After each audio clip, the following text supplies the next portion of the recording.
Texas Department of Public Safety, and here's the latest news they shared with me about the status of the caravans. They say that some evidence makes it seem as though the caravans are disbanding to some extent. Part of it may be because of a lack of resources, part of it may be because of weather, part of it may be because of other conditions. That said, even if the caravans are breaking up, it doesn't mean that the people who were part of the caravans are not going to be trying to make it to the United States of America. It's just that they may be making here in ones or twos as opposed to large caravans.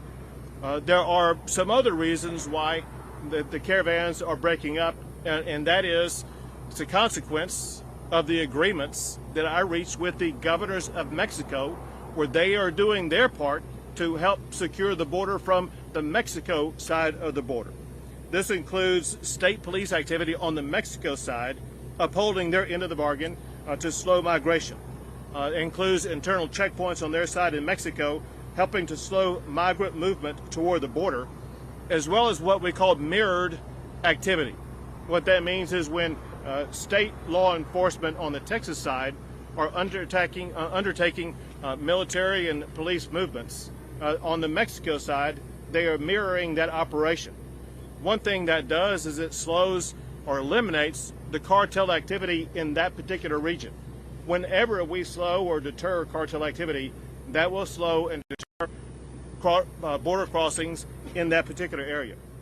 The National Guard and DPS are working also on an intensified strategy, and that is to block as many low water crossings as possible. One of the easiest ways for illegal immigrants to cross into the United States is through these low water crossings. And so we're using multiple strategies to try to block those low water crossings. And we're also working on, or let's say the National Guard and DPS are working on mass migration rehearsals. What that means is they are prepared to implement certain strategies, but also have the flexibility to move those strategies to the locations where the mass migration may occur.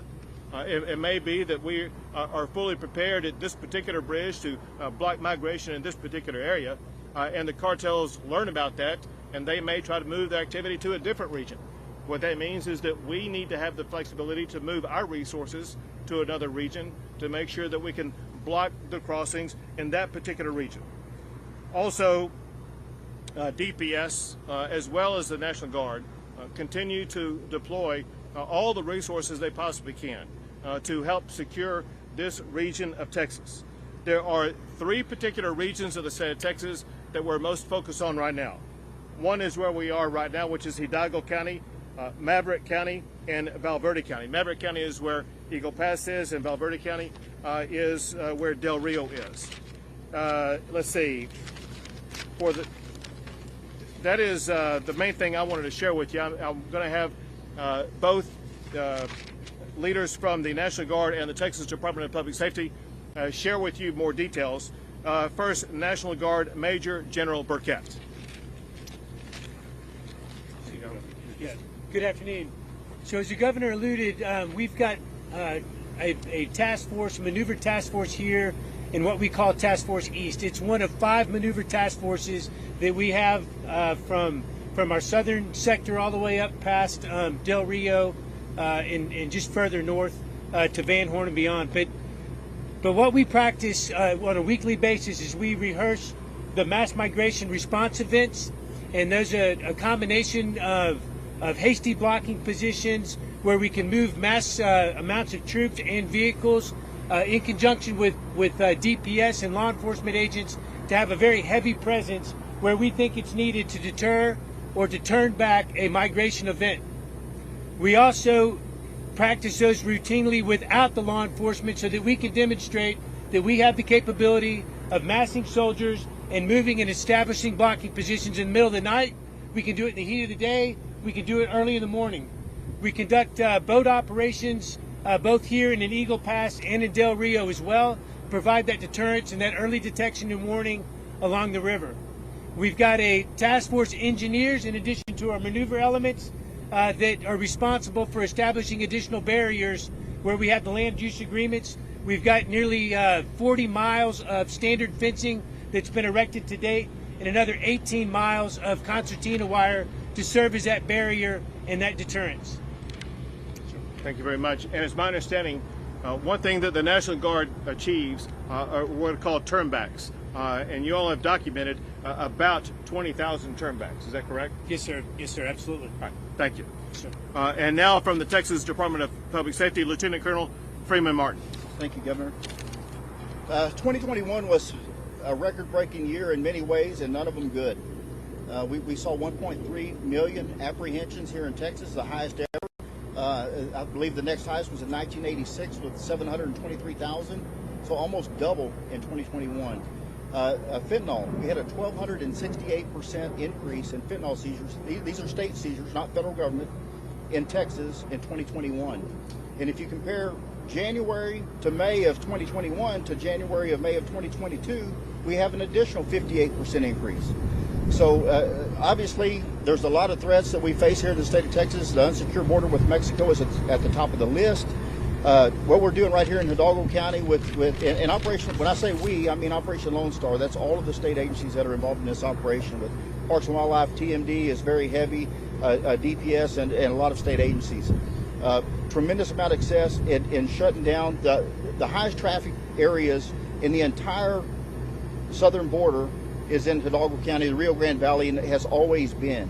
Securing the zones that they have secured in right here in this county, in Hidalgo County, and we see those numbers drop, and we deter caravans, we deter working with our Mexican counterparts. But the one thing that has had a significant difference in this operation is these agreements that Governor Abbott signed with his Mexican counterparts. We have never had the cooperation and collaboration that we have today with our state counterparts across the border. They're working with their mirroring our operations along the border. They help us as we see a surge in one area. As I said, these numbers are high. We would rather the numbers be zero. If we can deter, if we can prevent, that's what success looks like. And working with our counterparts on the other side of the river, we're for the first time seeing the cooperation and collaboration like we've never seen before. So thank you for that, Governor, and that's all I have. Thank you. I want to go back and emphasize a point that he just made, and it's the seizure of fentanyl. So Operation Lone Star and the Texas Department of Public Safety over the past year have seized almost enough fentanyl to kill every man, woman, and child in the entire United States of America. The reason why that must be underscored is that is fentanyl that got past Border Patrol. If it were not for Operation Lone Star, the Texas Department of Public Safety, and Texas law enforcement, that would be fentanyl on the streets in the United States, killing Americans across our country. And it just goes to show the way that the Biden administration and their approach to not securing the border is exposing to Americans across the entire country to deadly fentanyl. With that, we'll be happy to take a few questions. Governor, the caravans have been dismantled, but the migrants are still moving forward, getting ready to receive many thousands more. The shelters are going to be also packed again. How are we going to respond? So a point that you made is the information that we are getting is that to a large extent the large caravans are being disbanded. However, that does not mean that the people who were part of those caravans will not continue to try to make their way to the border. Our response is the same, and that is we will be utilizing every tool and strategy that we can to make sure that illegal immigration will not be able to take place. DHS is now thinking about moving migrants to Los Angeles, Albuquerque, Houston, and Dallas, something that you at one point were doing as well. Well, what DHS needs to do is their job. Their job is to enforce the laws passed by the United States Congress. That would mean to stop the illegal immigration from occurring in the first place. It would mean not tying the hands of ICE, not tying the hands of the Border Patrol officers, but rather unleashing them to do their job. Governor, new CBP numbers show that there have been 50 people on the terror watch list arrested here at the southern border just this fiscal year alone. That's more than the last 5 years combined. Your reaction to that? That's one of the most reprehensible things the Biden administration is doing. So you talked about 50 people on the terrorist watch list who've been apprehended. What you did not mention is all of those on the terrorist watch list who got away. If you're on the terror watch list, you will be spending more money to the cartels to try to evade being caught. So what that means is there's a high probability that there are a lot of people on the terror watch list who've come into the United States. This is the president's job, national security. And our national security is at risk because of all these terrorists who are on the watch list who may have come across the border. The president of the United States is failing in his most fundamental duty, and that is to keep our nation safe. Your initiative to send migrants by bus to Washington. You see a new report that shows that over $4.6 billion has been spent on this initiative. Where's the money coming from? How much more are you going to spend, and how's the money? So first, I will tell you this. I wish we weren't sending anybody anywhere. And the only reason why we're having to put people on buses and send them to Washington, D.C. is because the Biden administration is not only not doing their job, but the Biden administration is apprehending people who cross the border illegally and then dumping them in cities that have no capability of handling them whatsoever. And so cities and small towns along the Rio Grande and along the border need our help to move those migrants elsewhere. And so we're doing our part to try to help our local communities. We're hoping that meaningful parts of the funding will continue to come from donations. People can help out by going to an online site, borderbus.texas.gov, to contribute. But the bottom line is this. We will continue to alleviating the costs that local governments would otherwise have to be responsible for had it not been for the Biden administration's open border policies. Still willing to hire some Border Patrol agents like in your 100%. And listen, again, it's despicable. These Border Patrol agents who were on those horses, who were using reins to control those horses, have been completely exonerated by all law enforcement agencies. And yet, the Biden administration still seems intent on punishing those Border Patrol officers. As governor, I'd be more than happy. I'd be honored to have those Border Patrol officers be a part of the Texas team to secure the border. 2 more questions? President Biden has never been to the border. Invite him. We have demanded that Joe Biden come to the border, and not for a candy-coated tour. He needs to see the struggles of what people in Del Rio are dealing with. He needs to see the ranches that have been ripped apart by the illegal immigration that he has allowed. He needs to talk to the people whose lives have been completely disrupted. He needs to talk to angel moms who have lost a child because of an illegal immigrant in the United States of America. He needs to see firsthand the chaos that he has caused. Last question? We have seen, of course, like on the news, videos and everything, what's happening here, not only here in the valley, but all at the border. Do you think it's just not paying attention or just pretending not to see what is actually happening here at the border? Remember that Joe Biden campaigned on the promise of open border policies. The chaos that you are talking about that we're seeing on our border is chaos that Joe Biden promised when he campaigned for president of the United States. And the American people are fed up with it. The people in the Rio Grande Valley, the people who live in border communities, many of whom may have supported Biden as president, now want to reject him as president because they cannot stand what his open border policies are doing to their state and to their country. Great, thank you guys. Thank you all. You're watching Live Now from Fox, everybody. That was the latest update there from the governor of Texas. Let's take a quick 2-minute break. Stay right here with us. More to come on Live Now from Fox.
mics where you want them. Anything else need to come up here? My name is Kelly Hudlow. I'm with the Episcopal Diocese here in Alabama. And so what we're going to have is in a few moments, our Bishop Glenda Curry, is going to offer a brief statement. And then we'll take a few questions following that, okay? But first I want to say thank you for being here. I know from last night with your media folks that were out there on the scene, thank you for your prayers and thoughts on the scene as well. So the Bishop will offer a brief statement, and then we'll open it up for questions after that, all right?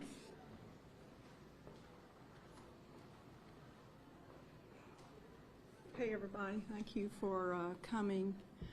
I'm honored to be the bishop of one of the greatest dioceses in the Episcopal Church. We have some 87 churches and a camp and conference center. And up until yesterday, we had been unmarred by any kind of violent act anywhere near what we saw. We are deeply saddened. We're horrified. And we pray for those who have been affected. And we're going to do everything we can to support them and help them through this terrible time. And I think I just made a giant statement in the other room, and so if anybody would like to ask me anything specifically, I'll be happy to entertain that. Bishop, you've spoken, I believe, of course, to members of the church, leaders there. What's sort of the sentiment, how they're feeling right now, dealing with all this? How's who feeling? The members of the church leadership there. At St. Stephen's, as you might imagine, they're sad, a little bit scared, a lot scared, in shock and disoriented by the whole thing. They were having dinner and they were having fun, and then the next minute they weren't. And so I think they all feel, the ones I've talked to feel pretty disoriented and overwhelmed. Bishop, have you spoken with family members of any of the victims? Yes, I have. How are they doing? They are coping with the reality as it unfolds really well. They have lots of people around them. Some of them are not yet here, and they're very sad, of course, and shocked. Police say the shooter would occasionally go to the church. So what is your message today to people who, might be afraid to go to church? I know people often think of church as a safe place to go, and you hear something like this happening. I think church is a very safe place to go, and yet we do open our lives and ourselves because we're called by Jesus to do that, and we welcome everybody. And so, we're going to do everything we can to make sure that it's a safe place. We believe it still is a safe place. And so we're going to work to make sure that that is true. Bishop, there's ongoing conversations right now in Washington, D.C., bipartisan group of senators trying to come up with ways to prevent these kinds of mass shootings from happening again. As they potentially allow this to slip through their fingers, there's hints of that right now. What's your message to the lawmakers in D.C.? I think there's something everybody can do to try and help prevent this from happening, but my message to them would be work hard. Do you feel like they've done their job? I have no idea. I really don't. I have no idea. Bishop, did you know Walter, Randy, or Sarah Yeager personally? Did you know the victims? I did. I had met them, but I, had not seen them in several years. Can you talk about their spirit and just what it meant for that community to get together for that potluck? Well, I think they were all excited to be there. I think what it meant for them was a gathering of friends, and like you would imagine, they've known each other. They were all very involved in their church and well known on various altar guild and various activities. So I think the church has got a lot to mourn. How important was it to gather people of faith today to, come together? I think it was essential. I think there's nothing else we would rather have done than do what we did, which started last night in the parking lot at Publix, and some of y'all were out there, you saw them. And those were not just people from St. Stephen's, those were people from everywhere. Those were not just Episcopalians, those were people from all the churches in Birmingham. Because Christians, when Christians are slapped, they try to reach out in love. That's what we do. And we try to pray for guidance which is beyond us. There's a tragic update there in Alabama from the church officials talking about the very sad news yesterday of 3 dead and the suspect now in custody in that church shooting. Really just showing you once again that really at this point, unfortunately, nothing is sacred in this country. Churches, children, life, really a lot of things right now just not sacred like it used to be. You're watching Live Now from Fox, everybody. Let's take a quick 2-minute break. Stay right here with us. When we come back, we're going to be talking about airline price tickets. What's going on as everything else seems to be going up? We'll get a full breakdown of your very busy summer travel season, all coming up next here on Live Now from Fox.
Twenty seconds.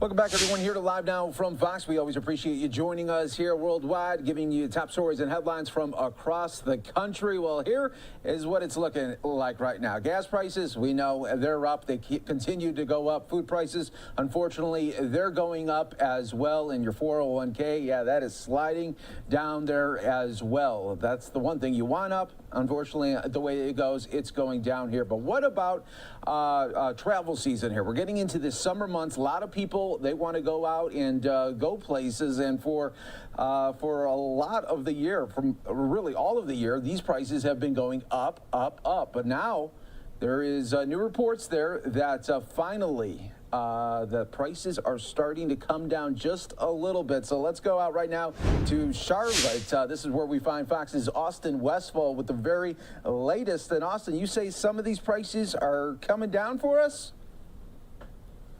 Yeah, so Mike, the peak of the prices were last month, the middle of May. That was an average of $410 for a domestic airfare ticket. Right now, we're looking more like $390, so about a $20 difference.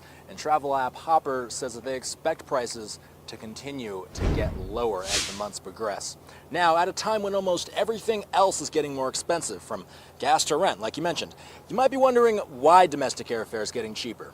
Hopper says it has to do with demand. Most people vacation in the spring and summer, and economist Haley Berg says demand for travel bookings usually falls off in July and August. When that demand slows down, prices typically drop. We're starting to see that now, and we expect it to continue all the way into September and October. Now, Berg has some advice for penny pinchers. She says that you should push your summer plans to early fall if you can. Hopper says you can save as much as $120 per ticket by traveling in the last 2 weeks of August instead of seeking out those peak summer dates. Now, although domestic travel is getting cheaper, international travel is a different story. Hopper says that international airfare is rising, with round-trip tickets averaging just over $1,000. That's up 22% compared to last summer. If you are looking to travel overseas, Hopper suggests that you look to do so in September or October, because that's when they expect the prices for those tickets to start going down, Mike. All right, yeah, that's what we want. We want to see some prices lower there, and it looks like maybe we're just starting to see it there for domestic here at least. All right, Austin Westfall, thank you so much for joining us live in Charlotte at the Douglas International Airport. Thank you so much. We appreciate it right here on Live Now from Fox, as always. All right, everybody, we are going to take a quick 2-minute break. Stay right here with us. We'll have more top stories and headlines from across the country coming up in just moments.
Welcome back, everyone, here to Live Now from Fox. We always appreciate you joining us here. It is Friday Live. Look right there at New York City as we continue to bring you top stories and headlines from all over the country. We're going to go out to actually Illinois, getting an update. Today marks the 10-year anniversary of DACA, and we hear from Senator Dick Durbin and other Illinois leaders on it.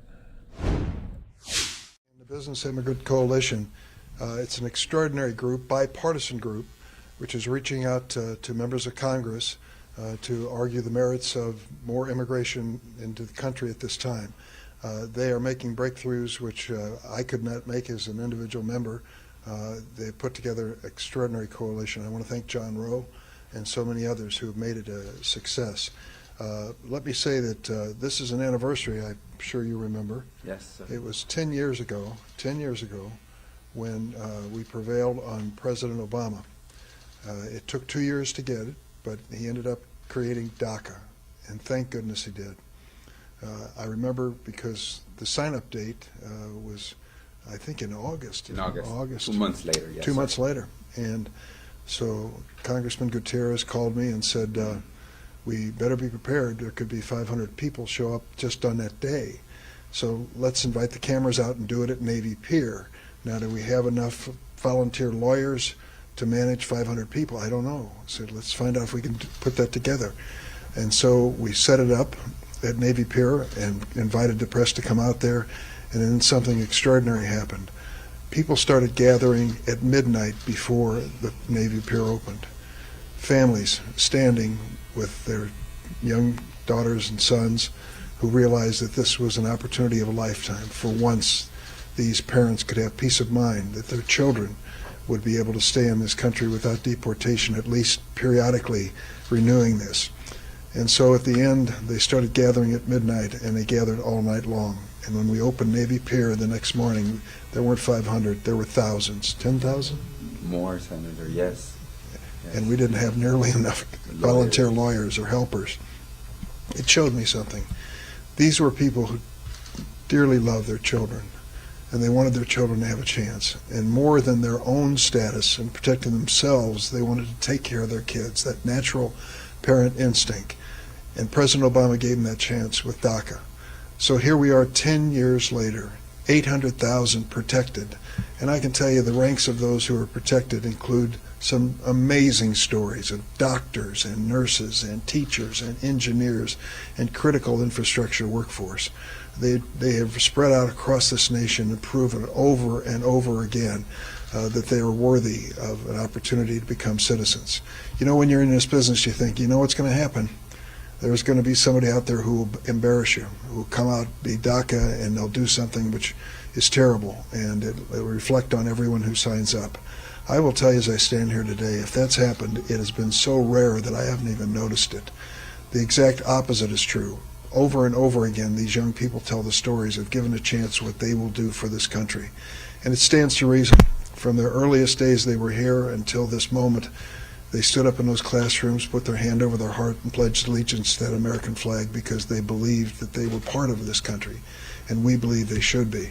Now, there are many who are eligible to move into naturalization and citizenship. We think 9.2 million in this country could become citizens if they go through the proper training and examination and the legal requirements. But we don't have enough organization nationwide to make that happen, and we need it. Thank goodness, here comes Luis Gutierrez. He's back, and it's for our nation's future, and I'm so glad he's here. This is personal to me. My mother was a naturalized citizen. She was brought to this country as an immigrant from Lithuania at the age of 2, and then after she got married and had my 2 older brothers, in her mid-20s, she went through naturalization. I'm going to bore you with the story, which I love. I said to her before she passed away, do you have your naturalization certificate hidden away somewhere? Oh, I know exactly where it is. And she went and found it, a certificate that had been filed almost 80 years before.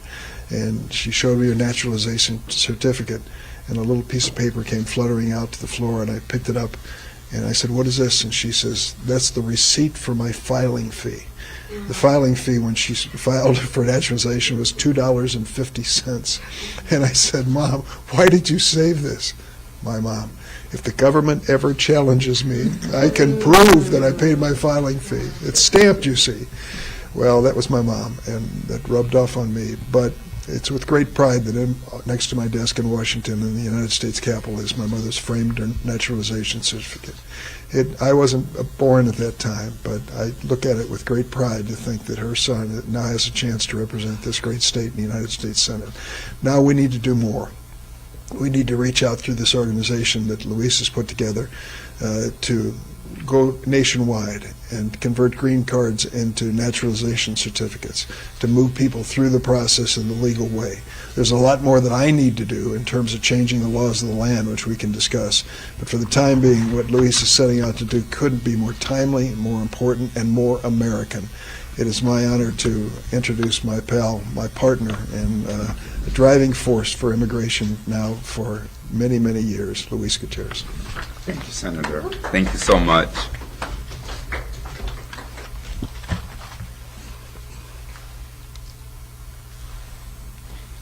First, I'd like to recognize Rick Mesa. Rick is the chair of the board of Our Nation's Future.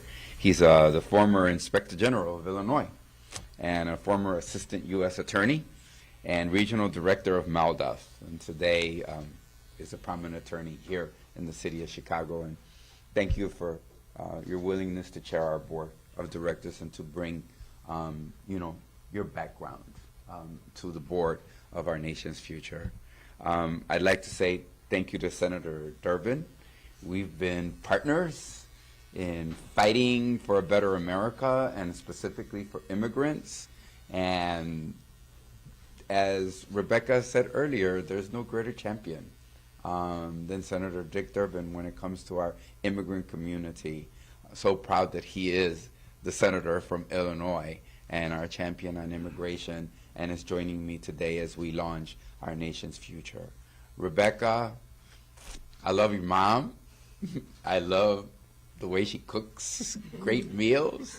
And I particularly love you very much. Yesterday, Rebecca says about me traveling, if she's not in Washington, D.C., she's in Orlando. If she's not in Orlando, she's in Arizona. If she's not there, she's in Colorado. She's all over the country, putting together such a magnificent group of individuals from the private and the public sector to fight for immigration reform. I've never seen such a coalition on a board of directors where you have literally billionaires sitting on the same board with community activists.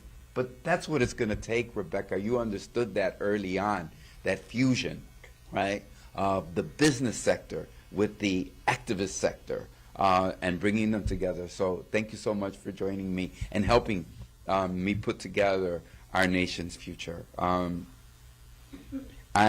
coming out of retirement, and I'm launching Our Nation's Future to fix our broken immigration system.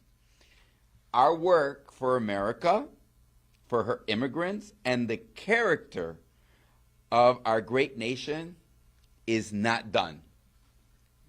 Our economic success depends on immigration system that is as dependable as the immigrants are. Today, 9.2 million green card holders are eligible to become U.S. citizens. Think about that a moment. 9.2 million are eligible today to become citizens of the United States. And we, during the next 4 years, our goal is to help 1 million green card holders become citizens of the United States of America. I shared with Rebecca and with the senator and obviously Rick, 3 weeks ago I was in Atlanta. Wow, I never realized there was 1 million Latinos in the state of Georgia. I didn't realize 60,000 of them had just registered to vote before the last presidential election. I didn't recognize the growth of the Asian community in Atlanta, the fastest growing immigrant community there. But I got to learn a lot, and one of the highlights was everybody said, yes, Luis, we want to work with you to help people become citizens of the United States and expand the power of our immigrant community. While I was there, we met with a large members of the African immigrant community. And here's what I learned. 1 out of 10 Black Americans is an immigrant. That means just like Dick Durbin's mom, they're naturalized citizens of the United States of America. I didn't even know that. We need to build on that. We need to build on that knowledge. We need to build on the knowledge of what the Asian community is contributing economically to our society and what each and every one of these communities is contributing. And the other thing there is the painful destruction of families. Today, somebody's going to lose their mom. Somebody's going to lose their dad because our immigration system is broken. And they will be deported. And they will be separated. There are about 11 million undocumented workers in the United States. And I want you all to know that the majority of them have been here for more than 20 years. They didn't arrive yesterday. And it's time to bring them out of the shadows and to help forge a coalition across this country and to use my ability and my relationships with senators and congressmen and governors and legislators that I developed during my 26 years. While I was in Congress, many of you remember how much I traveled across this country building up the effort for immigration reform. And we changed the nature together, I think we can say that, Senator, of the Democratic caucus. From when we got there to one which was okay with immigrants to one that was 100% with immigrants. We changed that. And that work happened because we traveled around the country doing it. So our goal is to work with community-based organizations to do that. And I'm sorry I get a little touched, in Florida, the head of the agricultural workers, and I want you to know you can go 15 minutes away from Disney in Orlando and go to the fields and see the immigrants working the citrus groves, right? Working those citrus groves. And I went out there, and this gentleman went, and he came back at the end of the activity, and he handed me $600, 6 $100 bills. And I said, sir, what is this for? And he said, I want you to succeed, Luis. And I said, well, thank you. I would have given you more, but this is the max on my ATM card. That's what he told me. I was like so taken aback that by speaking. So in Orlando, as Senator Durbin and Rebecca spoke earlier, we are going to take this across the country. We're going to start with one right here in Chicago in August so that we can show you what an immigration workshop looks like. While I was in Congress, I helped 50,000 Chicagoans become citizens. Let me repeat that. 50,000 Chicagoans become citizens. One day alone, we helped over 1,000 fill out. I know how to do this work, and I am going to now work with community-based organizations and activists across this country to make 1 million more. We are no longer going to allow the immigrants and their contributions to be something that is invisible in America. The other thing we want to do is go around the country and do the following. Help 3 million people become citizens of the United States as we do this same process. And engage. Am I going to, as our nation's future does not intend to do a 50-state network. No. We've picked states. We're going to go to Charlotte. We're going to be in Atlanta. We're going to be in Phoenix. We're going to be in Denver, Colorado. Yes, we're going to be in Chicago because Chicago is home. We're going to be in Florida. We are going to pick states in this country in which we believe that by maximizing the power of the immigrant vote and the immigrant community, it can be transformative. And that is what I'm going to dedicate the remaining years of my life to doing that kind of work. And and just in case anybody, I know I left, I came back. I have a beautiful 1-year-old grandson who I just watched last week take his first steps all by himself. Now he's a terror all over the house. I'm so happy to be back home. It was a nice dream that I would return to Puerto Rico and live there. But let's face it, my daughters are here, my grandchildren are here, my home is here. And you know what, Rebecca? And my work is here. This is where I feel I can be most useful doing my work. Look, we're going to make the system better. The last thing is, there are 10 million jobs open today in America with nobody to fill them. A lot of people here, the immigrants are coming, the immigrants. Actually, it has plummeted. The number of legal immigrants to the United States have plummeted for 2 reasons.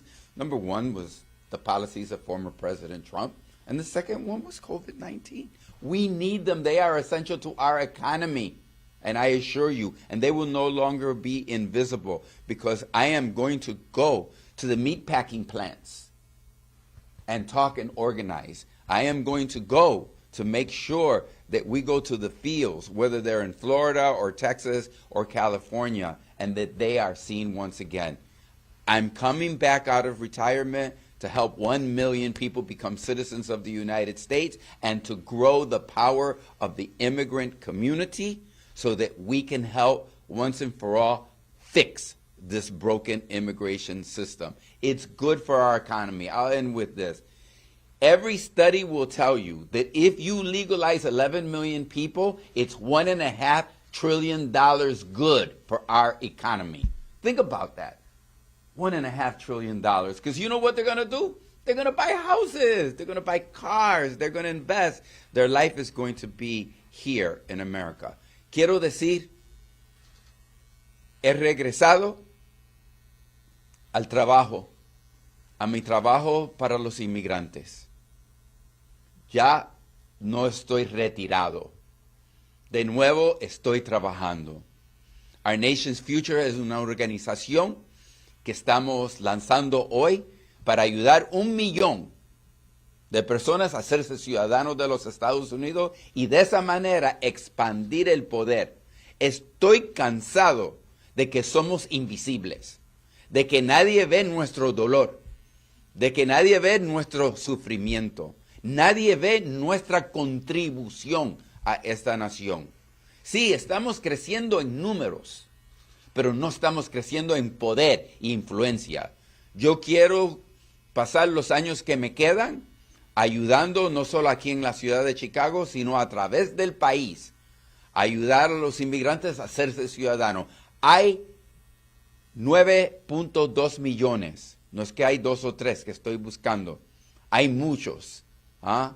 Y yo voy a ir de ciudad, a condado, de estado a estado, ayudar a que eso. Y estoy tan feliz que Rebecca She esté aquí conmigo, que el senador Durbin, que ha hecho un trabajo tan inmenso y tan increíble en el Congreso como senador a favor de los inmigrantes, estén parados aquí conmigo. Y a Rick Mesa, gracias por ser el líder de nuestra junta de directores. Porque necesitamos personas de tu capacidad y de tu integridad para que la gente entienda la importancia. Last thing I'm going to say, I believe immigration reform is coming. It's coming. And we have a growing community. 5 million American citizen children have mom and dads that don't have papers, that can be separated.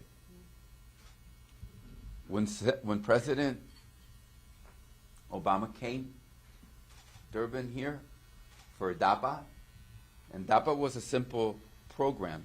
It said, if you're undocumented and you have an American citizen child and you're of good standing, you can pass a background check, right? I'm going to give you a work document so you can raise that child until we fix our broken immigration system. And my grandson, who was 10 years old, the president saw him, and he was so kind, you know. He saw this little munchkin there among the crowd of adults, and he reached out to him in a very, very, very sweet and gentle way, And he said, "Who are you?" And he says, "That's my grandpa, Congressman Gutierrez. I'm here with him." "Oh, so you came with your grandpa?"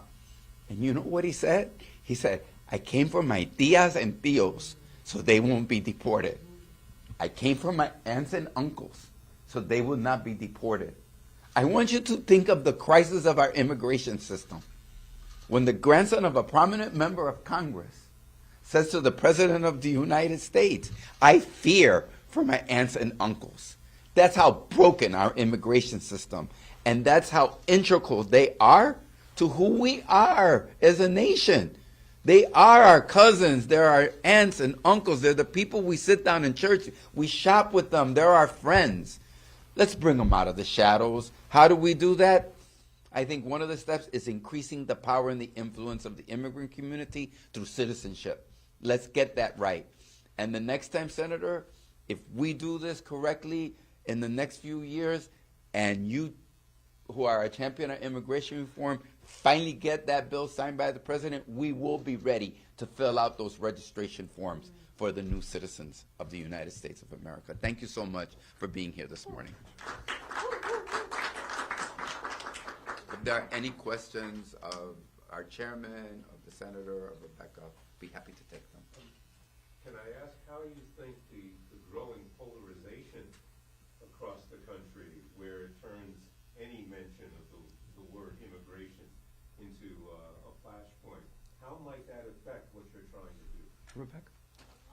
Oh, sure. So we did polling recently that showed that actually over 70% of the American people, Democrats, Republicans, including those who voted for President Trump, do support a path to citizenship, particularly for our dreamers, farm workers, when combined with sensible border security. So there is support. I think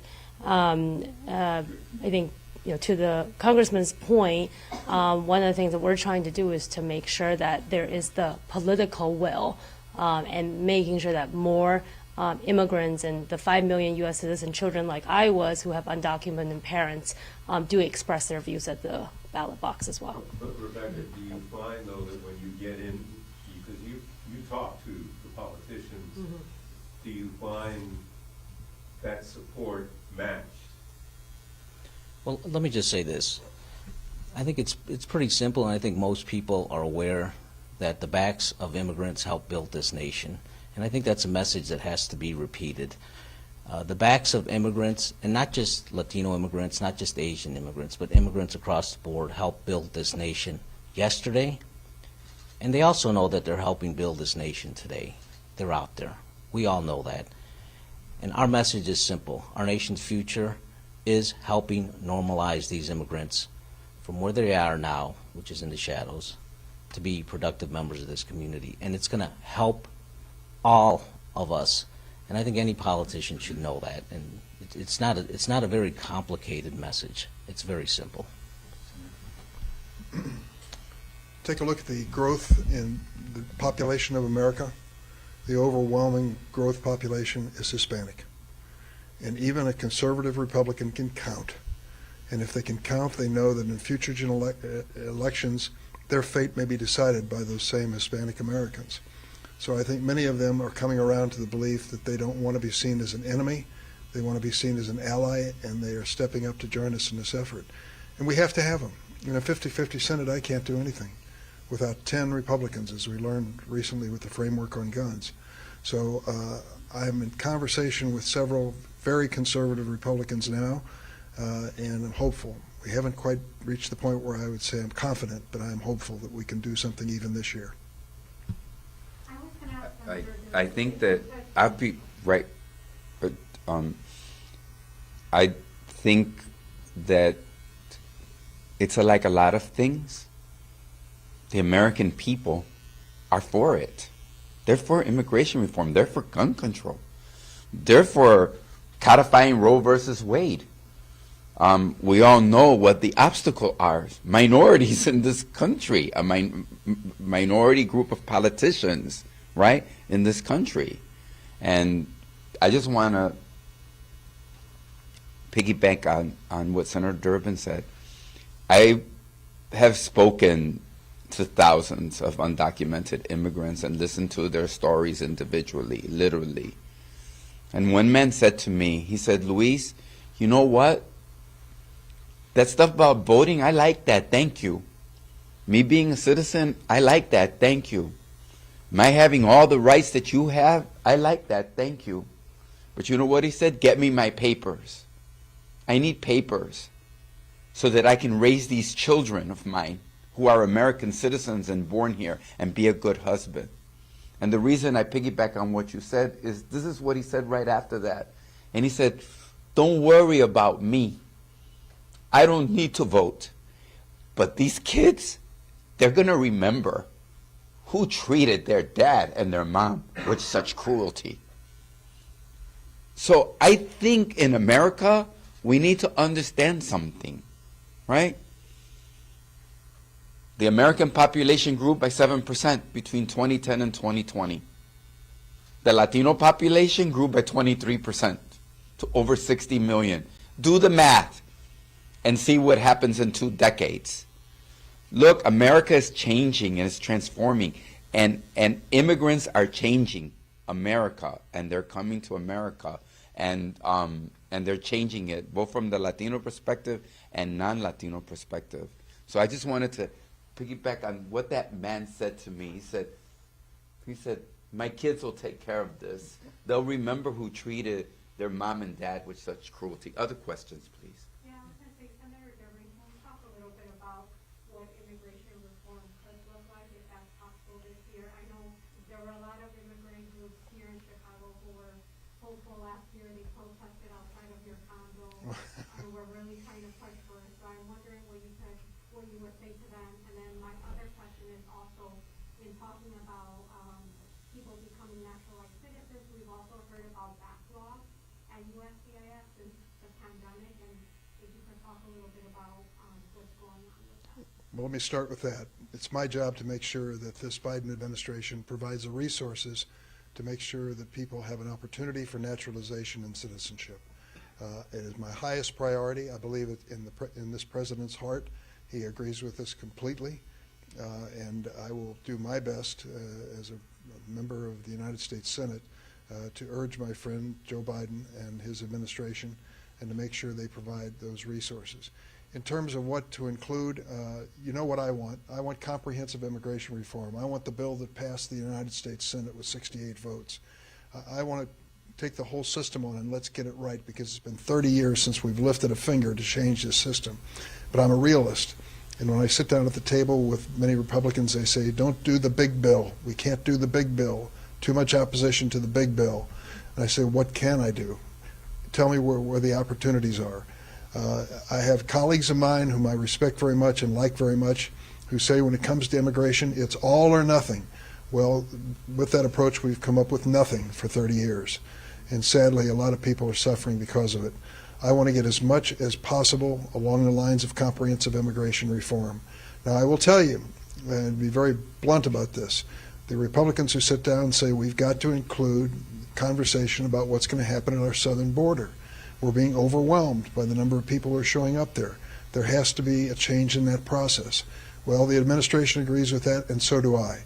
We have to take an honest look at that and make sure that we have a system that is orderly, that never allows any dangerous person into this country, knowingly into this country, and says to the world, we know that you love America. We cannot accept everyone at once. We have to have an orderly process, and if you'll cooperate with us, we'll tell you what the options are, the legal options are in this country.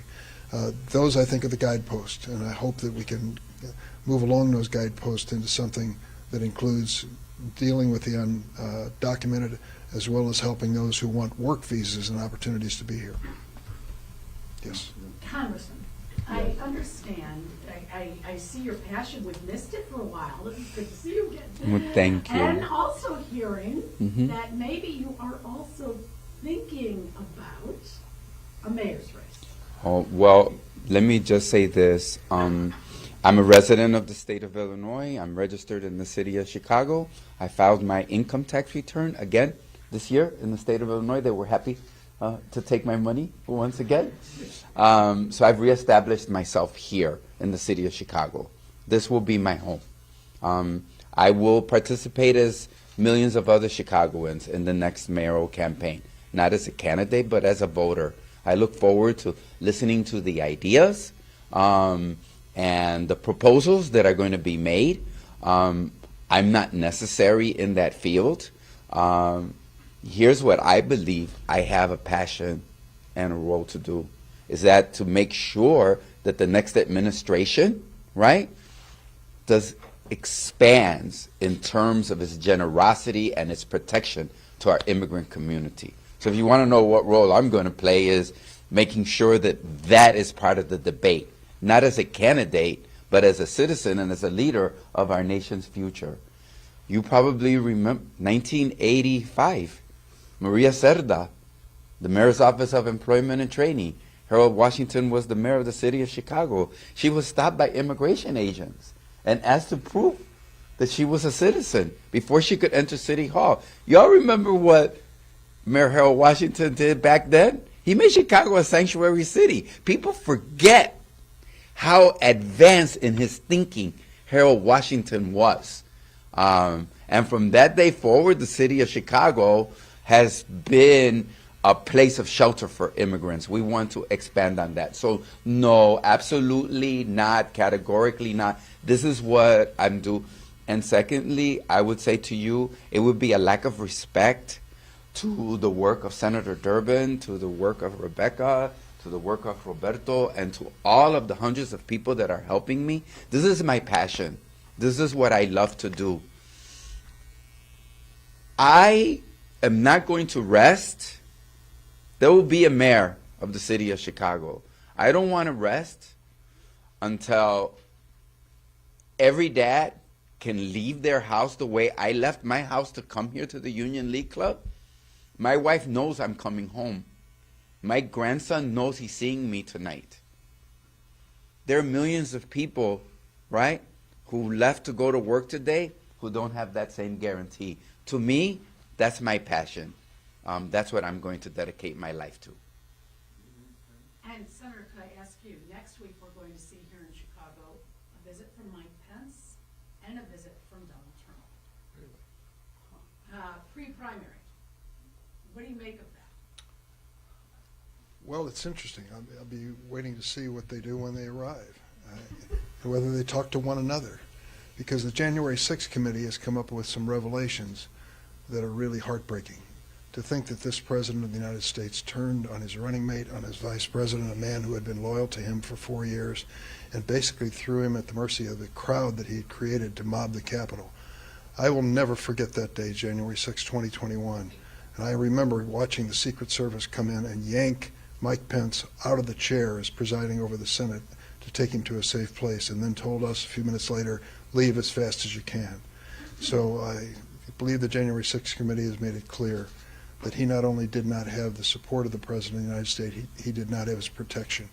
And if the statements that have been made at the January 6th committee about Pence, by Trump, that Pence deserved this, people calling for him to be hung and so forth, that is just a terrible commentary on this former president's loyalty to his friends, that when they disagree with him, he would leave them in physical peril.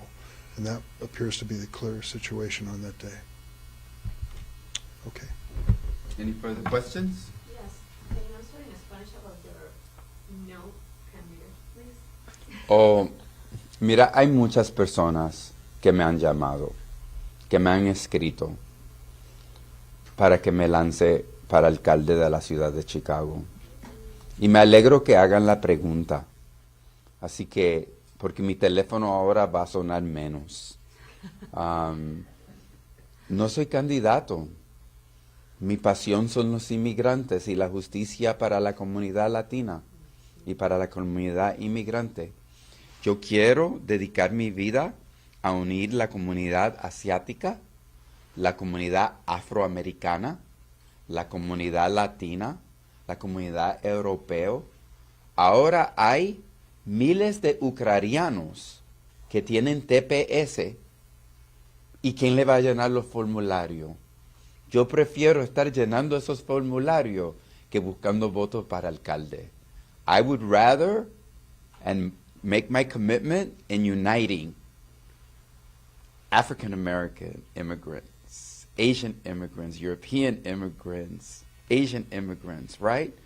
There are thousands of Ukrainians today in Chicago that are going to need someone to help them fill out that temporary protective status document. Our nation's future, we're prepared and we're getting ready and we're organizing people. And as soon as the regulations are issued, Senator, we're going to go to the Ukrainian community and we're going to say, you don't have to go and look for an expensive lawyer or, you know, be confused of this process. We want you to stay. The President of the United States has granted you temporary protective status. We know there are documents you're going to have to fill out. I want our nation's future to be filling those documents out because let's face it, it will show the world what the immigrant community and the different textures, right, of the immigrant community, the different languages and regions of the world that the immigrant community, that's what I want to dedicate. She asked a question in Spanish that was asked earlier about me wanting to run for mayor, and I kind of made a little joke that she laughed. I said, you know, thank you for asking the question because my phone will ring less and people will know not to call me. But at the same time, ournationsfuture.org, come and sign up, become a volunteer. We need to create tens of thousands, immigrant champions. That is people who know how to fill out that TPS form. We can teach them, Senator. People who know how to fill out that citizenship form. We can teach them. And Roberto Mesa, our chair of the... All right, so Senator Dick Durbin and former Representative Luis Gutierrez speaking on the 10-year anniversary of DACA. Thousands of undocumented people in the country waiting to become permanent citizens. We're going to take a short break here on Live Now from Fox. After the break, we'll bring you remarks from Vice President Kamala Harris on the baby formula shortage.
Welcome back here to Live Now from Fox. I'm Shirley Descorbath.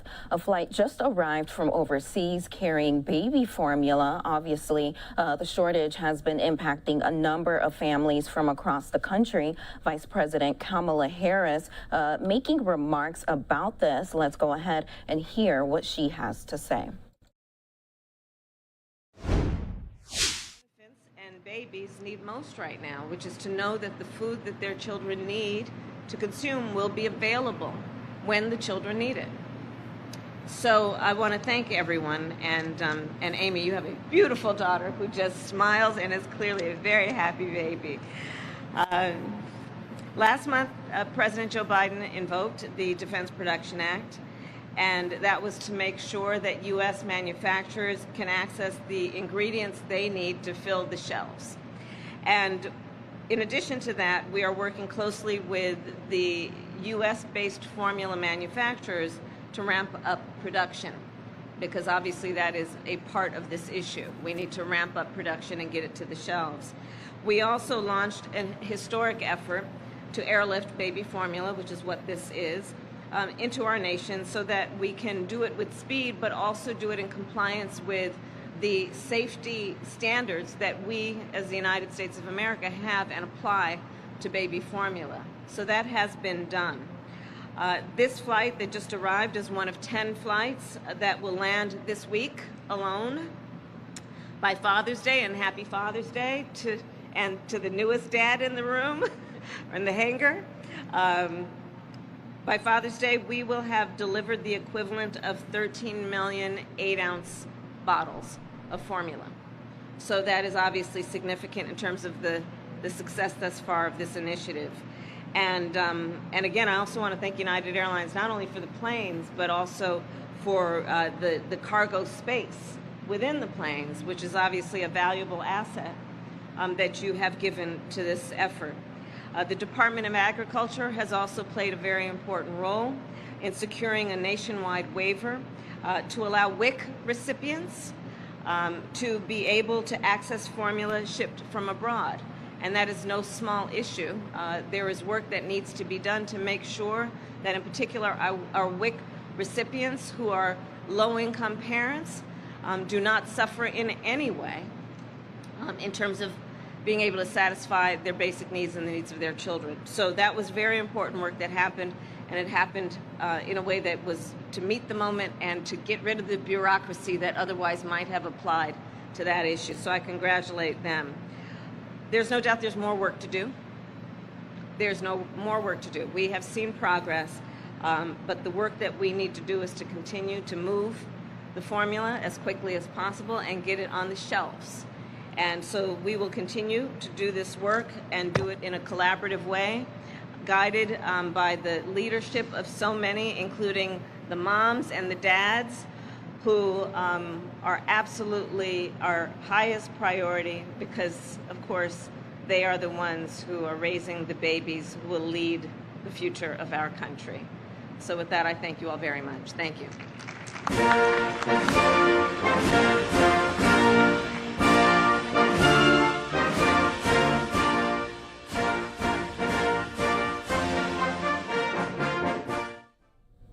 All right, so some great news for families, obviously, being impacted by the baby formula shortage right now. A flight has just arrived from overseas, and you just heard some brief statements from Vice President Kamala Harris, and you see her there at the airport alongside that aircraft, alongside that flight that just arrived carrying baby formula. And now let's go to remarks from President Biden earlier today on climate change during a virtual forum.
Good morning, good afternoon, and good evening to all of you. Thank you for joining us. Welcome both to the members of the Major Economies Forum on Energy and Climate and to the leaders of other countries joining us today as we work to strengthen our collective response to the climate crisis. Thank you, Your Excellencies, for participating in the third meeting of the Major Economies Forum hosted by President Biden. And thanks to the participation of many of you and to our collective efforts, the two Major Economy Forum meetings that the President convened last year were able to help contribute to the important progress achieved in Glasgow.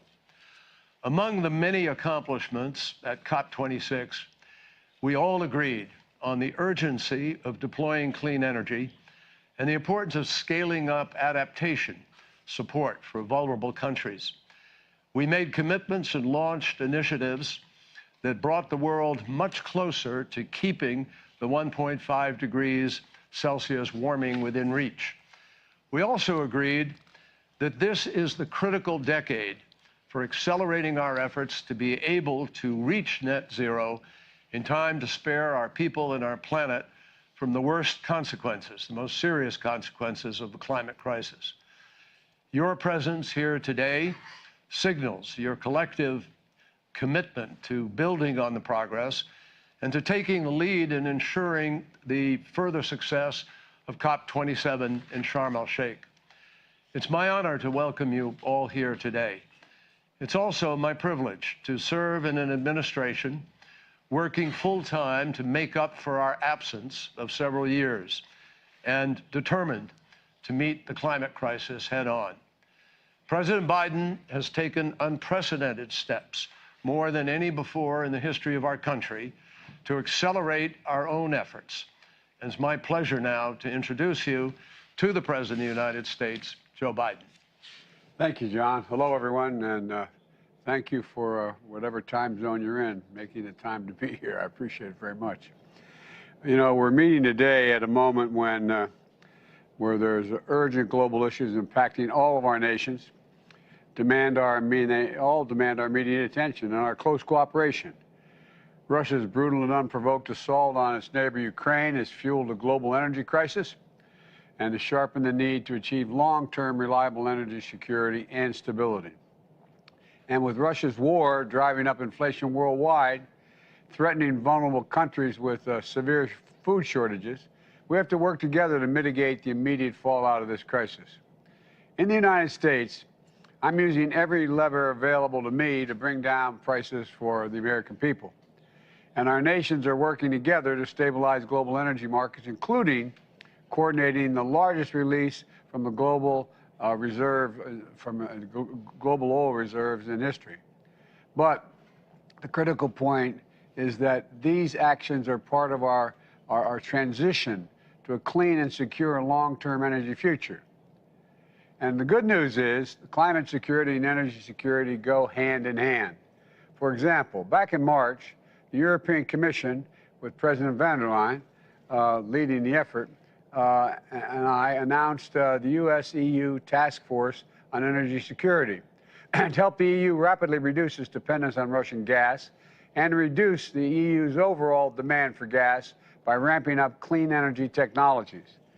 We'll bolster our energy security and improve the affordability and reliability of energy around the world and reduce our greenhouse gas emissions.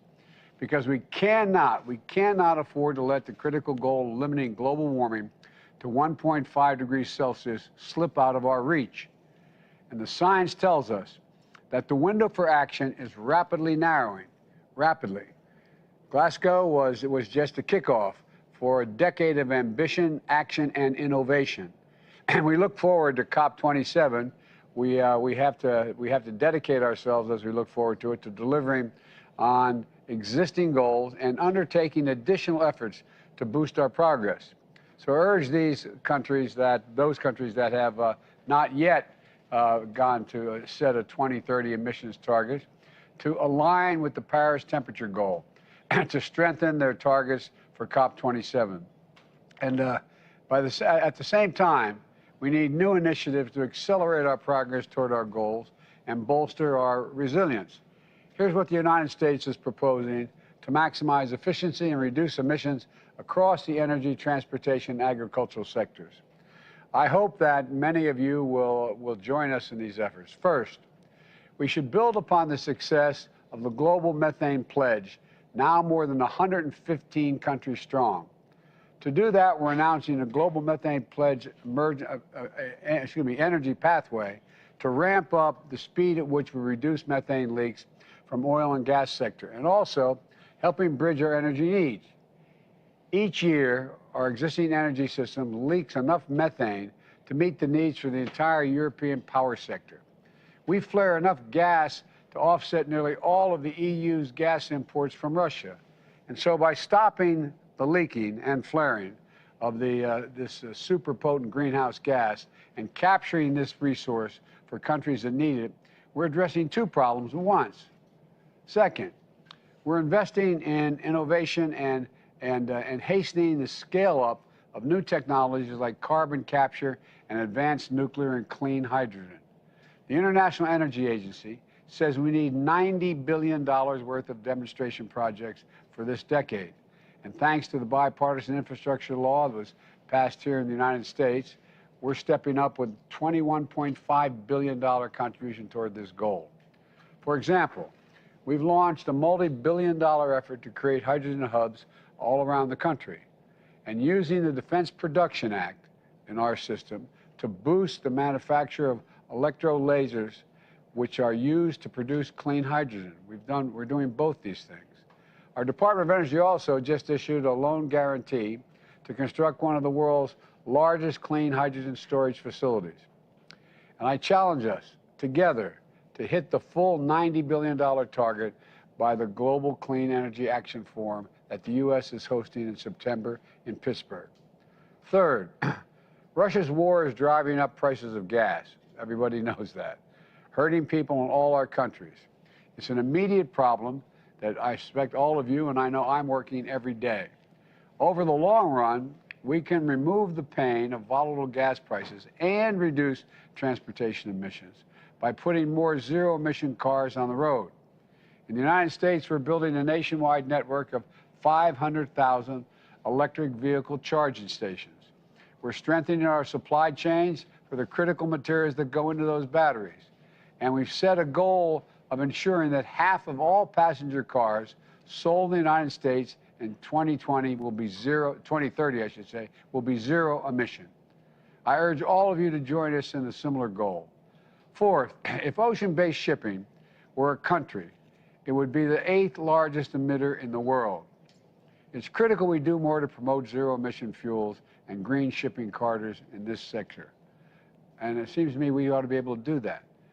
That's why the United States and Norway are launching the Green Shipping Challenge to fully decarbonize shipping by 2050.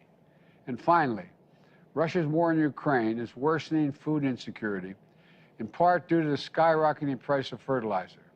Fertilizer production relies on natural gas, but more than 50% of nitrogen fertilizers are lost globally every year due to waste. So today, the United States is launching a new global fertilizer challenge. Let's aim to raise at least $100 million toward increasing fertilizer efficiency and developing alternatives by COP27. And to keep strengthening our adaptation efforts this year, the United States is going to partner with Egypt on the Adaptation in Africa event to deliver concrete initiatives that are going to improve people's lives and build resilience into a changing climate. These are all achievable goals, in my view. And if we all commit to doing our part, we'll get it done. And if we do, we'll unlock an incredible opportunities for all our people around the world. More growth, more innovation, more good-paying jobs that support working families, greater food security for communities around the world, and we'll finally break our dependence on the volatile energy markets and high gas prices. So thank you all again for taking the time this morning, today, tonight, whatever the time frame is, for and joining us. So let's keep this challenge. Let's keep doing what we've been doing. Challenge ourselves to do more, because we can. Thank you all so very much for listening. I'm anxious to hear what you all have to say. Thank you. Thank you, John. Mr. President, thank you very much, and thank you for your deep personal commitment on this issue. It's my pleasure now to give the floor to the UN Secretary General Antonio Guterres. Mr. Secretary General. All right, so some brief comments there from President Biden during an energy and climate virtual forum. We're going to bring you more here on Live Now from Fox after this short break, including remarks from Russia's President Vladimir Putin during a forum in St. Petersburg. That's after the break.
Welcome back here to Live Now from Fox. Earlier today, Russia's President Vladimir Putin had a lot to say about the sanctions against Russia. Let's listen in to what he had to say.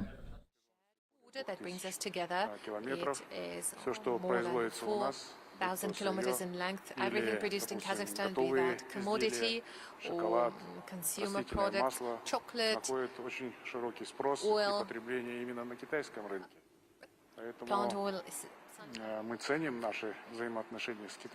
finds its consumers in the Chinese market, and we trust our relationships with China. It is a very reliable partner, no matter what people say. Who says anything bad about China? Well, you know that better than I do. So in terms of regional cooperation, and even more so global aspects of it, have to stay. We are against self-isolation. We need to work with one another. Of course, now it's very difficult to survive on your own.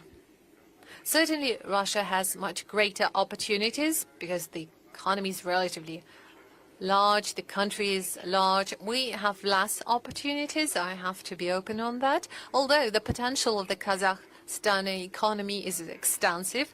In the Central Asia, our economy is bigger than the economies of other Central Asian countries combined.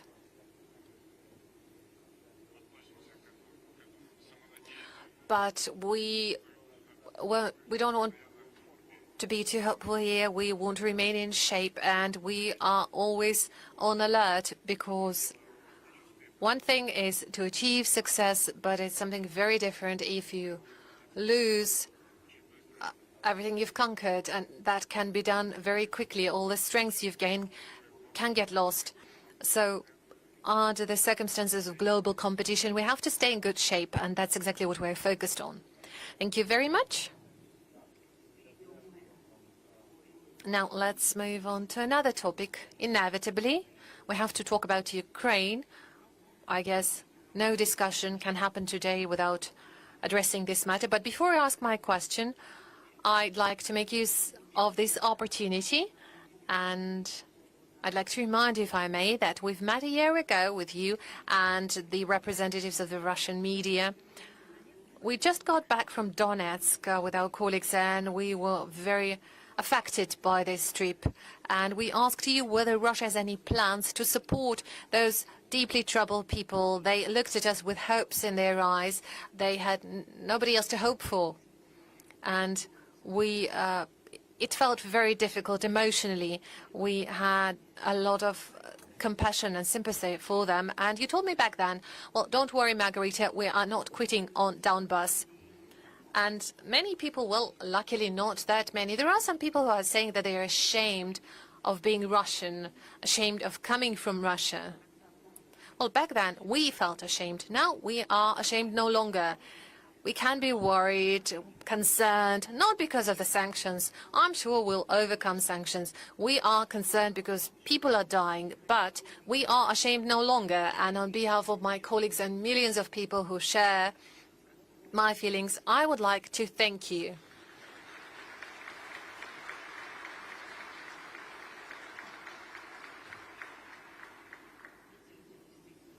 Well, see, the audience is sharing my sentiment. Nobody asked them to clap and to applaud. Well, thank you for that, dear audience. Now, my question. We all know what the majority of people are afraid of in our country due to this situation. That is exactly what the people on the liberated territories are worried about. People are afraid that we are going to leave them alone. We're going to quit. We aren't going to quit, are we? Well, the first part of your question, if I may first. You mentioned that some people say that they're ashamed of being Russian. Well, only those are ashamed who do not see their destiny tied, lives of their children tied to our country. They're not just ashamed. They simply do not want to encounter any trouble in those regions of the world where they want to live. Or want their children to grow. Well, those are exactly the people who are worried. And people who think, people who see their destiny tied to Russia. Well, maybe they are concerned by what is happening. Maybe they are worried. But deep in the heart, they are definitely very much interested in Russia growing stronger. More independent, more sovereign, more confident in its own future. It can't be seen in any other way if you want your children to grow here and to live here. So we shouldn't really talk about shame here. It's something different. Now, as for what is happening, well, military action is always a tragedy, but we were forced to do that. It was inevitable. We were forced to act in this manner. We were forced to do that. We were really pulled to this line. And look how it all happened. No matter what kind of pro-Western governments are there in Ukraine, we worked all right with all of them. President Yushchenko, Madam Tymoshenko, they were completely pro-West. And the so-called civilizational choice. What kind of a choice is that? They have stolen money from Ukrainian people, have hidden the money in the banks, and now they're saying that they want to protect Ukrainian people. And the best pretense for doing that is to say that that's civilizational choice. And now they've started doing anti-Russian policy, hoping that no matter what they do, their money is safe there. Well, that is exactly what is happening. Look what they do. No matter what they do, it's okay. They're not punished for that. And that's exactly the point of this so-called civilizational choice. Why create this upheaval and coup in 2014? Well, look, 3 ministers of foreign affairs from 3 European countries, Germany, France, and Poland, came to Ukraine. They were present as guarantors of agreement reached between President Yanukovych and the opposition. I received a call from President Obama. Let us make sure that the situation calms down. All right. And in a day, there is an upheaval, there is a coup happening in the country.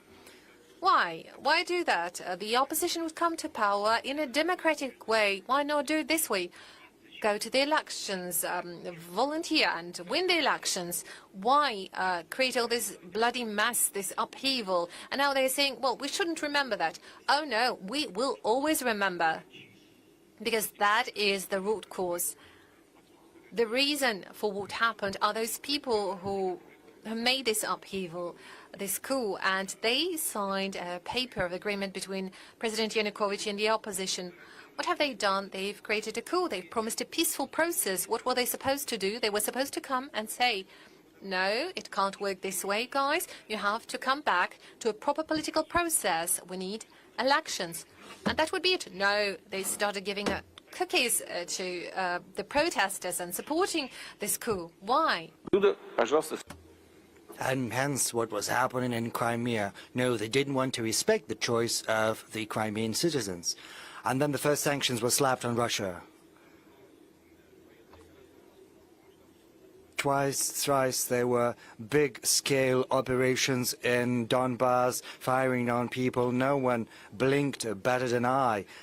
Then the Kyiv authorities decided to renege on the Minsk agreements, but they were okay with that once again. That's where it all has come from. Moreover, they started to build an anti-Russian springboard in Ukraine. Imagine we were trying to build something like that somewhere next to the US border, somewhere in Mexico. No one is even thinking of doing anything similar next to the US. In the past, we even removed our military bases from Cuba. No one would ever entertain such a thought, such an idea, whereas they do exactly the same to us. Thousands and thousands of times, hundreds of times, we were saying, let's come to an agreement, but no, they wouldn't do that. Where does this disrespectful, negligent attitude towards everyone, us included, come? Well, it comes from the sense of their own magnificence which appeared after the collapse of the Soviet Union. I already said what we are gonna do. We are going to protect the interests of these people. Our guys are fighting there, they're giving their lives, but there's no other way. Otherwise, why these sacrifices? Of course, we're going to support people who live in these territories, but in the end, it is going to be up to the people who live there, who reside there, who are going to make a choice about their future, and we will respect that choice. Thank you. Well, truly, as you're probably aware, this special operation, well, amazingly to normal people, in an unsurprising manner, and to others who are against us in a surprising manner, this special operation has consolidated our society. You saw your own reputation climbing up in the polls, and people are willing to volunteer their own assistance. They are ready to provide accommodation in Moscow region and elsewhere. Military correspondents are sending the necessary equipment. If you know that this or that battalion requires a drone or something else, this is surprising. We only read about such heroic deeds and consolidation of our society in books during times of trouble and tribulation.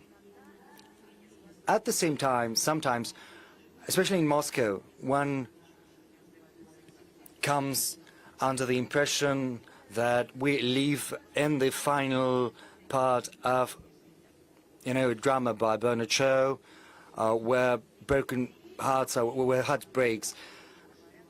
So everything is first fine, and then bombs start falling down. And right now we hear such words spoken as nuclear war, the third war. We understand this is not the second, the third special operation. Well, I'm not talking about us. We saw such special operations elsewhere. Our so-called counterparts carry out special operations and they wage war wherever they please, and no one is criticizing them. If something is happening in Libya or Afghanistan, in Syria, no one says that this would result in a third world war. So do you think this rhetoric is acceptable at all? Are there any grounds to these discussions, or is it just idle talk? Yes, we hear such rhetoric, but where does it come from? From their own statements. First, one irresponsible politician says something, then someone else at a very high level at the foreign ministry. The leaders say such things, but we're not gonna stay silent, and we have to respond. And they simply cling to our words and say that Russia is threatening, but we're not threatening. We are simply saying that we will do everything to protect our sovereignty, and this is obvious. And the special operations you've mentioned. Well, these were no special operations. These were full-blown wars that were waged. Iraq was virtually devastated. And what about Libya? Yes, Libya has still been unable to rebuild its statehood. And what about Afghanistan? How many years they've been there and how shamefully they fled? Well, it's not about shame. They did leave Afghanistan, yes, and gloriously too. But, you know, first, it was developing the way they wanted it to, not the way it had to. As far as Yugoslavia goes and its dismemberment, after the end of this country, new countries emerged. They had different interests, they had controversies, there were differences internal too, but they were fueling these differences in these countries, and they started to tear Kosovo away from Serbia. I do not quite understand why. As far as our actions go, incidentally, let's look at the legal side of the matter. It's completely in compliance with international law. When Kosovo split, under the pressure of Western countries, the ICJ made a decision which says that, in accordance with the UN Charter, if a territory splits, you don't need to ask for the permission of the central authorities. And this is what the order of the ICJ says, and this sets a precedent. Very well.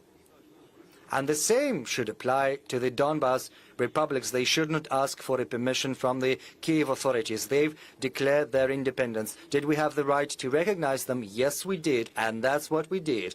We entered into an agreement with them, a treaty of mutual assistance, and in accordance with Article 51 of UN Charter, we provided military assistance to them in full compliance with the UN Charter, whether anyone likes that or not. And that's what they did. They set a precedent. So our actions are completely legitimate. Or let's go back to how the military hostilities in Iraq broke out. They were not legitimate because no one asked for anyone to come. There was no treaty in place, nor was there any recognition of a newly established state structure, state entities. They simply came and bombed the country into nothingness. And what happened in Libya? They designated themselves as God's messengers on planet Earth.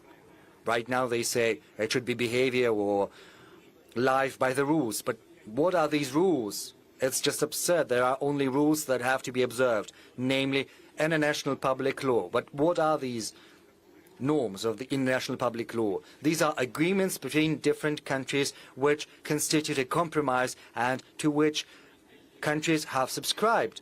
And if someone devises their own rules trying to impose them on other countries, then this won't ever fly. It's absolutely obvious. And we believe that sooner or later, and the sooner the better, the whole of international community will get back to understanding that you have to live not by rules that are devised by someone, but in compliance with international law, and that's what we should do. President Tokayev.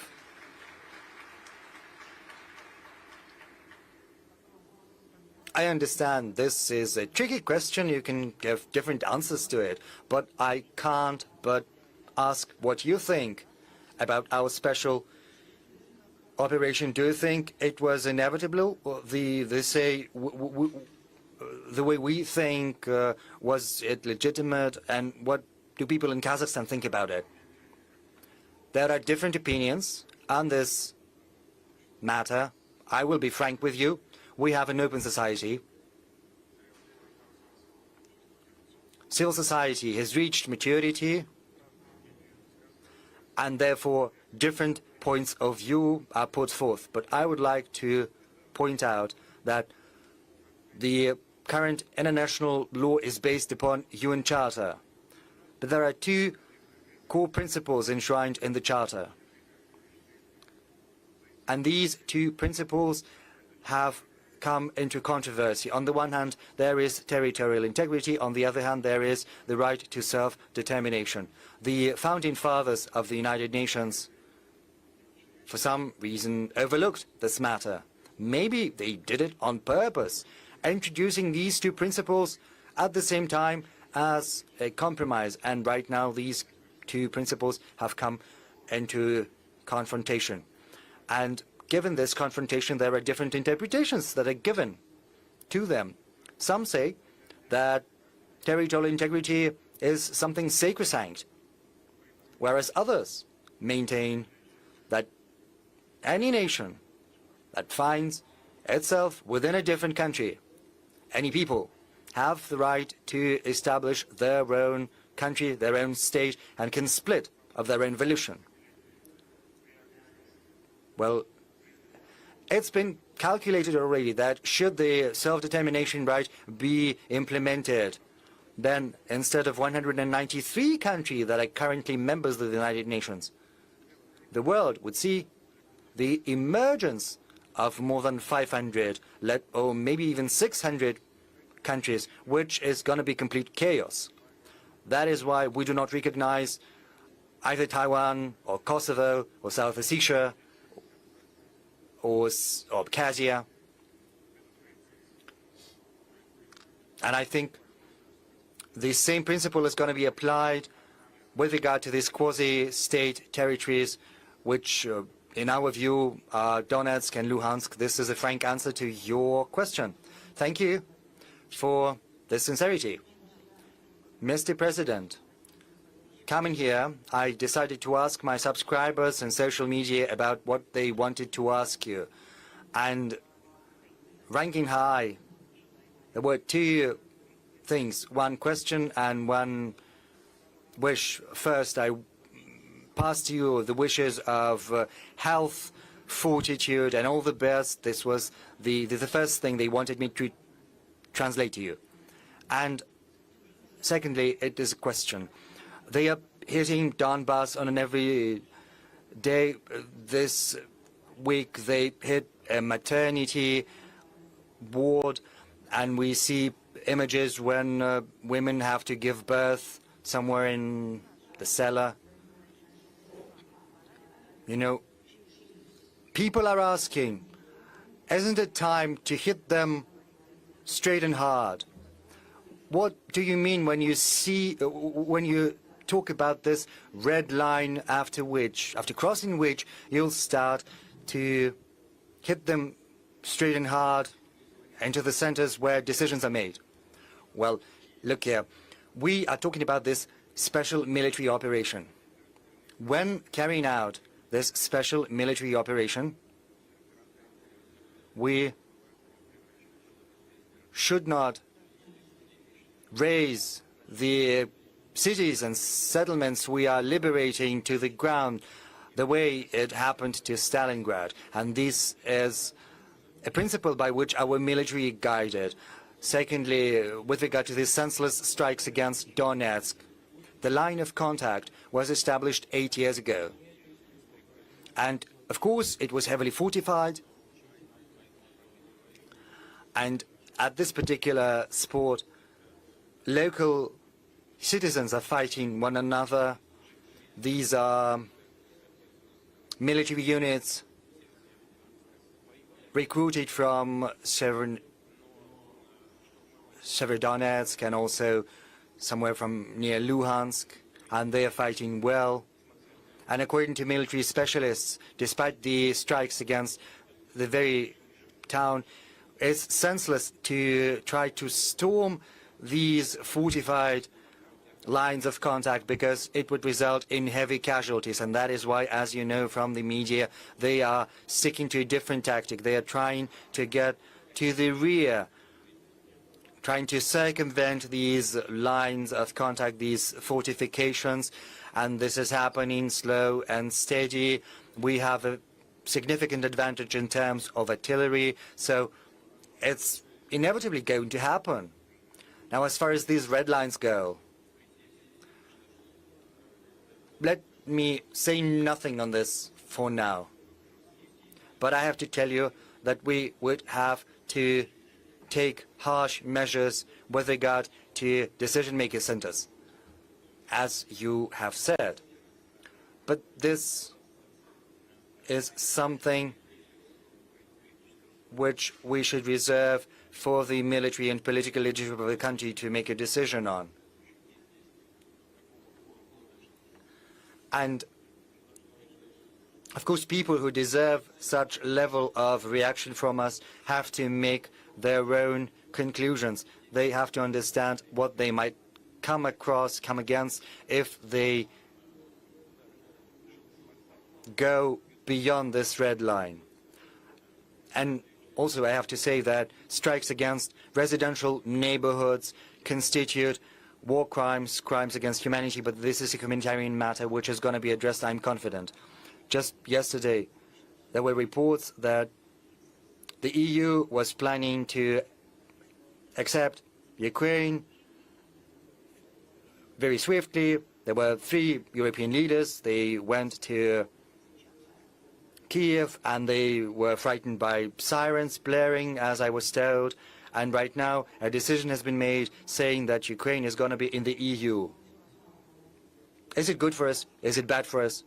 Do we not care? And I would also like to ask the same question of President Tokayev. How is it going to play out for your country's development, for the Eurasian Economic Union? Is it going to inspire more confidence in you or not?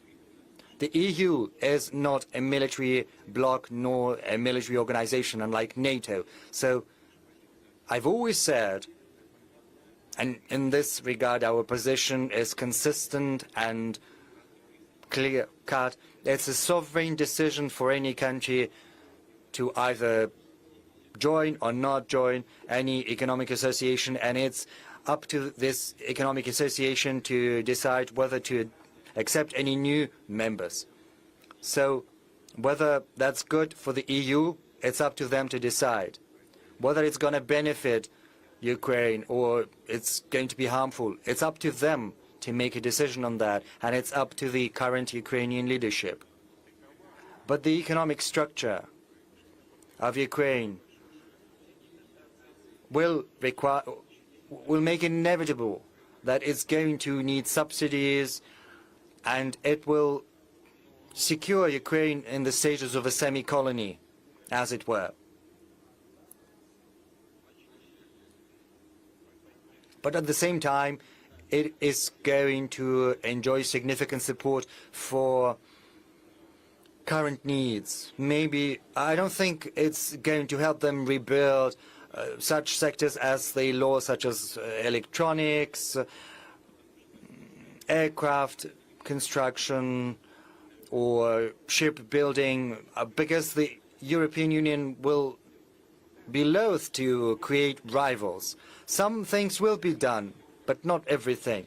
We've never been against that. What we've been against is the projection of military power on Ukraine's territory, because that constitutes a threat to our security. But as far as economic integration goes, well, it's up to them. It's their choice. And what do you think, President Tokayev? What do I think about Ukraine's adherence to the EU? I don't think it's going to be deleterious to the Eurasian Economic Union. I do not quite understand how this entry is going to happen, because the criteria... All right, we're going to take a short break here on Live Now from Fox, and then we'll jump back into comments by President Putin.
Boji, and you know, our Crescent Dark Cry is going to take offense at this designation as the breadbasket. Yes, but I'm also saying that Ukraine was a source of human resources, of leadership and managers, and many Soviet leaders were from Ukraine.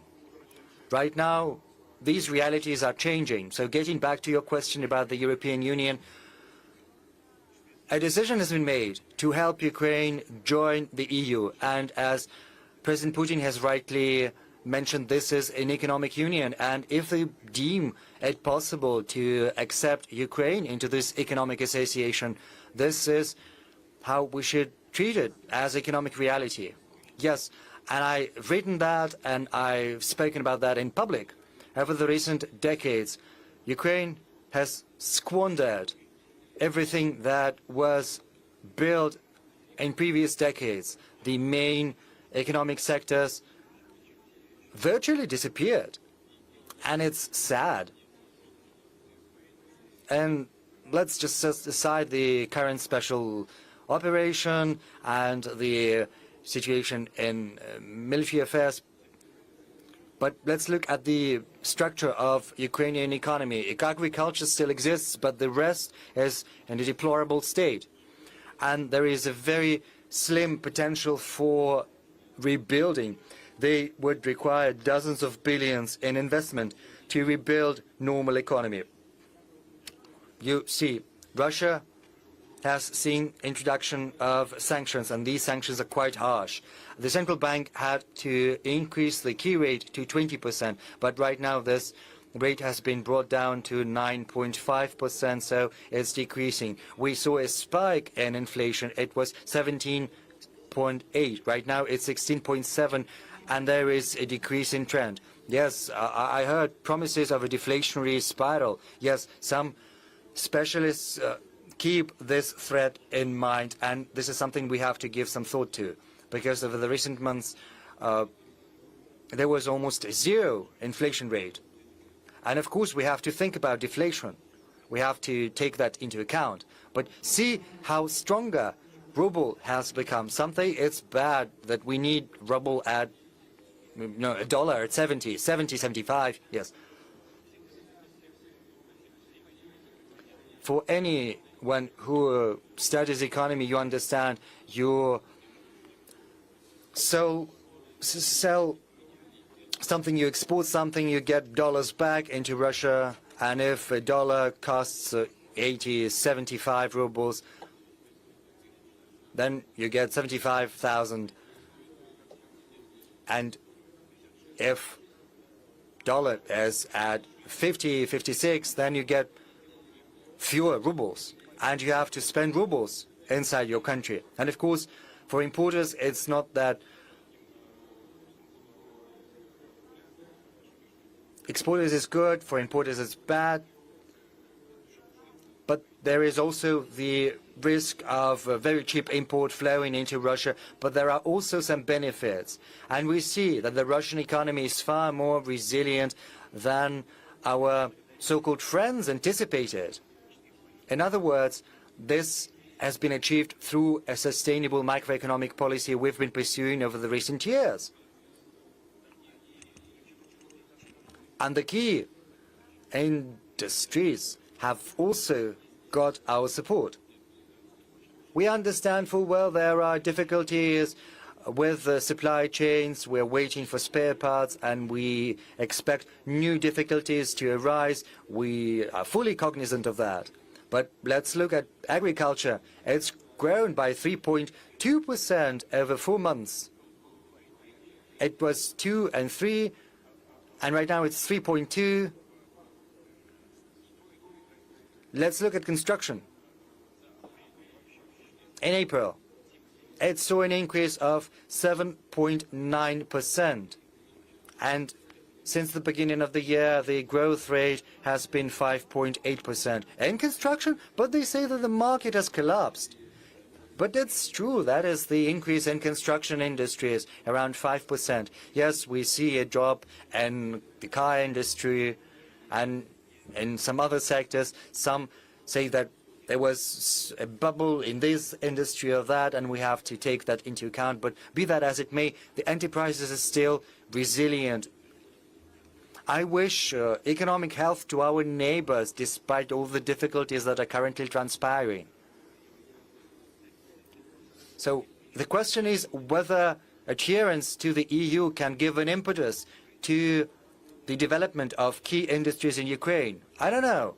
But Ukrainians are a talented people, they've got a great potential, and we assume that sooner or later the situation is going to normalize, and we're interested in wealthy neighbors.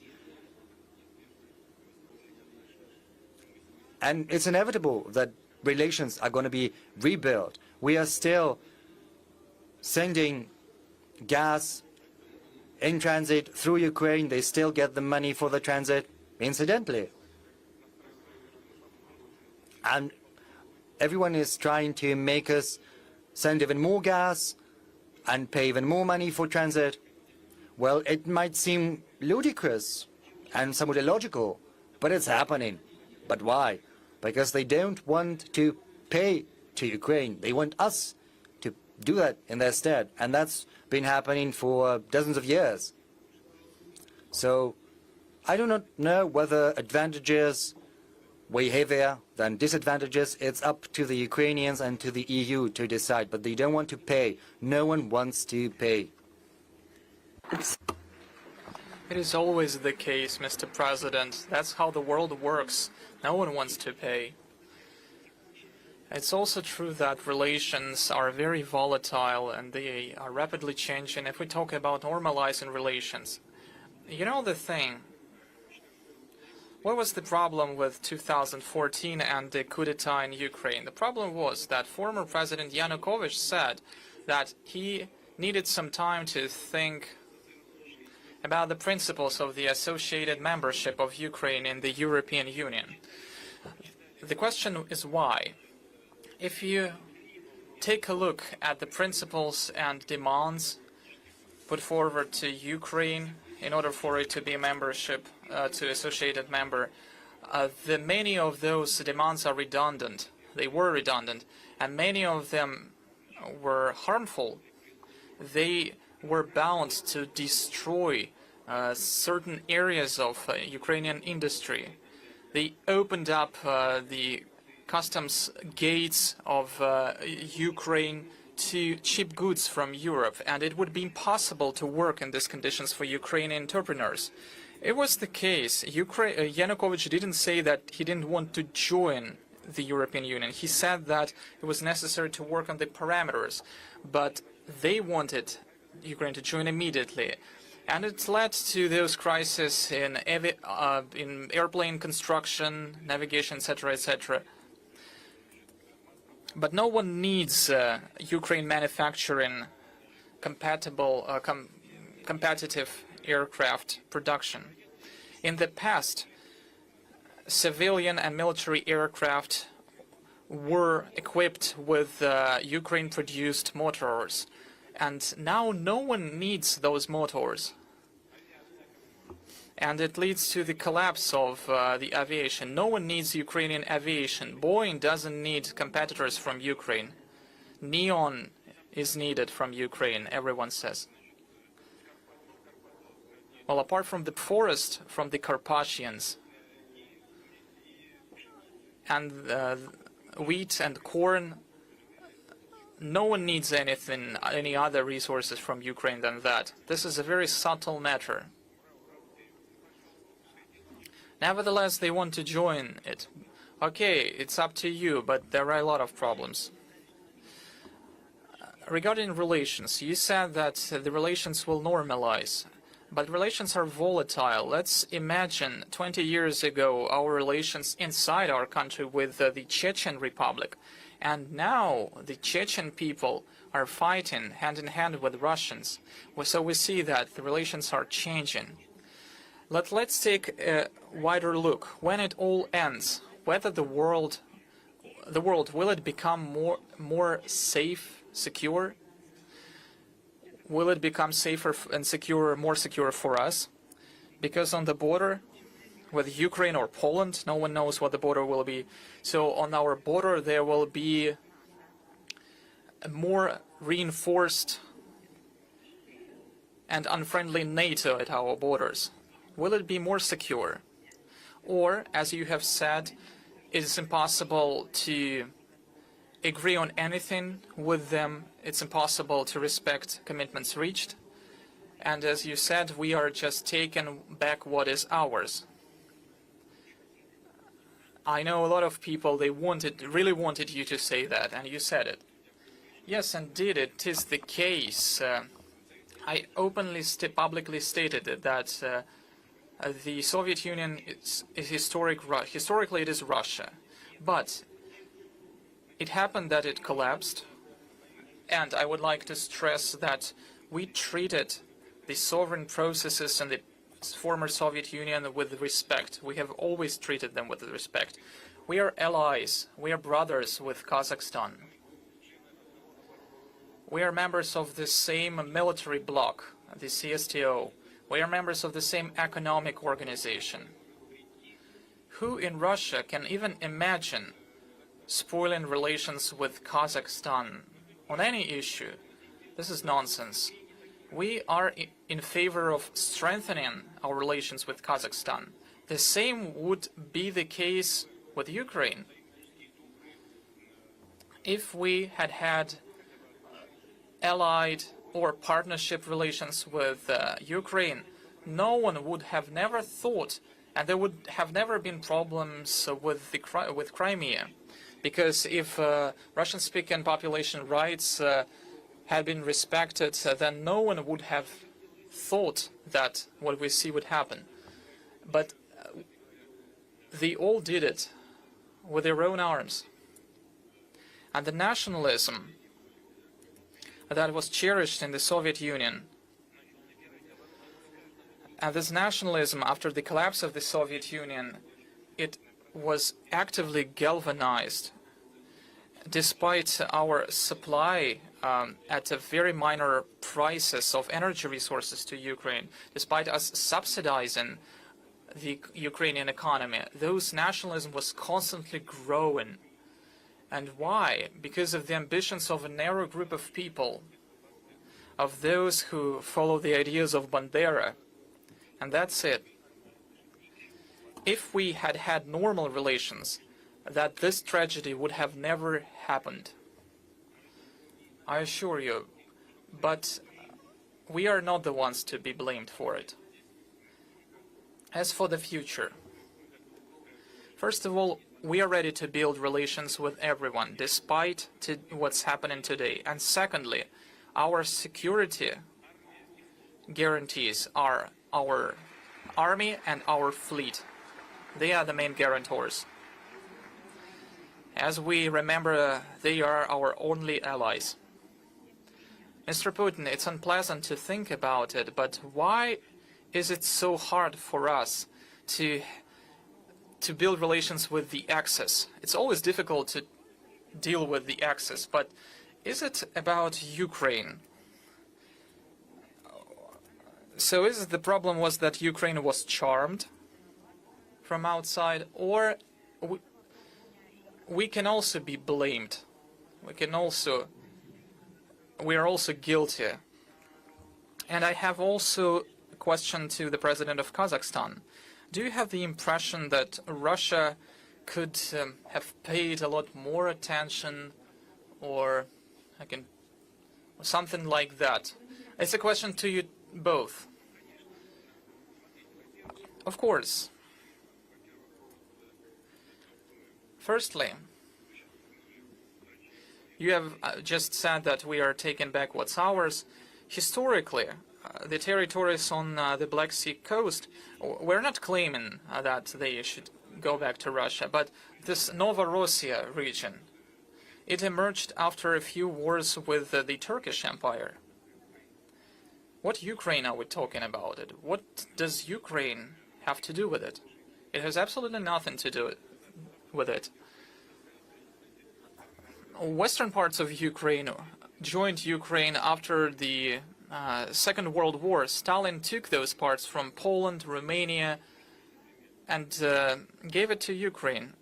And it gave Poland eastern parts of Germany.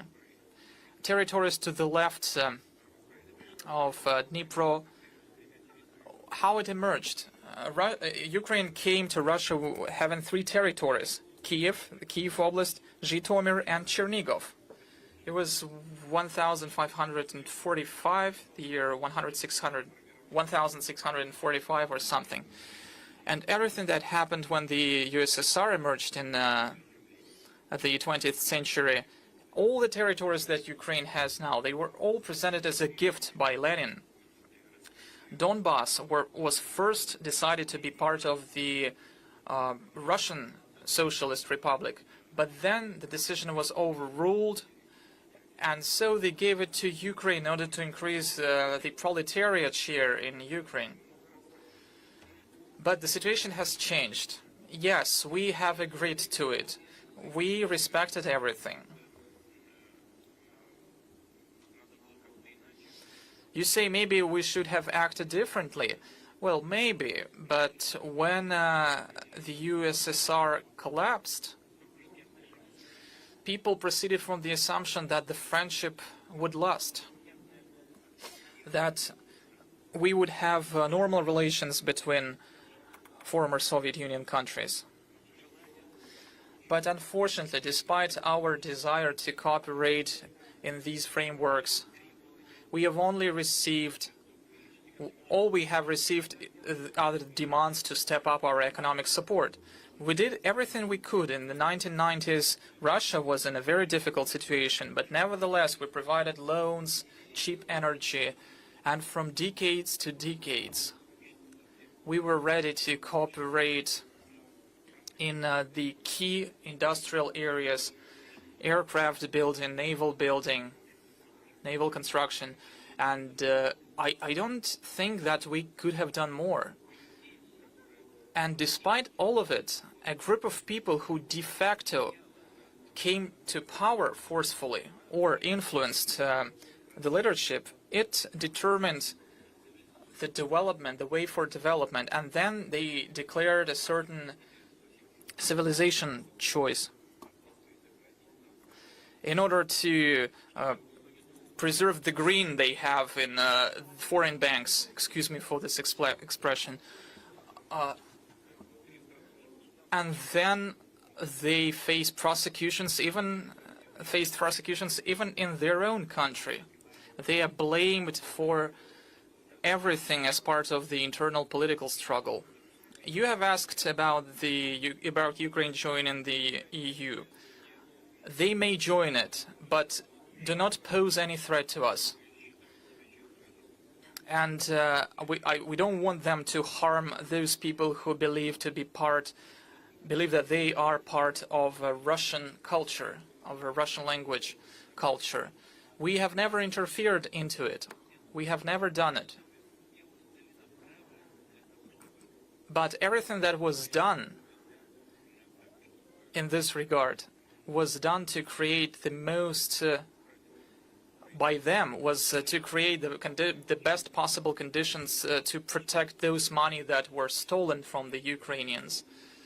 I remember very well all those discussions on the prices on energy, discussions on loans. I really don't understand what we could have done more. I think that we have done everything that we could in order to facilitate the development of interstate relations. Thank you. I have an economic question on economy, technology, and philosophy. There is no ready-made answer to it, but as we're talking about the economy and the future in general, this week we received a piece of news that Google fired an engineer who was in charge of creating the AI. And as this engineer claims that this AI became a sane creature. And I've read a dialogue between this engineer and the AI. And the AI that has allegedly become sentient. The AI said that I don't like my place in the world. I think that I'm being abused by humans.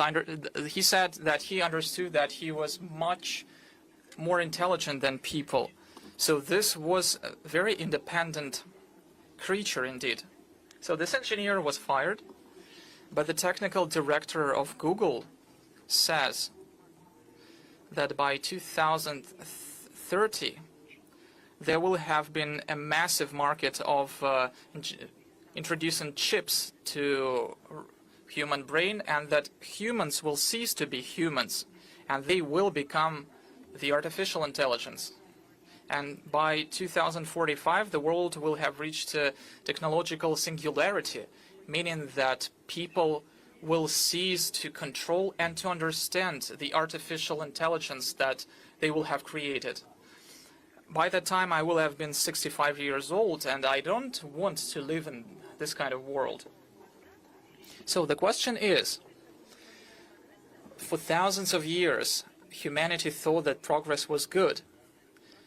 Even now, we think that progress is cool, but maybe there is a certain point which limits the progress. Maybe it is today. Of course, we need progress in medicine, in environment, in food. Of course, thousands of years of progress improved the lives of human beings. But will it be the case in the future? And maybe this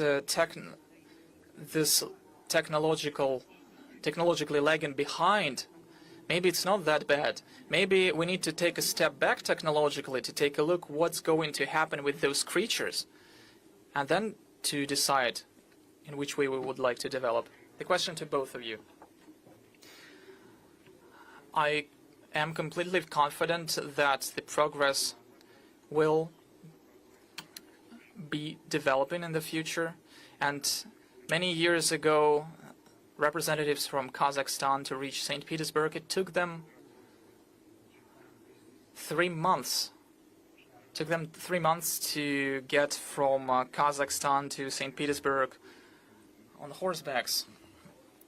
Now I flew from our capital to St. Petersburg, and it took me 3.5 hours. I believe that in 100 years, people will be surprised that it took me 3.5 hours to fly from one place to another, when it will be possible to do so in 10 or 15 minutes. So this progress cannot be stopped.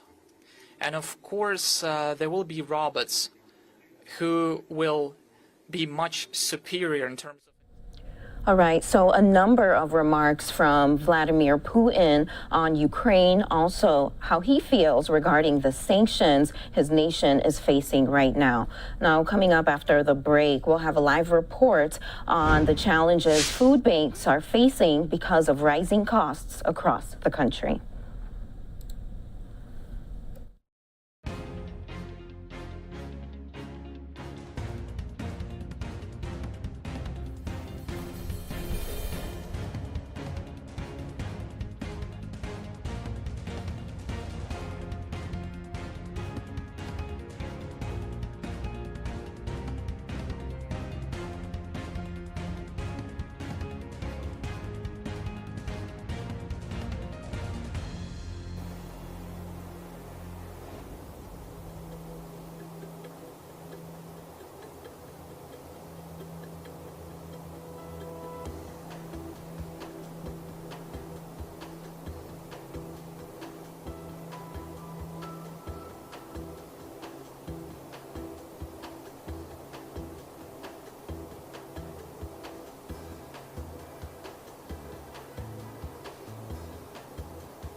Perfect.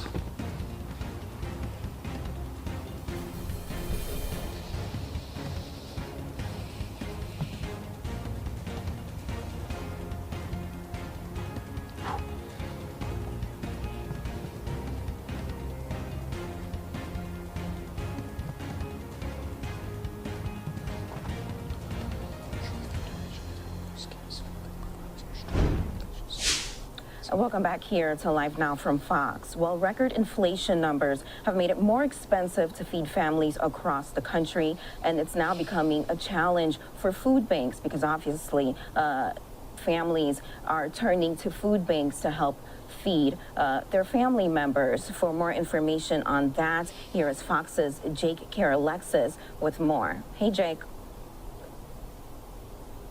Hey, Shirley, that's right. Food donations are getting more scarce. Food bank providers are struggling to afford their usual supply, and they're worried this could make it harder to help people. At the mercy of what's available. Volunteer coordinator Ryan Cooper hands out food at the Rainier Food Bank every week. He's seeing more people come through and says it's getting tougher to meet demand. We have to balance the amount that we're able to serve with the amount that it costs. The Rainier Bank isn't getting as much food donated this year. They've had to find other ways to get what they need. We have volunteers that go out with our vans and picking up produce that's not selling, basically, things that are coming off the shelf and they still have a little life in them. Northwest Harvest sends supplies to food banks all around Washington state. Northwest Harvest CEO Thomas Reynolds says they're working hard to complete orders. We are increasing the amount of bulk food that we buy. We're increasing the number of volunteers we're working with. We are increasing our transportation budgets and our food budgets because the need for food is so significant right now. And he says he doesn't know how long they can keep up. I have some concerns about getting the resources that we need at prices that we can afford it. Nationwide, food bank donations are down 20% from last year. With all of the chronic disruptions in the food supply chain and the high price of fuel and labor associated with transporting donated food, we have seen a serious decline. Reynolds says they'll supply what they can so food banks can keep feeding families. We're going to do more food drives. We're going to work more with groceries and other companies that have food that's available. We're just really scrambling to find food wherever we can get it. Feeding America says its food banks are paying almost 40% more for food than they did last year. In Seattle, Jake Alexis. Shirley? Thank you so much, Jake, for bringing us that report. All right, we're going to take a short break here on Live Now from Fox. We have more news across the country to bring you after this break.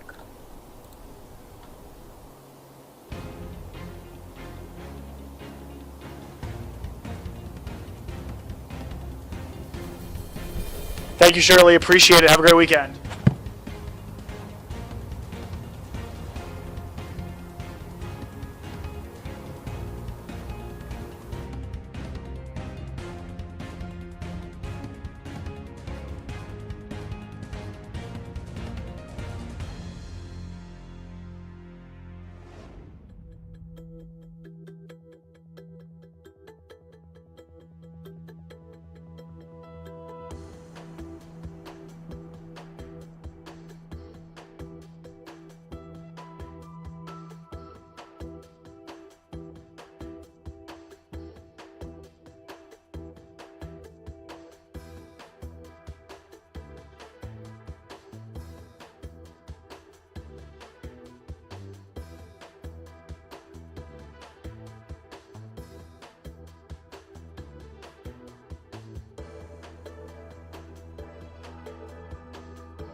Welcome back here to Live Now from Fox. The city of El Monte, California, is mourning the death of 2 officers after they were killed in a shootout. Officials there say the officers were actually ambushed. We have video of that particular incident here we can show you. You can see there on your screen. We're told that the officers were called for help at a motel, and that's when the shooting occurred. Now, moments ago, the community came out to a memorial to pay their respects to the officers who paid the ultimate sacrifice. I'd like to start this press conference with a moment of silence and remembrance of our fallen brothers. Please bow your heads.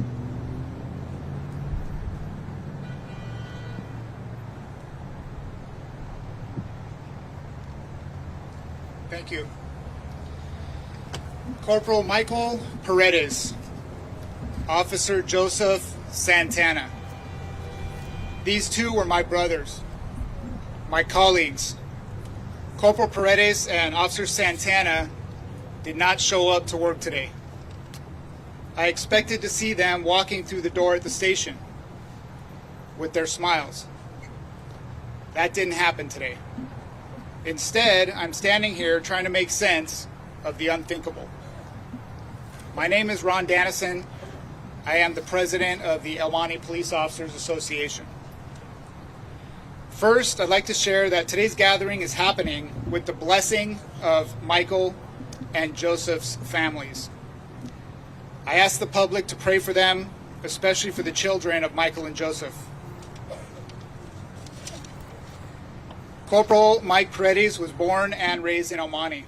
He attended El Monte schools, graduated from Arroyo High School in 1998. He started his law enforcement career as a cadet with the El Monte Police Department. He became a police officer in 2000 and served this community for 22 years. Corporal Paredes is survived by his wife of 18 years, his 16-year-old daughter, and his 14-year-old son. Corporal Paredes served in multiple aspects of the department, including the Community Relations Office and the Detective Bureau. Corporal Paredes was loved by his partners, who affectionately called him Pretty Boy. I'm sure when you look at his smile up on this picture, you can understand why. He had an infectious smile that would light up any room he walked into. Officer Joseph Santana was born and raised in El Monte. He attended El Monte schools. He graduated from El Monte High School in 2009 and started serving this community in public works for several years before being hired as a deputy sheriff for the San Bernardino County Sheriff's Department. He was a deputy for approximately 3 years before returning to this community as a police officer in November of last year. Officer Santana is survived by his wife of 7 years, his 9-year-old daughter, and his two-year-old twin boys.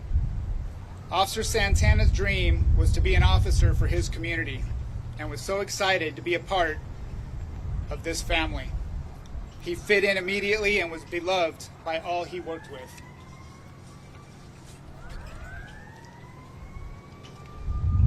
All of us who are sworn to protect and serve go about our day trying to keep people out of danger. We cannot do it alone. It takes the cooperation of all those involved, and one critical factor that seems to be missing is enforcement of the law. Gascon, it would be amazing to see this world as one big happy place where no one has bad intentions. But we all know the reality is far from that. Right now, there are criminals looking for opportunities, and thanks to Gascon, we have them freely roaming our neighborhoods. Yeah. We had 2 of our brothers murdered by one of them 3 days ago. Nothing will bring our brothers back, but we can prevent another tragedy. We stand with our community, the victims and the families who are mourning today, to say that we have had enough. George Gascon, you do not get to continue to use our streets and our brothers and sisters in your experiment. You have failed the public. You have failed these families. You have failed Michael and Joseph.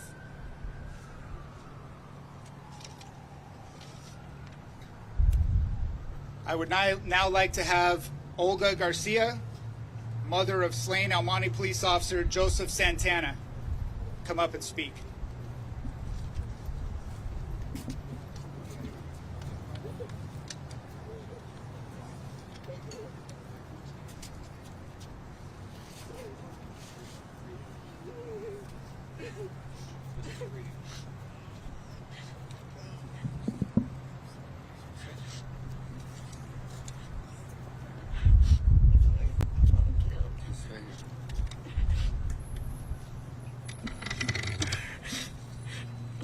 I'm Olga Garcia. I am the mother of a good man. I want the world to know my son, Joseph Santana, a police officer for the El Monte Police Department in California. He was a great father, a great husband, a good American citizen, and a wonderful son. As a mother, my life has been destroyed. Joseph was murdered by a criminal that should have been in jail. Los Angeles District Attorney George Gascon gives criminals more rights than police officers. He has insane ideas about giving criminals a slap in the hand.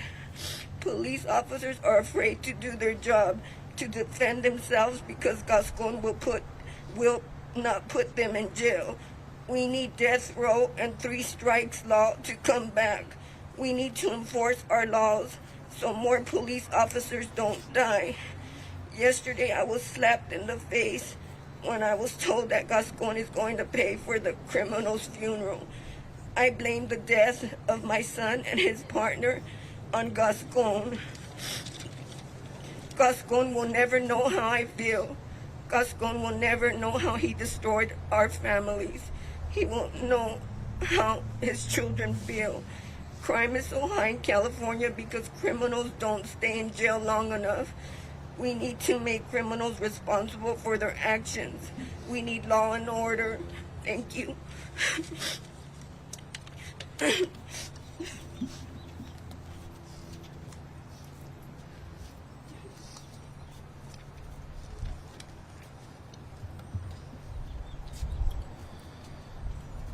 I would now like to have Dana Blair, widow of slain Los Angeles County Sheriff's Deputy Steve Blair, whose end of watch was May 12, 1995.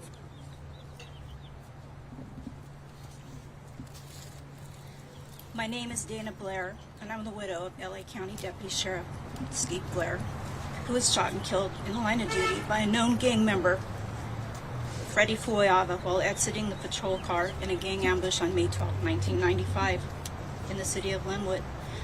Fuyava was arrested, convicted of first-degree murder, and received the death penalty. Every time a member of law enforcement is killed, it's like reliving the murder of my husband all over again and losing another member of my family.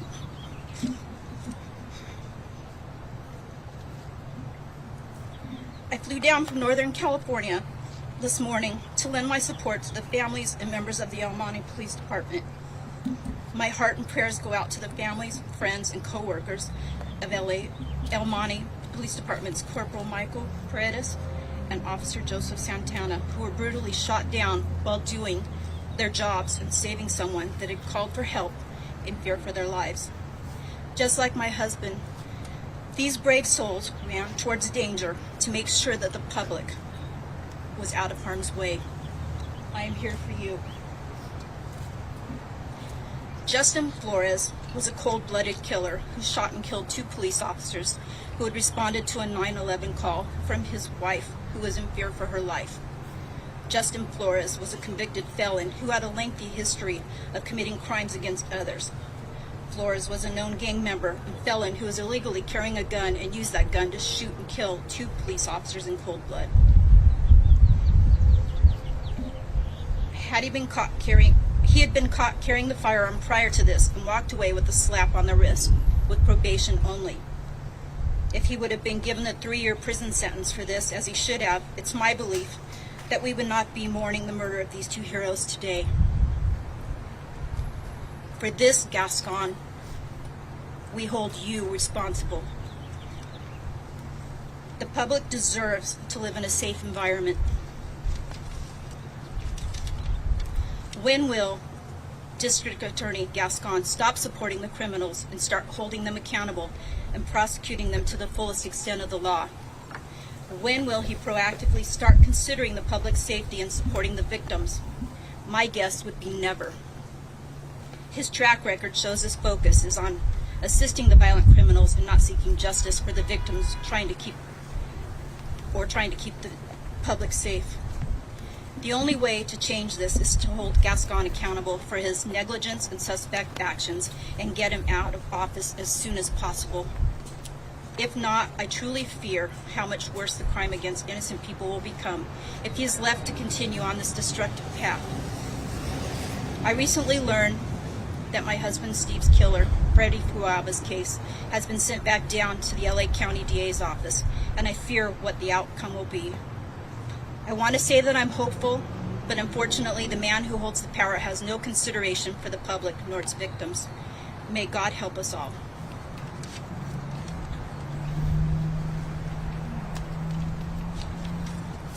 Thank you, Dana. Very powerful speech. I'd now like to call up Tanya Owen, widow of Los Angeles County Sheriff's Sergeant Steve Owen, whose end of watch was October 5, 2016. Good afternoon, everyone. My name is Tanya Owen, and I'm a 32-year veteran of law enforcement. I am also the widow of Los Angeles County Sheriff's Department Sergeant Steve Owen, who was executed by a career criminal in 2016. My husband responded to a call of a 911 of a burglary in progress. When he made contact with the individual was actually able to get a shot. My husband didn't see that shot coming. It hit him on the forehead, completely disabling him. He fell back. There was nothing he can do. He was completely out. At this point, the career criminal, instead of fleeing the location, purposely ran up to my husband, stood over him, and shot him 3 more times in the face. Second shot on the forehead, third shot in his eye, fourth shot on his cheek. And if that wasn't enough, the 5th shot he took and shot my husband's badge. I'll tell you what, as a law enforcement officer, when someone does that, he is clearly sending a message that he just does not care who stands behind, who stands between him and what he wants to accomplish. I'm here in solidarity with the El Monte Police Department, the community, and the families of Corporal Michael Paredes and Officer Joseph Santana. This press conference should not be happening today, and these 2 officers should have gone home to their families at the end of their shift. The failing policies of the Los Angeles District Attorney continue to wreak havoc on our communities. If it were not for the District Attorney's soft on crime approach, the suspect in these officers' murders would not have been on the streets after his prior offense. The District Attorney's policies have resulted in the loss of innocent lives, unnecessary bloodshed in our streets, and now the murder of 2 police officers. We are saying enough is enough, and we in Los Angeles County deserve better, Mr. Gascon. We need a district attorney who will fight for victims of crime and hold criminals accountable. The recall effort of the Los Angeles District Attorney is going strong, but we must continue to fight. We have 3 more weeks to collect signatures. Please sign the petitions and let's bring an end to the senseless crime wave that plagues our county under this district attorney. As a community, we have to remember that this is not just another tragic headline story. These families should be celebrating the incredible law enforcement officers, fathers, husbands, sons, and brothers these men were over on Father's Day weekend. Instead, they are grieving. The deaths of these heroes will forever stay with these families. Their lives are changed forever, just as October 5th, 2016 changed my life forever. To the Paredes and Santana families, and to my brothers and sisters with the El Monte Police Department, I pray for you. May God lay his healing hand on your hearts and keep you in his loving embrace. Thank you.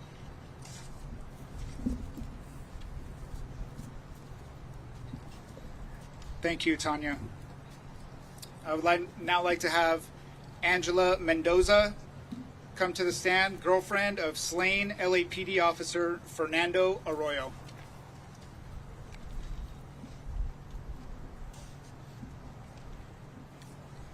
Good afternoon, everyone. I first want to start off by extending my condolences to the families of Officer Paredes and Officer Santana. And to the El Monte Police Department, we are mourning together. To the family and friends of our fallen officers, this loss is one that hits home.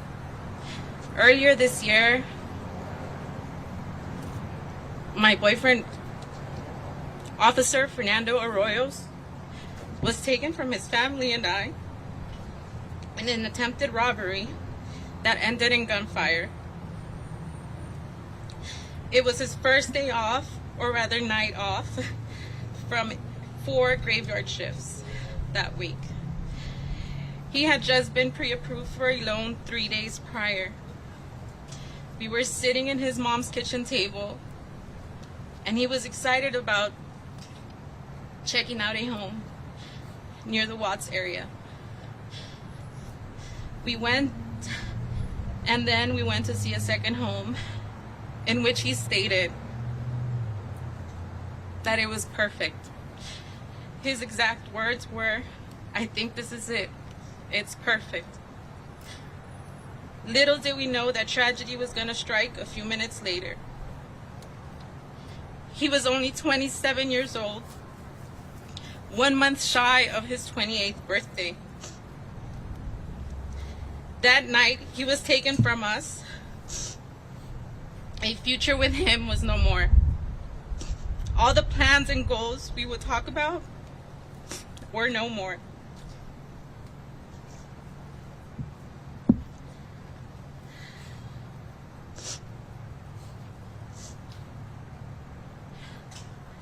In those days, while I was trying to process that he was no longer with us,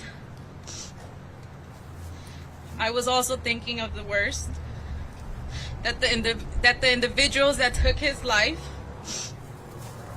were not going to receive any punishment to the fullest extent of the law because of our DA, George Gascon. George Gascon has brought terror into our communities. It has emboldened criminals. And because of him, it's why we are here today, mourning the lives of these two officers. We are sick and tired of the violence that we experience every day on our streets. And I know these officers here are tired as well. That the criminals they apprehend sometimes are not punished to the fullest extent of the law. We are hoping to get Gascon out of office in this recall attempt, and we do need as many signatures as possible to do so.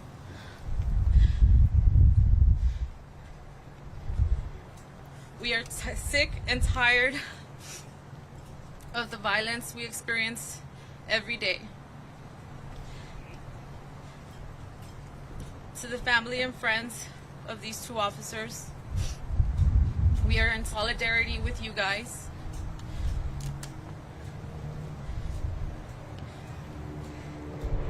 Thank you, and God bless every one of you.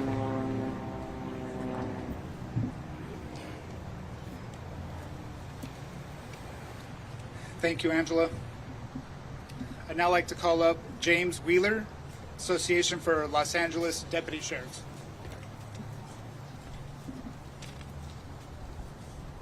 Good afternoon, everyone.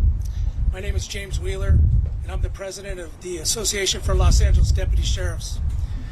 I have over 33 years on the department, and I consider myself an advocate for the public and a voice for our brothers and sisters throughout the county and the country.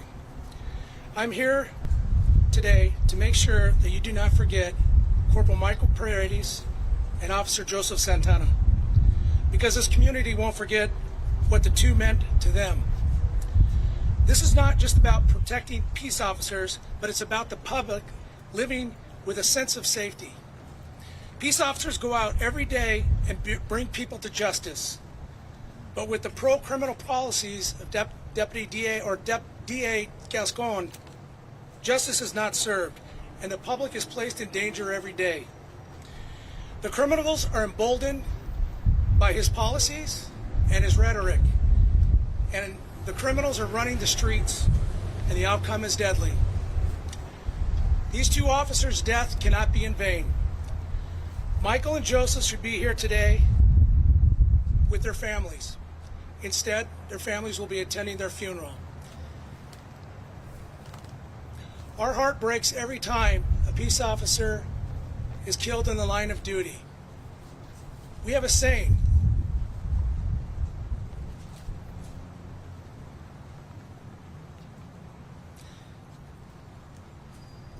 many gave some gave all. I just want you to know, on a side note, that our board of directors today voted to add an additional $100,000 to the Recall Gascon campaign.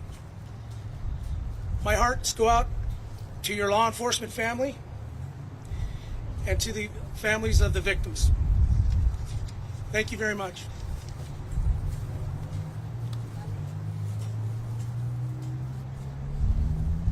Thank you, James. I'd like to call up now Patricia Wenskunis for Crime Survivors. Hello, everyone. This is a difficult day. This is a difficult week. I'm here on behalf of all victims and all survivors, grieving with all of these officers, all of law enforcement. This is a tragic, not only for our communities and law enforcement, but through the state and for our nation. Things have to change. Enough is enough. Victims should not be afraid to call the police because they're afraid that the police are going to be killed. Police are here sacrificing day in and day out for our communities. And shame on you, George Gascon. We have been struggling with this since AB 109, Prop 47, Prop 57 passed, and now enough is enough. I ask you to resign immediately. But I know that you won't. But we will recall you. And I ask everyone out there that's listening and watching, don't only sign the petition, but send it to 5, 10, 20 family members and friends and ask them to sign. And once it certifies, then we still are not done. We need to let the community know to vote George Gascon out of office, and not only George Gascon, but every single elected official that is out there that does not support law enforcement, that does not support public safety, and does not support victims of crime. I want the El Monte Police Department to know we stand united with you. All victims, all survivors, all family members, and all community members. And all of those that do not stand with you, then they need to go elsewhere. Thank you.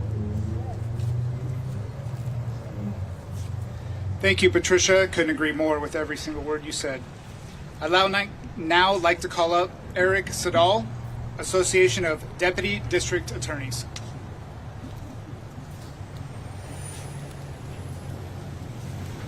Good afternoon, everyone.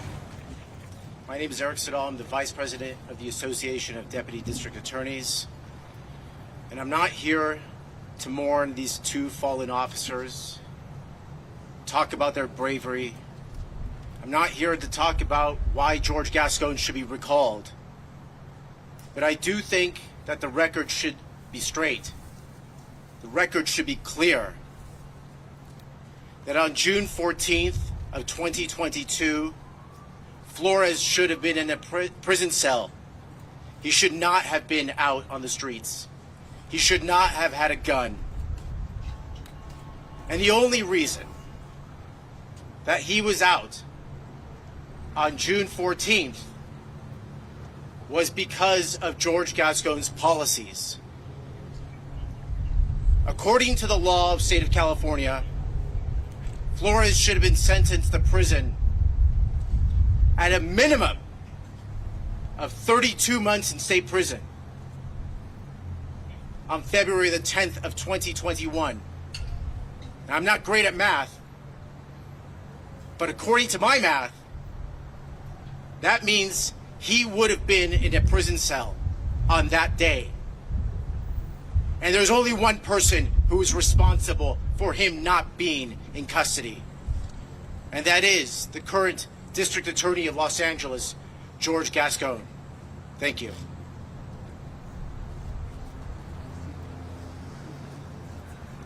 Thank you, Eric. I would like to share some information. First and foremost, the El Monte Police Officers Association has opened up a Fund a Hero campaign. Anybody who can find it in their hearts to donate to these families, 100% of the proceeds go directly to the families for their wives and children. If you go to PORAC.org, PORAC.org,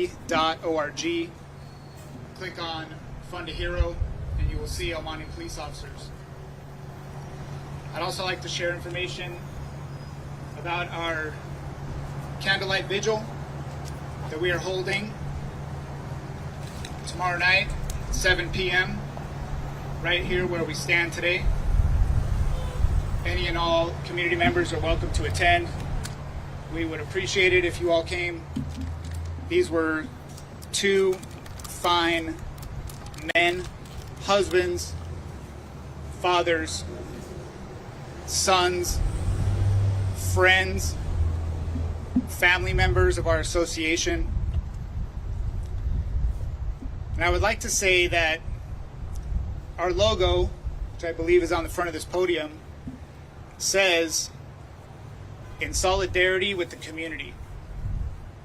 We stand with the community, but we cannot do it alone. We need your help across the state, and especially in Los Angeles County. Thank you. So as you heard there, the family of those 2 officers who were killed in an ambush in a shootout, making some very strong remarks about what happened. They also blamed the DA, George Gascon, for what happened. They say the suspect should have been behind bars. Now, coming up after the break, we'll take you to Milwaukee, Wisconsin, where communities, cities across the country are getting ready to celebrate Juneteenth during the weekend.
And welcome back here to Live Now from Fox. Now we're taking you to Milwaukee, Wisconsin. They are celebrating Juneteenth. It's one of the many communities in the U.S. that are commemorating the holiday. That's when free slaves finally found out that they were no longer slaves in Texas many, many years ago, 2 years after the Emancipation Proclamation. Let's listen in. Rayburn? Thank you. Yes, order. Thank you very much. Thank you. And short comments, if I would, please. Greetings, everyone. Claiborne Benson from Wisconsin Black Historic Society. History tells us that Abraham Lincoln was quite nervous in the midnight hour as he was about to sign the Emancipation Proclamation January the 1st. He didn't want to go into the next day simply because he knew this was the executive order. He was going around the Congress, and Congress sets policies for this nation long term. Freeing African Americans was definitely a no-no, but he did it anyway, and we're grateful to him for doing that. And so not many African Americans got their freedom with the Emancipation Proclamation. It wasn't until 1865, at the end of the war, when when General Grammer was going through the South. He goes through Texas and he finds out that there's 250 enslaved African Americans still in slavery on Galveston Island off of Texas. And so he made it perfectly clear that the war is over and slavery was indeed over. African Americans rejoice. And that's really important to remember. I'm wearing this hat because I am representing John Jefferson, a native of Madison, Wisconsin. He is the grandson of Thomas Jefferson and Sally Hemings, he is the commander of 8th Wisconsin, active in the Tennessee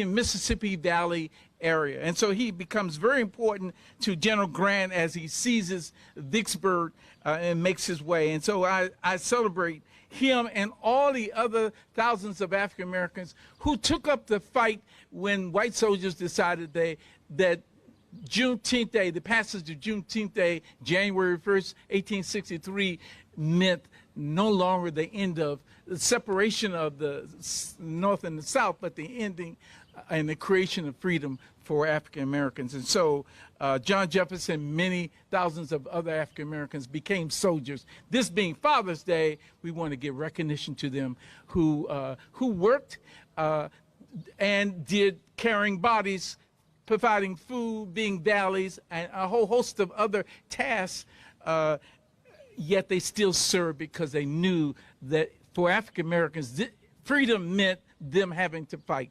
And we want to give recognition to those people. Also want to say that the governor, 1915, Governor Phillips, also celebrated the 50th anniversary of Juneteenth Day.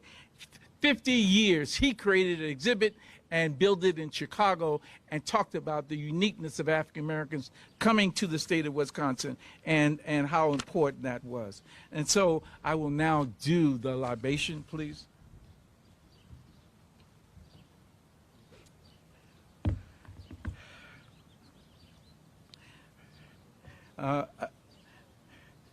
May I ask you to close your eyes and step back into time, to reclaim our ancestors, slip back into a dream, to your childhood, to your youthful years and your parents' laps, to your fathers and your grandfathers.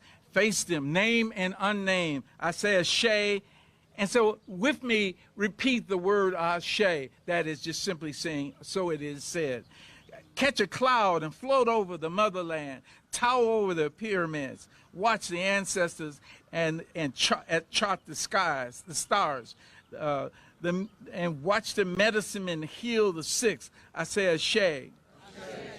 Join the dancers as they praise over the harvest festival, for they return to the motherland, the cradle of civilization. I say Ashe. Dream, I say dream back to the Nile, to the Valley of Kings and Queens, until we see the tribal villages and image them reflecting you. I say Ashe. I say dream until dream. I say dream. Hover over the ships as they docked in the harbors with our people chained, still chained. Linger over South Carolina and watch our people gather cotton. Hear the songs of our ancestors as they pick cotton and grow from sunup to sundown, as we sharecroppers, as we dream of moving north, buying our first homes, as we think about and witness our grandchildren graduating from high school and then to college. Float over Harlem and listen to Duke Ellington and the A Train. Go through Chicago and hear Dinah Washington sing Chicago blues as we watch our people migrate from the south, from the south to the north. I say Ashe. Awake and reclaim who you gain gifts of life. Share the head, the texture of the hair, the roundness of their buttocks, the rhythm of our feet, the fullness of the lip, the color of our hair. Wake up and hear the ancestors speak in your voice. Walk with the grace. Hear the voices and the cry of our people today, understanding and appreciating and respecting our growing freedom. And as they say to you, never forget our ancestors. I say Ashe. Thank you very much. Thank you, Governor. Thank you. Good job. Thank you. So thank you, Claiborne. Very moving and very thoughtful comments. So I would like to start out today by first recognizing the Legislative Black Caucus, some of whom are here to join us today. Senator Johnson and Senator Taylor, Representative Stubbs, Drake, Balde, Haywood, Bowen, Okumde, and Myers. They've done a great job. They represent really important parts of the state, and they're just great leaders. So thanks you all for all the work that you do for Wisconsinites across the state. I also want to thank my cabinet secretaries who are here today, along with our newest member, Elmer Moore Jr., and all the community leaders and organizations that are here today. Thank you for your support, and thank you for being here. You know, as many of you know, for 157 years, our country has celebrated Juneteenth to recognize the day in 1865 when Major General Gordon Granger arrived in Galveston, Texas, as you've heard before, declaring the end of slavery, ironically, 2 years after the Emancipation Proclamation was enacted. A little history lesson. Right here in the state of Wisconsin, Juneteenth was formally recognized in 2009, 22 years after State Senator Spencer Coggs and Representative Marcia Coggs first introduced legislation to do so. As we celebrate the progress that we have made, albeit sometimes at a glacial pace, we recognize and acknowledge the work that we have yet to do. The global pandemic has further made disproportionate outcomes for Black Wisconsinites experience not only in the healthcare world, but also housing, education, childcare, and economic opportunity. And in addition to a nationwide, at the same time, reckoning with about injustice and the loss of Black lives. I know I speak for everyone when I say the past 2 years are a time in our lives where we're not going to easily forget, nor should we. These challenges we face have reminded us how delicate democracy is, how elusive justice can be, and that racism is a public health issue and a crisis that deserves our urgent attention and action. So I'm glad to see so many of my cabinet secretaries here today, members of the most diverse cabinet in our state's history, because as an administration, we've got a lot of work to do. To expand health care access and ensure every Black mother and infant has the care they need, to invest in our schools and early education so that every kid has an opportunity for a bright future, to make safe housing more affordable and accessible, to ensure every eligible voter can vote and fully participate in our democracy, and to support Black workers, businesses, and entrepreneurs and grow generational wealth. I've been proud of the work we've done together across our agencies and with partners over the past several years to get nearly $900 million in federal funding out the door to help those who were the hardest hit by the pandemic recover and thrive in the years to come.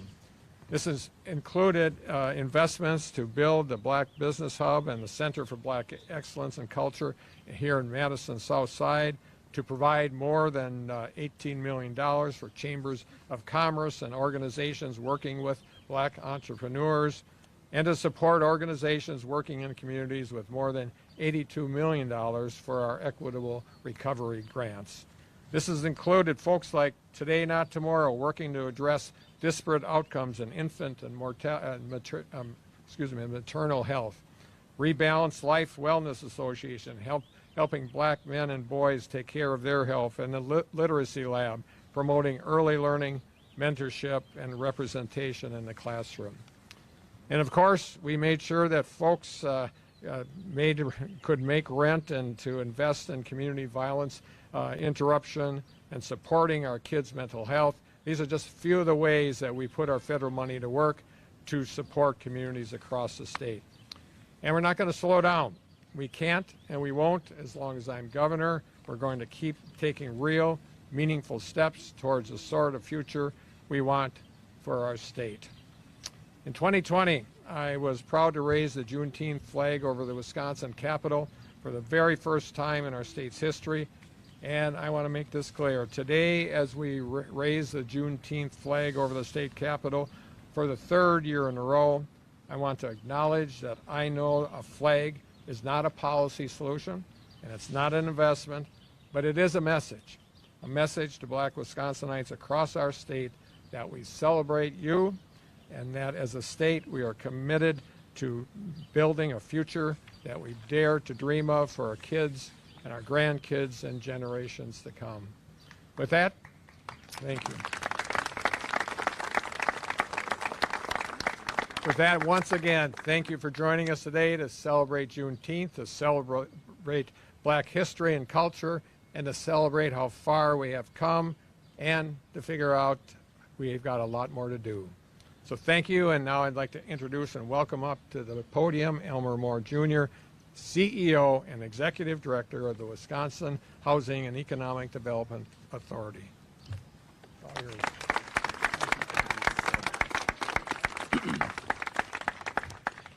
Thank you so much, Governor Evers. I'm going to take the privilege of this moment to just recognize how momentous it is. It is truly an honor to get to serve as the CEO and Executive Director of WIDA, especially for this administration and for this leader who is willing to recognize how important Juneteenth is to us. Advancing housing equity and economic opportunity are critical components of WIDA's mission because we recognize that there have been structural and systemic barriers that have resulted in great disparities for Black people and people of color when it comes to purchasing a home, when it comes to owning a business, and putting down roots in communities where folks want to live, where they want to work, and where they have an opportunity to prosper. We know that stable, secure, and safe housing is fundamental to building a stronger community. And we at WIDA are working so hard with the support of this administration to provide new resources and tools to help create more inclusive housing opportunities because, again, a safe, affordable place to live is the foundation for everyone to achieve their true potential. So I'm so excited to be a part of this administration and its commitment to celebrate Juneteenth and acknowledge the important role that Black people and Black history has had in Wisconsin and, in fact, in our nation. And with that, I'd like to introduce two members of our legislature that are dedicated to creating and protecting a future where everyone can realize freedom, achievement, and excellence. First up, we're going to welcome Representative Dora Drake, who was elected to the State Assembly in 2020 and is a member of the Wisconsin Legislative Black Caucus. She represents the 11th Assembly District, which includes parts of Milwaukee and Glendale. She's been working hard for so long through her organizations like Justice Point, a nonprofit promoting justice system reforms, where she's been passionate about investing in our youth, economic stability, and reentry services. Please welcome Representative Dora Drake.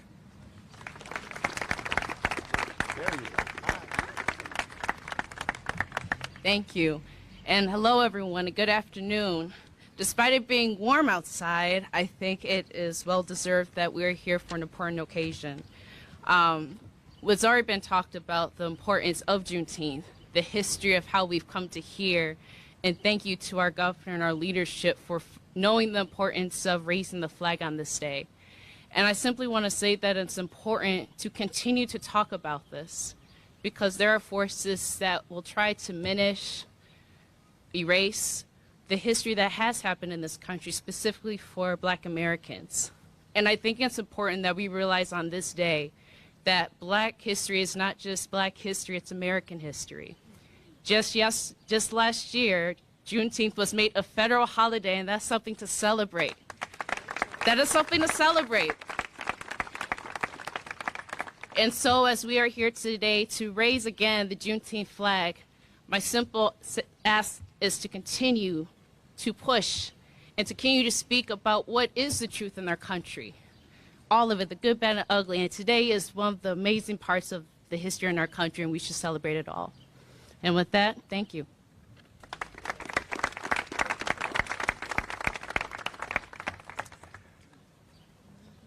Thank you so much, Representative Drake. Next, I would love to introduce Representative Stubbs.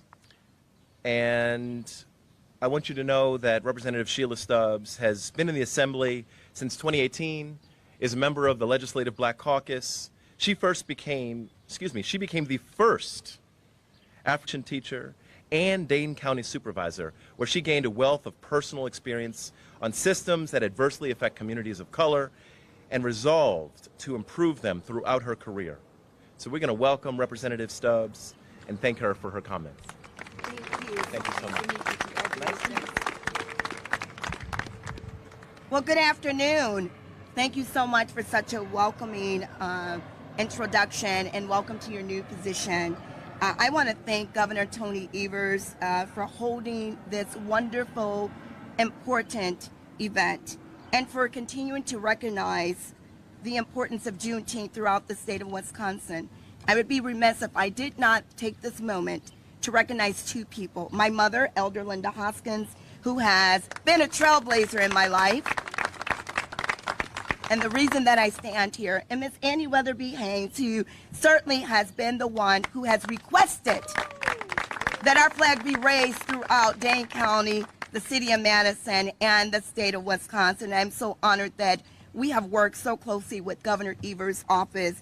His leadership team is impeccable, and I have enjoyed every moment working with Governor Evers, and I want you to know he is a man of his word, and everything that he says is everything that he means. It's not difficult to work with Governor Evers. He is someone to get things done in the state of Wisconsin. So put your hands together for our governor, Governor Tony Evers.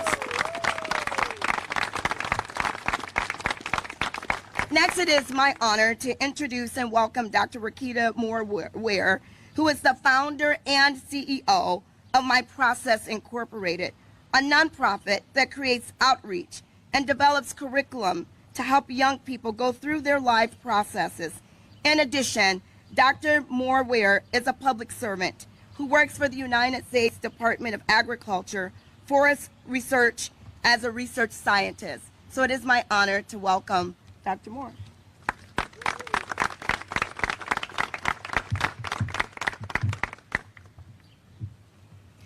Lift every voice and sing till earth and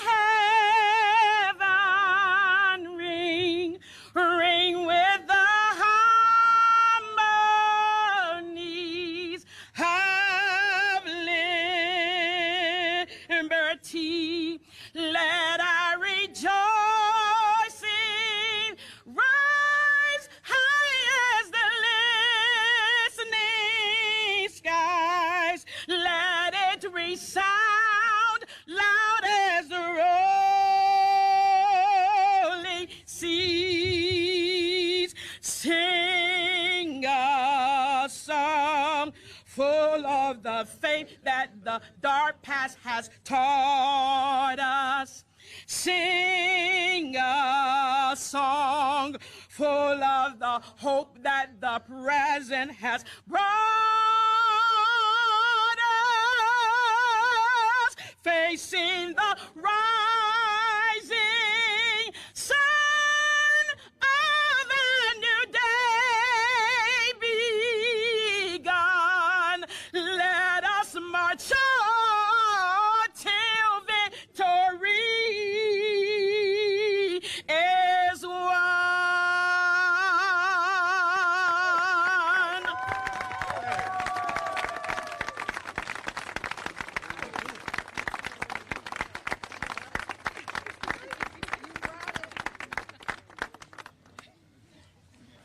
What a way to end a significant program today. Great people. Thank you all for being here. As you may have noticed, while we are singing, the flag is flying. So thank you very much, everybody. Thank you. Good work, everybody. And you see there, the Juneteenth flag has been raised over the Wisconsin state capitol. It's red, white, and blue. Obviously, it's to commemorate the end of slavery in the United States back in 1985.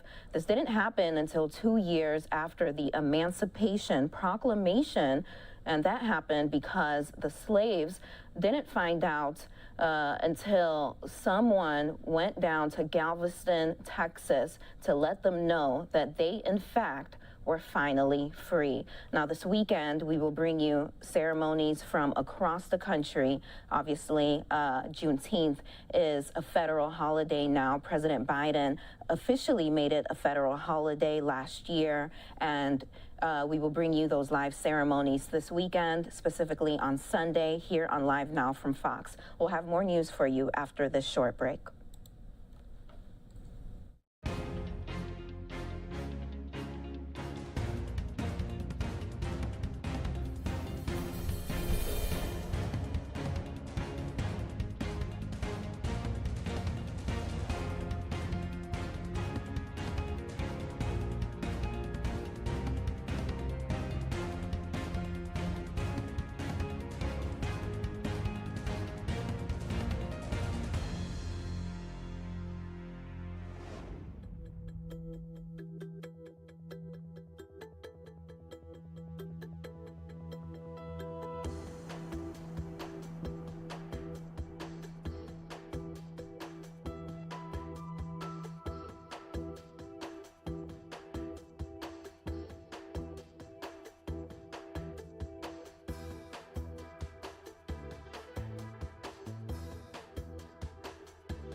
Welcome back here to Live Now from Fox. Now we're going to bring you some remarks from Justice Sonia Sotomayor. This was earlier today, and she makes remarks on what it's like to be a Supreme Court justice. Now, this is after Biden signed a bill bringing more security to justices and their families. This is after a man made a threat to Justice Kavanaugh. Let's listen in.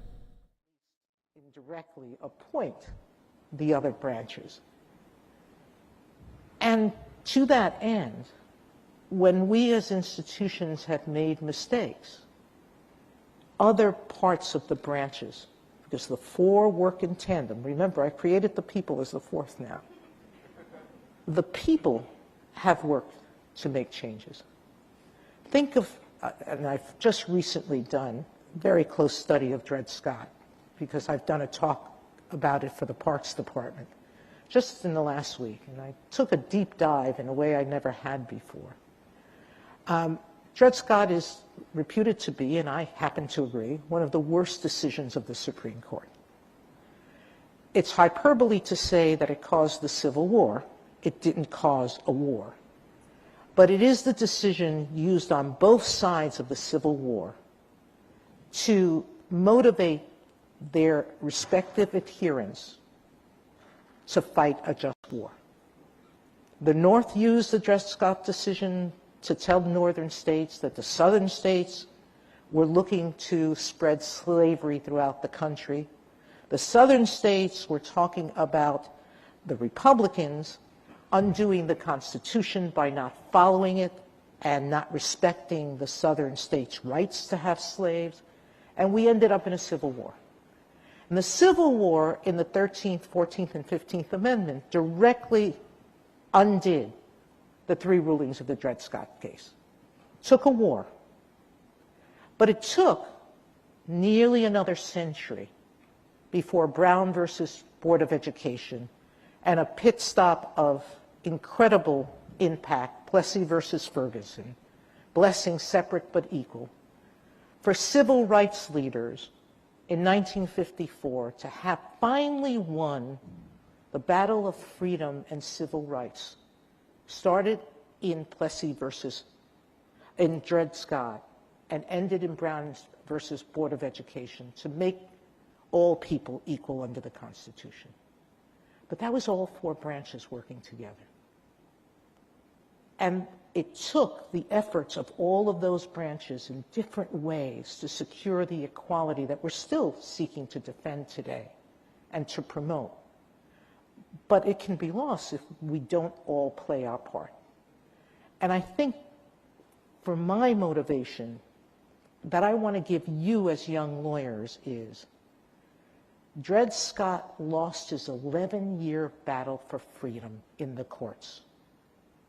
And he died a year after Dred Scott was decided. Never even got to enjoy the freedom he had bought because one of the people who helped him in his legal battle, the son of his original slave owner, secured his debt to buy his freedom, but he hardly got to breathe it before he died.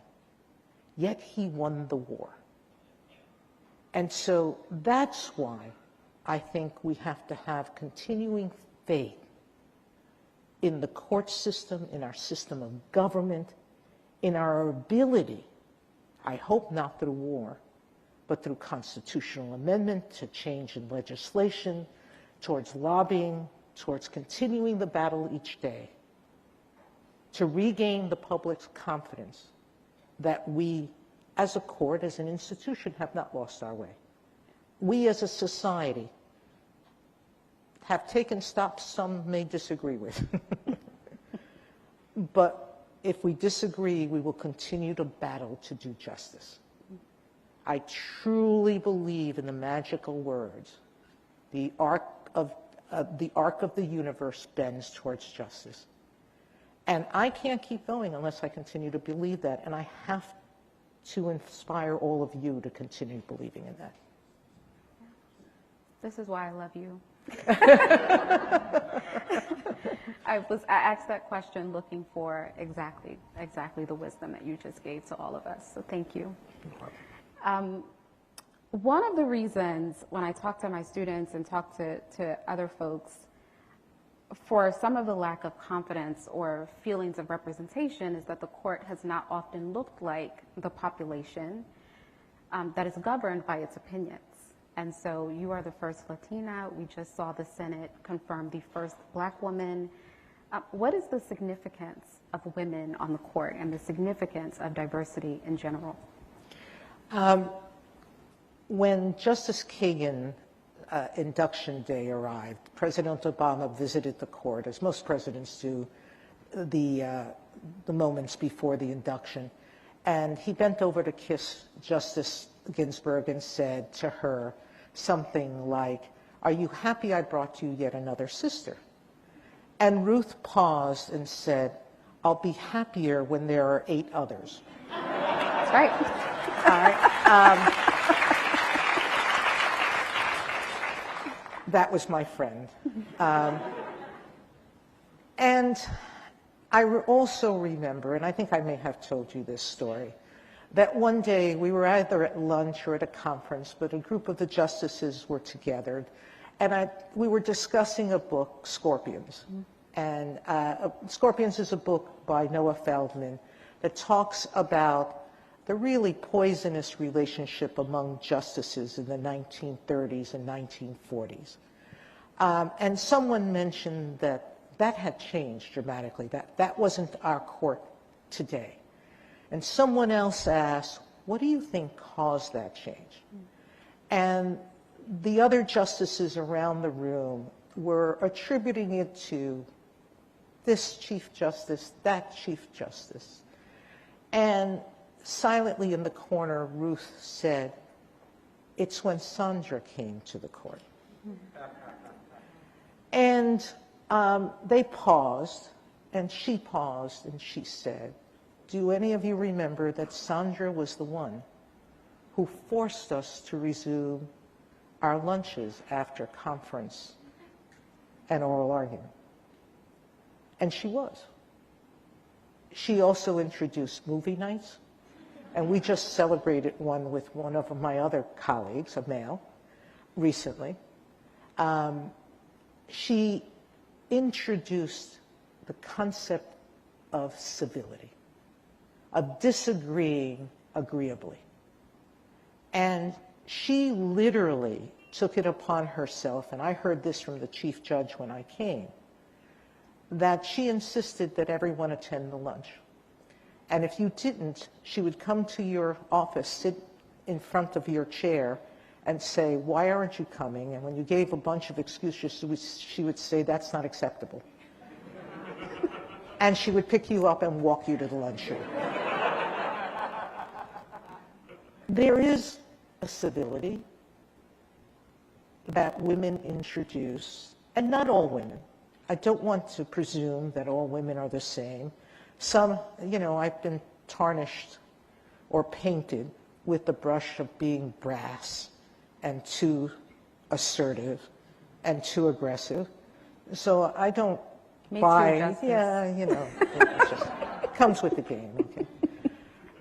It's not that we're the same, but I think generally speaking that there is a sense of collegiality, a sense of cooperativeness that women tend to insist upon. And as I said, not all, but I do think that Ruth was right, that it makes a difference. Now, that's one part of your question. The other part, which is, I think, equally important, and I've often told this story, how many of you remember, and I think it was just recently brought back, that picture of the very young African-American boy touching President Obama's hair? And I think that it's blazoned in my mind. And I believe I read that recently that the president re-met him as an adult.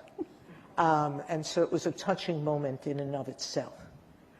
But that moment really captures the impact of people seeing someone like themselves in positions of power. as one of my girlfriends told me during the nomination process when I was complaining about the rigors of the process and how horrible it was and why did I choose to do this, etc. She looked at me and she said, Sonia, this is not about you. This is about my 8-year-old daughter seeing someone like herself in one of the highest positions in the United States and knowing that she too has a chance. And I think that that is such a critical reason for diversity, because we need to ensure everyone who's a part of our society that we have an equal chance to achieve our dreams. And people won't believe it unless they see examples of it. It's easy to say we're a free country, it's a great opportunity for freedom and achievement, but if they don't see themselves in those positions, they're never going to believe it. And so for me, that's why having people of color, all people, represented in our governing institutions. And it's a similar phenomenon with the advocates. And so the people who are presenting argument at the court, it's rare for it to be minorities and specifically women of color. The last time a black woman argued was the year I was with you when Christina Swarns argued Buck versus Davis.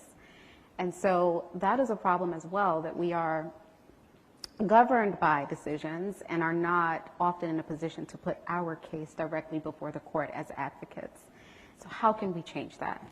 Well, realistically, and also going slightly back to the previous question, it's hard to get representation on a court that changes, that doesn't change regularly. We've had an enormous period of change on the Supreme Court in the last 10 years, less than 10 years. But generally, most people live a lifetime without there being more than one change on the court as a whole. And so to get representation is not easy. You've got to wait long periods of time, okay? But it's almost the same with argument. We're hearing, 60 to 65 cases a year? It's not a lot of cases that give the opportunity for advocates to appear before the court.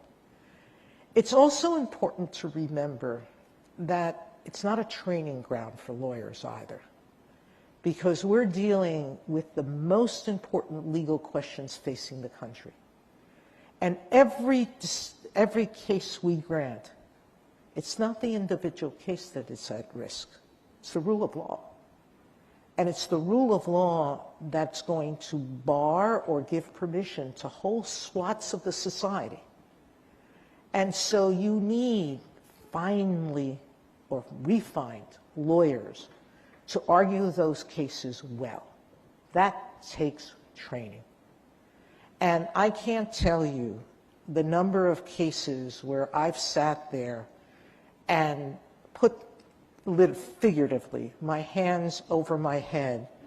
Why did that lawyer, this is their first argument, why didn't they hand this over to somebody who knew what they were doing? That's the worst feeling that I have as a justice. And I keep those notes, all right? And someday I'm going to write an article about it, because it's a fine line. It's a fine line of when someone's ready or not, but the line is often drawn by the individual. And you really have a responsibility to watch others argue cases. If it's your first time coming before the Supreme Court, and you have to look within your soul and say, am I truly ready or not? And if you have any doubt, you should hand the case over. But it takes that self-awareness to do that. But training is the most important thing. And training includes serving on the lower courts, district or circuit, trying to serve on the Supreme Court, and then working for people who will train you in situations where you will get the training. Join law firms that have appellate practices. Join law firms that have appellate practices that encourage young people or who let you take pro bono cases that will get you to the court. Many of the young lawyers who have been appearing before me, my former clerks, have been doing it in law firms who have given them the opportunity to have their first arguments before the court. And so there are firms that encourage that, and those are the firms you look for. But I was just before meeting with a dear, dear friend, a judge on a Minnesota court, who asked me that question about how do I increase diversity in my hiring? And I'm going to give credit to one of my law clerks who, working with her prior Court of Appeals judge, he asked her the same question, and she and one of her co-clerks gave him a whole memo on how to increase clerk hiring of people of diverse backgrounds. And one of the recommendations they made, I took to heart, and that was that we as judges have the power and have the responsibility to reach out to law school professors whose judgment we trust, and to tell them that it is our expectation that they will give us diverse recommendations for law clerks, and that we expect them to actually mentor students of color from their very first day in law school till the day they get them on the court. Because that's really what you need, is mentors who are going to work actively to get you hired. And so we as judges can do that. Students as students can ensure that they look for people as mentors who will help them do that. And it doesn't mean looking for those professors of color in your school. It means looking for professors who you know feed justices, clerks, and challenging them to work with you. You know, you can go up to people and say, I want to be successful. I know you know how, teach me. And people will respond if you're that direct. And that means working hard. And when they give you advice, don't slough it off. Follow it, okay? But I shouldn't say that because I ignored some of the advice of some mentors. But the point is that to fix this problem, we're going to have to work at every level. We're going to have to work at the law school level to push more of our kids into clerkships in major places that will get them into law firms where they will argue eventually cases before the Supreme Court. We need more people of color in positions like the Solicitor General's office, Bristow Fellows. If you're a law student and don't know what a Bristow Fellowship is, something's wrong. You should be aware of what it is. It's an internship, essentially, at the Solicitor General's office. But many Bristow Fellows end up with Supreme Court clerkships.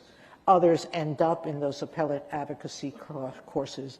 And then finally, study the court. Prepare yourself for those opportunities. Study our cases, think about them, listen to oral arguments, start molding your own presentations in lower courts with the knowledge of how you have to be prepared eventually for a Supreme Court argument. It's never going to be easy for the reasons I explained. People are just not going to hand you a Supreme Court argument. But all of us can play a part in encouraging the diversity that you're talking about, Tiffany. Yes. You're doing that. You went to Howard to do that. That's right. Shout out to Howard. Yeah. I want to talk about some of the things that I've learned from you, both through working with you and... You know, we haven't walked around. Come on. Yes. We got them to wear masks and then we didn't walk around. Come on.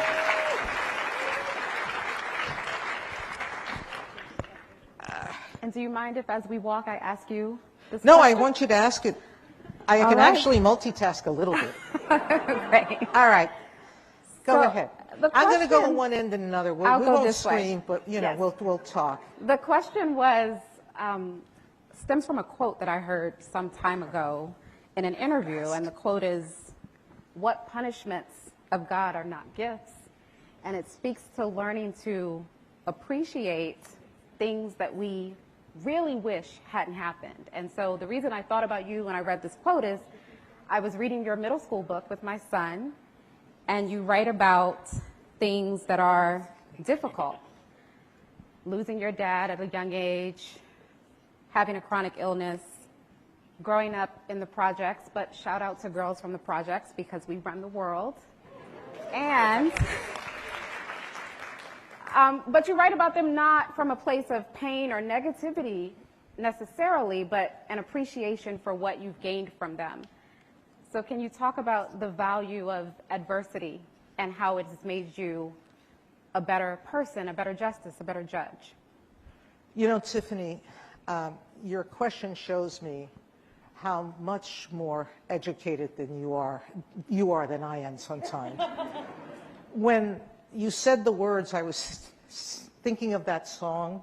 It's a popular song, and I bet the young people here will be able to remind me of the exact words, but something about a woman being left by a boyfriend, and she sings something like, "You thought you would kill me, but I have survived." Yes. What's the actual words to that song?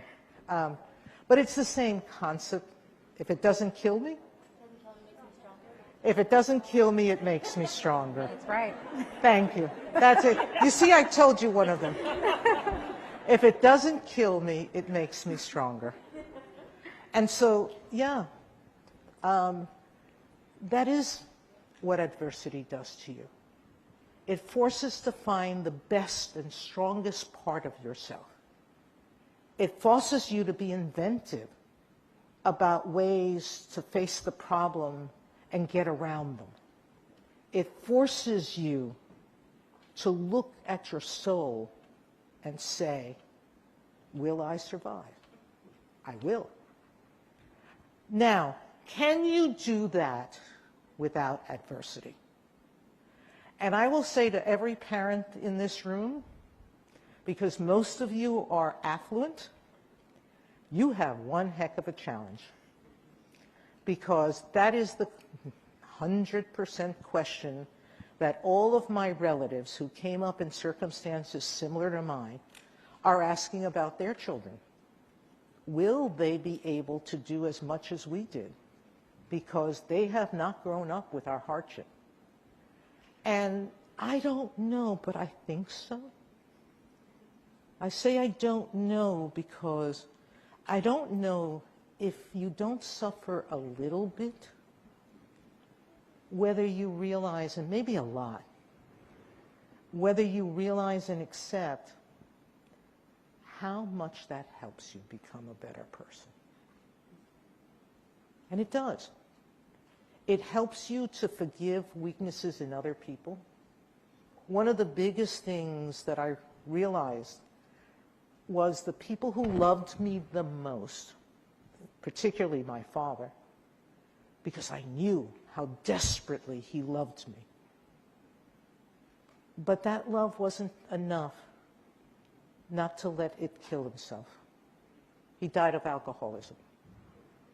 He couldn't stop drinking. And what that made me realize is that people do things in life. They're responsible for the choices. We all pay for our choices. My dad paid for his, okay? But I could forgive him. I could look and say, we as human beings are not perfect. But it doesn't mean we're horrible people. We do wrong things. Every parent in this room has had a child look at them and say, don't you love me anymore? And every parent has said, are you silly? Yes, I love you. I just don't like what you did. Think about that. I thought about it when I was a district court judge, and I had defendants before me, and some of them did some horrible, horrible crimes. But I still had to look for their humanity. Didn't stop me from punishing them, and some of them I punished very harshly. That's not the point. I wasn't there to play God and judge them. I was there to impose a sentence and do it in a respectful way. And so I think that's what adversity teaches you. And it is my hope that those who don't suffer adversity think about that in trying to put themselves in the shoes of other people and know what the value of struggle is, know what the value of hardship is, and at least Be grateful for what you have and not resentful of what other people have had to work for. So you're saying, yes, it is true, and you are right. And I do think it is important to understand that hardship can be a gift from God, not a punishment. Yes. I'm going to ask.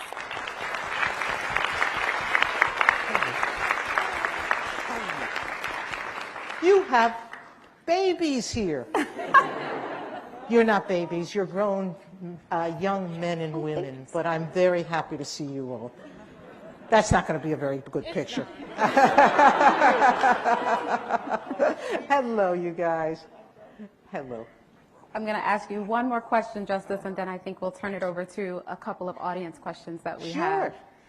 So disagreement. One of the things that I learned the year I was with you is the importance of engaging with people with whom I deeply disagree. And I remember one time there was someone who came to the court to give a talk, and I really didn't want to hear anything that this person had to say because I disagreed with them. And I thought I was going to sneak and work through the lunch, but you caught me and you made me go. And you said that I had to go because you never know what you'll learn from unexpected sources. And so why did you make me do that? And how do you go about cultivating relationships with people with whom you really, really disagree? Tiffany, you went, right? I did. And you actually came away conflicted, didn't you? I did. I really did. And you came away conflicted because the person was charming, correct? That's right. And you thought to yourself, how can they believe what they believe? Exactly. I can't talk. Oh my God. Yeah, sorry, I just wanted to hug you. Hi. The one thing I spoke about before, about people doing wrong things but not being bad people necessarily, I believe that about everyone. I believe that there is good in every single human being. And it doesn't matter what their political views are. I understand that human beings share basic human values and kind. How many of you remember the Shakespeare line by Shylock, where he goes on and on about, don't we bleed the same, okay? We do have those common human emotions. And so with every single person that I meet, particularly if I disagree with them, I try to find the goodness in them.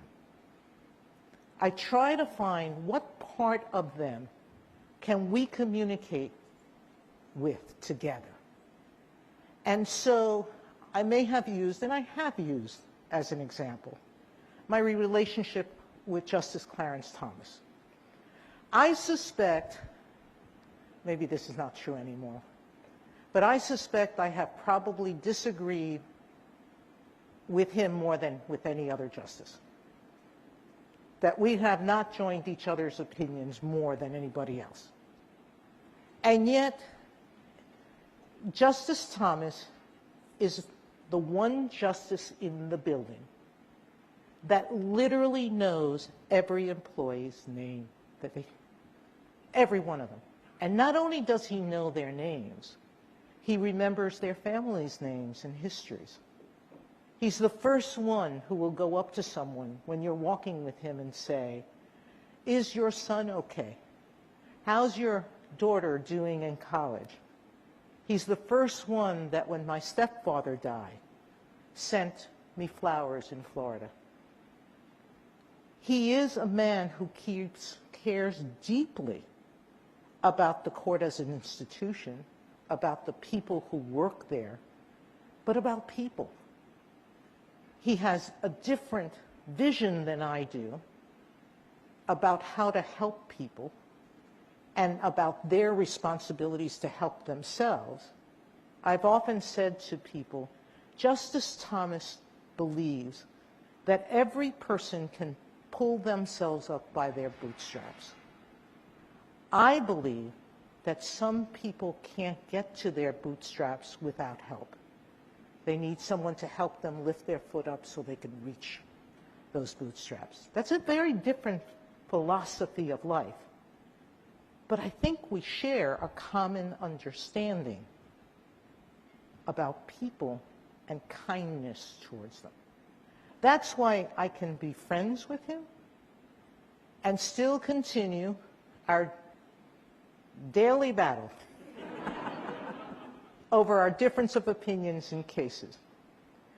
But you really can't begin to understand an adversary unless you step away from looking at their views as motivated in bad faith, but until you can look at their views and think about what the human reaction is that's motivating those views. What are they afraid of? What is it that inside of them moves them to be seeing the world in this way? You can't begin to engage them unless you can do something about that conversation. And so, yes, I have friends of all backgrounds and friends of all political views, and I will continue to do so because that's important to me, understanding how I can make the best pitch long term to achieve the goals that I think are important. Thank you, Justice. I think we have a few audience questions, and I'm not sure where you are, but if you could. Right here. Perfect. Oh, I'm right here. All right. Who is it? And tell me who you Where are. is she? Okay. There she is. Hold on, Regis. You're blocking my way. There. Right okay. here. I'll come around and give you a hug as soon as I walk around this way, okay? Thank you. Thank you. Hi, Justice Sotomayor. My name is Gabriela Barbosa, and I am a board member of the American Constitution Society. I am also a co-chair of the Los Angeles Lawyer Chapter and have dedicated my career to advocating for the rights of children of color. I had the great privilege of meeting you over a decade ago in 2011 when you came to Columbia Law School, and I was a 2L, and you spoke to the Latino Law Students Association. And at that time, I was a part of a small group of Latinas who were at the law school, and the first generation of my family to go to law school and graduate. And my path was not straightforward, and it was difficult at times. But listening to you speak was incredible motivation for me to keep going. So thank you so much for coming at that time. I will forever cherish that memory. So now... That's why I keep going back to law school. Yes, exactly. Thank you. So now that so many from underrepresented communities in the legal profession are attending and graduating from law school, my question is, what guidance do you have for first-generation lawyers who might find themselves in spaces where their lived experiences might not be shared by other people and might not even be understood? First of all, in every experience that most of us from our challenged backgrounds come from, every space we're going to enter, we're going to be different. And I do think there is value in knowing that one of the things that's important is for you to take the time to explore their lived experiences, to talk to people who are different than you, to understand where their worldview and self-identity comes from. So I have a dear, dear friend. We lost touch in college, and he was from Oregon. And my friend pined that he was at Princeton. When I say pined, he really was sad most of our 4 years. And one evening we were sitting around, and I just said to him, "Why do you miss it so much? What's there?"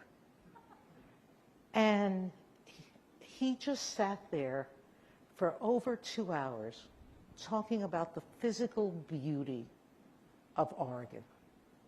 And he talked about what a deep clash it was to see the urban environment, to have lights that block the stars. I'd never even thought that lights block stars. Then I came from New York City, okay? I was in Princeton, which is still, you know, a little bit suburban, but still urban, okay? I didn't see stars until I went once to Phoenix, okay? Seriously, they had to take me out to the desert for me to see things I had never seen before. But he had described it to me, and he talked about a blue sky in a way that I had never, ever experienced in my life. And that conversation started us on other conversations about how different my world was.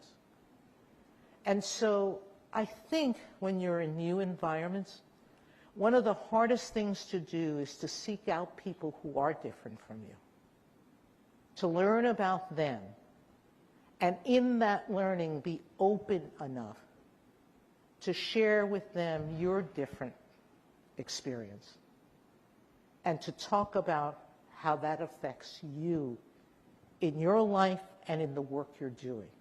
People will open up if you're open with them, but you have to show interest in them first to get that.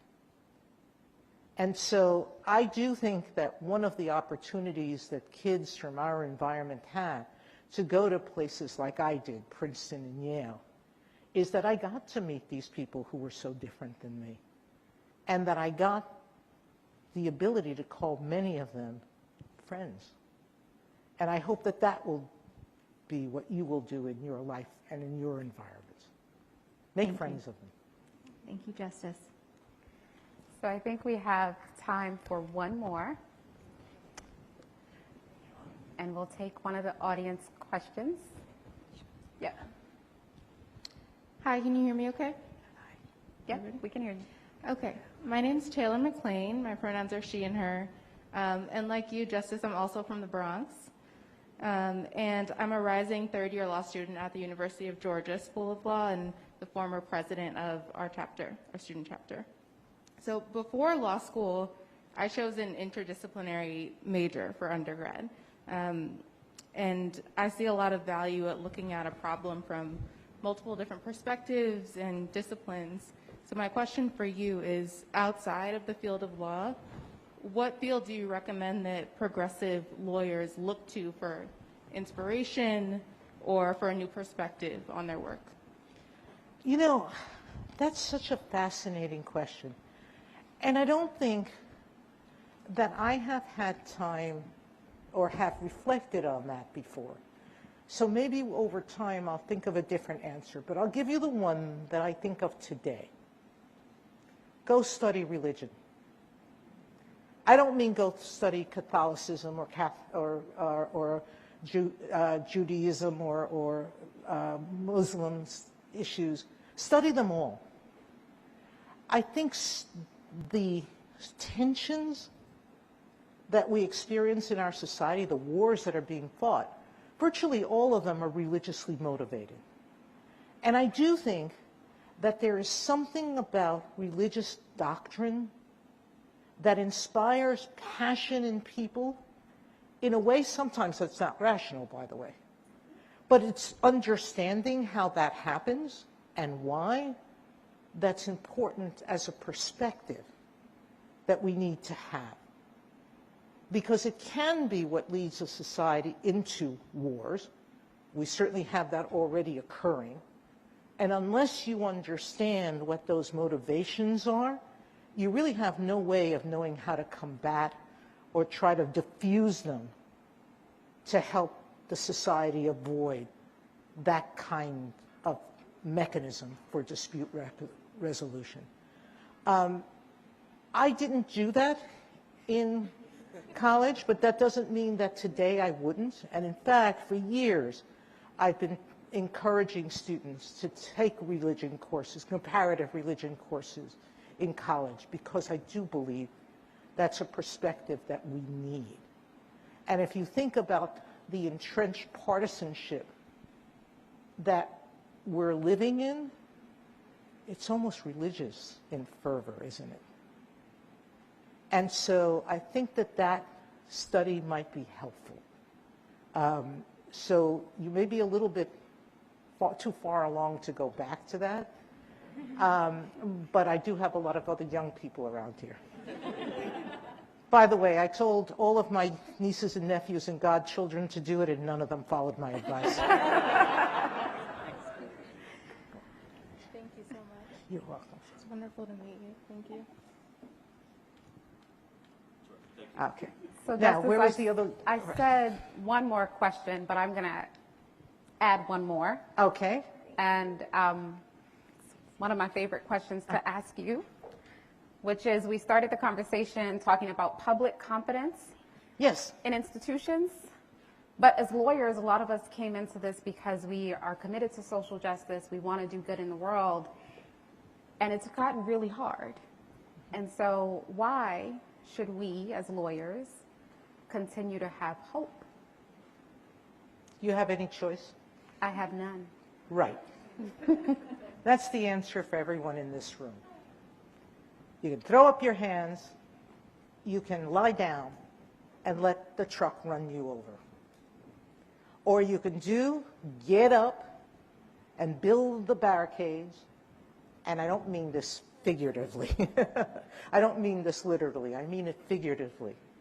You can get up and with all your might try to stop that collision. I don't think I have a choice. Neither do you. None of us were born to be bystanders in life, to let things just happen to us. It's not acceptable to say that I'm a product of something that I can't control. Yes, you can. Your destiny is in your hands, in our hands, working together. And so for me, look, there are days I get discouraged. There are moments where I am deeply, deeply disappointed. And yes, there have been moments where I've stopped and said, is this worth it anymore? And every time I do that, I lick my wounds for a while. Sometimes I cry. And then I say, okay, let's fight. Yes.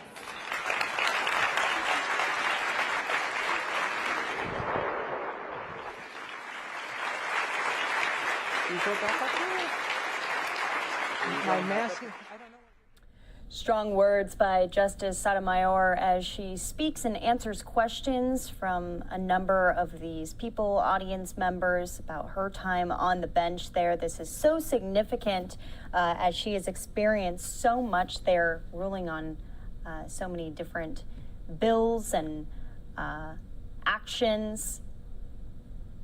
All eyes on the Supreme Court as these opinions continue to come out. We'll be watching specifically for their decision on Roe versus Wade. We were just showing you some of the protesters outside of Ginny Thomas's house. That is, of course, the wife of Justice Clarence Thomas, as there's been quite a bit of back and forth and controversy over his dealings and her dealings with the January 6th hearings and the conversations, the communication that Ginny Thomas had on that day and before that day. So we'll be getting into that a little bit later on into the night here, as well as some of the other top stories, including historic flooding out in Montana.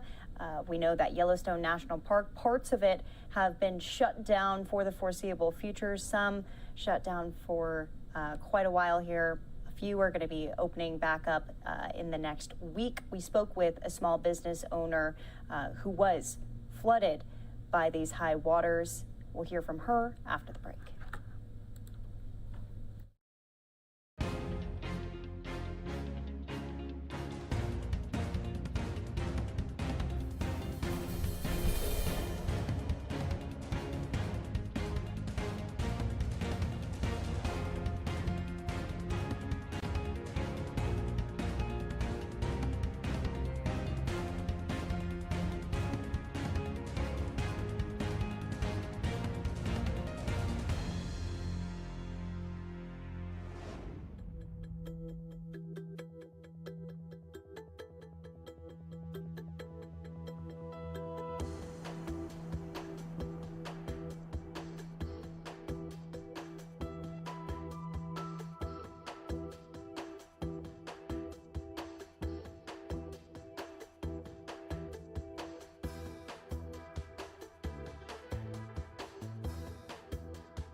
You're watching Live Now from Fox. I'm Daytona Everett. I'm joined now by Heather Muldoon. She owns Heather's Garden Service and Flower Farm out in Livingston, Montana. And Heather, I just want to first of all thank you for giving us your time because it is busy right now. Everyone in your community has been hit hard by this historic flooding, especially Yellowstone National Park. They've been in the headlines, but it's small businesses like you too that are unfortunately having to deal with all of this. Walk us through the past week and what you've had to do. Well, so I think small businesses outside of the flood zone are also dealing with this because we rely so much on tourism. And so because of the river flooding, a lot of businesses that have either fly fishing ventures or in the hospitality industry, those people have been hit hard. I got hit hard, obviously, because my farm basically washed away. But so, you know, the last week, to be honest, I was completely overwhelmed by all the things that I have going on at the moment because it is just kind of, this is crunch time in my business. It's the busiest 2 weeks of the year, maybe 3-4 weeks.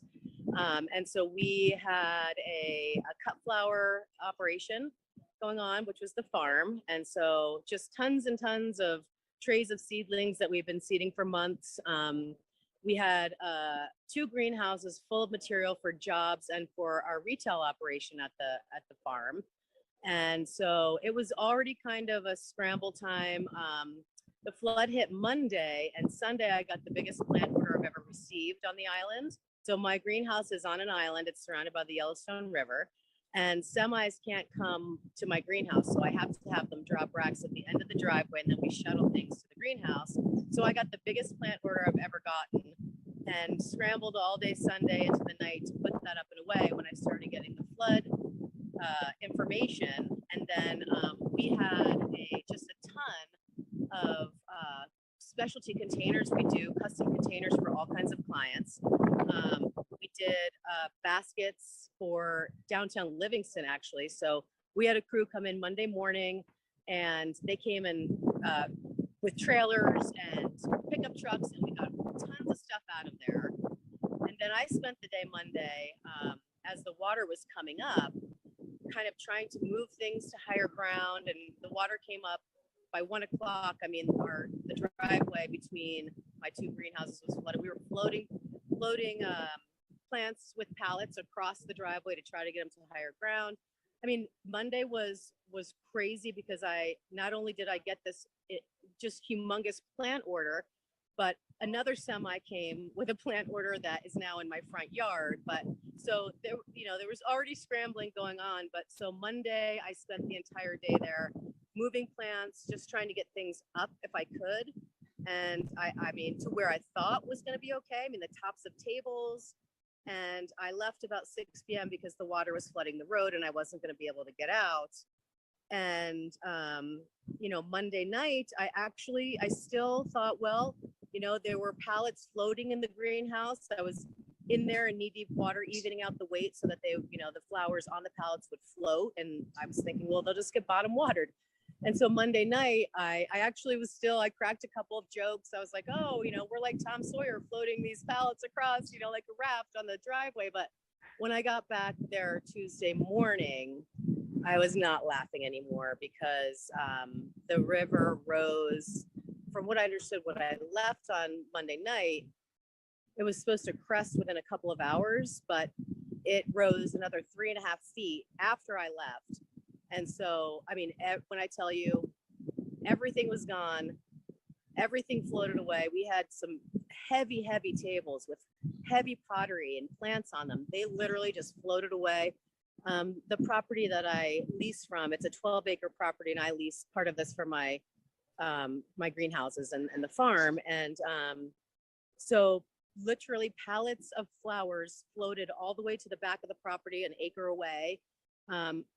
And so we have an incredible amount of cleanup to do, which I can't even think about right now. But, I was in complete shock on Tuesday, but the amount of people, friends, family, strangers who have come to help, and my temporary sale is at a friend's house, a half a block from my house, and they happen to have this big property that ended up being absolutely perfect for this. They're letting me do this. I have so much to be thankful for because we did rescue just a ton of plants, many of which were just coated in mud. But we had so much help to get things out of there that I feel very lucky, and people have been coming in droves today to buy plants. We set this property up beautifully, and I can turn this and show you if you want. We still have some really big jobs that we're trying to plant for. And these are annual plantings that we do for clients. And so we've set up a whole area where we can pull plants that we need for these jobs, and we're planting them. We have flats and flats and flats of all of these seed starts that I don't know what's to become of some of them. I have another friend who's a flower farmer who's going to take some, but it's just crazy. Honestly, I still don't even know what to make of it because I've been so busy since it happened.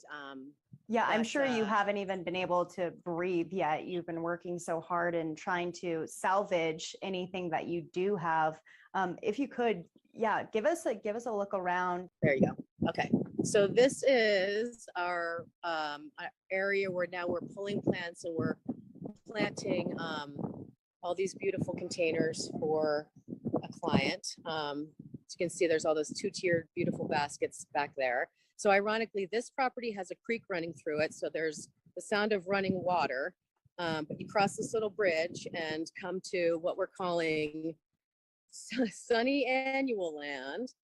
And there was a lot more here this morning, but we've put all of, what's that? That bridge that you crossed over, how high was the water on that?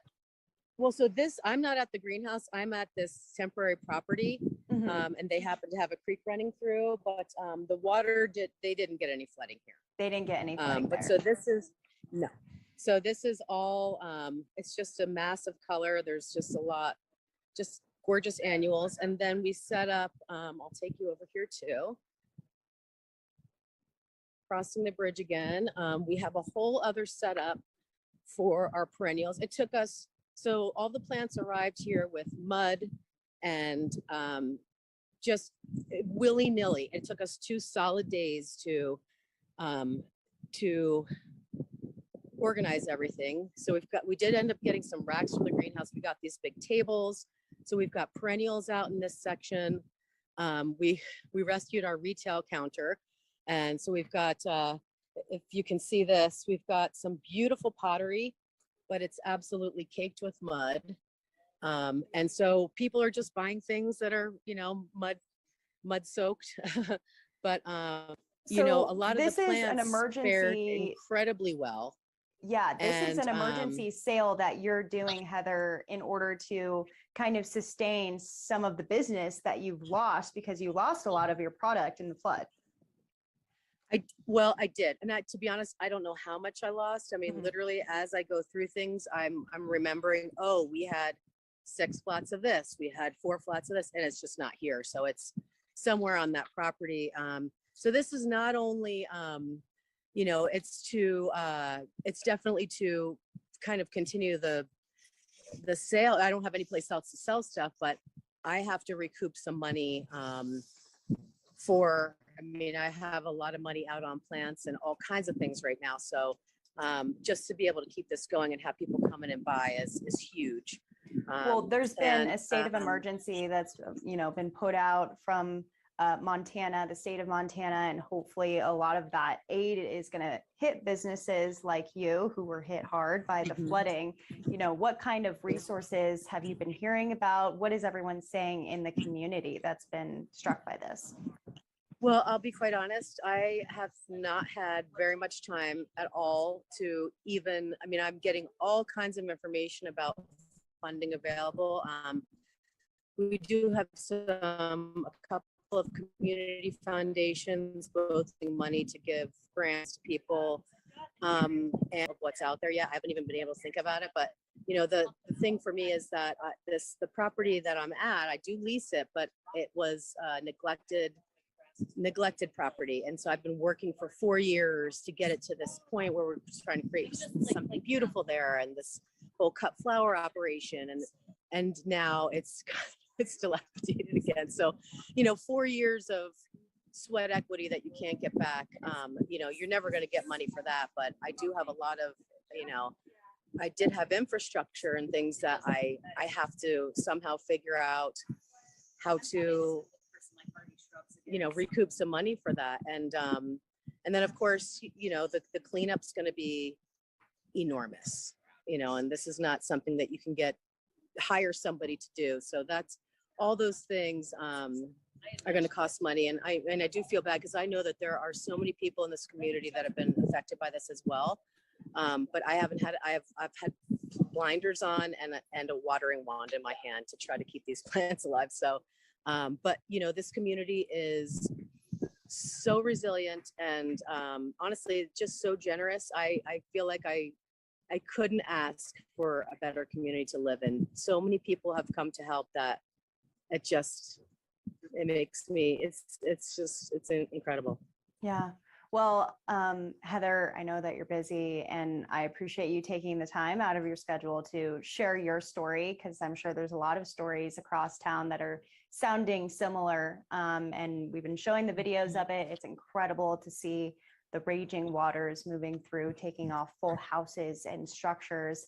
But it's also the businesses that are being affected at this time. So we appreciate you. Any last thoughts on this, a message to people who may be watching? Well, I don't know if this is the message that people want, but you know, one of my biggest questions right now is whether or not to go back to a property that I was well aware that it was in a flood zone, but we did our due diligence. I mean, all the neighbors down there, nobody in recorded history has ever experienced anything like this. And the fact is, our weather is changing here and it's changing everywhere, and the climate is changing. And I'm reticent to go back to a property that if this becomes any sort of a new normal, if we're going to get a 1,000-year flood now, even every 10 years, it's not wise to go back there. And so I just do think that this is it's a climate event, and I think people need to pay attention, please. All right, Heather Muldoon, thank you so much for talking to us. We'll be thinking about you and the rest of the community. Thank you so much for your time. Thank you. And so once again, these are the videos that we are getting out of Yellowstone National Park, as that is Yellowstone River. That structure thought it was on dry land, but unfortunately did not make it. We're now learning that a lot of the people who worked at Yellowstone National Park actually lived in that building. So there's a lot of repair and recovery that needs to be done out in Montana, out in Wyoming. The Montana governor speaking out to our reporters down on the ground, holding a press conference and then speaking directly with them and answering their questions. We're going to play that out for you right now. When you saw those photos, videos of the flooding. Yeah, this flood was devastating for Gardner and the community here. We heard from a packed house today about how cancellations have occurred in hotel rooms. They fear to keep their employees, but the collaboration has been tremendous. I mean, from our federal partners, the state, we're working on 89. Montana is open for business, and we look forward to getting the entrance to the park open back up. I mean, it's very personal. I mean, literally, when I was a senior in high school, 20 miles north there is where we had our homecoming dance dinner. So this is where I grew up. And to see that was just heartbreaking. And you heard that from the community today. You know, it's heart-wrenching to see the impact it's having on their lives. And now that the disaster declaration has been declared, signed off by President Biden, what does that mean? What does that mean for Montanans, especially here in Park County and in Gardner? Yeah, we're joined by Ann from FEMA, which maybe you can speak to that. Sure. Yeah, so the declaration that President Biden signed yesterday will allow roads, bridges, other public infrastructure to be built back expeditiously. We're also working on our assessments right now for individual assistance at the homeowner and occupant level. What is your advice to Montanans locally here that have been affected, but also statewide, how they could help this community during this time? Yeah, I mean, Montana is just rich in opportunity for outdoor adventure. Come and do a raft trip in Gardner. Come and have lunch, stay over. This is a great destination. We need to help our neighbors. One thing the governor says, we were flying down today, the National Guard gave us transport in a Black Hawk. We had a chance to see things up close. The governor said, Montana has its Sunday clothes on today. It's just absolutely stunningly beautiful. It's so green. The mountains are white. The skies are blue. Montana is open for business. We want people to come visit our state, build great memories with their families in our great state. Oh, they may? Yeah. On the ground. On the ground. So Max Gordon, Fox Weather. What role do you think climate change played with this extreme weather event, and how does Montana build back to prepare for more extreme weather events in the future? Well, we were fortunate to get a lot of snow in the high country in April and May. This was a combination of warm weather and rain that caused the Yellowstone River to rise to a level we haven't seen in over a century. That was really the cause of all the damage that we saw. Remember, we had a huge flood back in 1918. That was a massive flood. They talk about 100-year events, and about every 100 years you see something like this. That's what we did. Remember as well is that this was set up by a really cool spring. We had great snowpack out of the spring. We had some of the coolest temperatures in April and May, and consequently there was a lot of snowpack up in the mountains that started to melt, a little bit of rain, and obviously we had some major flooding. So neither of you think that climate change played any role here? The climate is clearly changing. It always does. We had a flood like this in 1918. We had one this year, and unfortunately this community is dealing with the consequences. You ask every rancher in that room today, they'll ask you, do they believe in climate change? The climate's always changing in Montana. There's no doubt about it. We go through warming cycles. We go through cooling cycles. We have drought cycles. We have heavy precipitation cycles.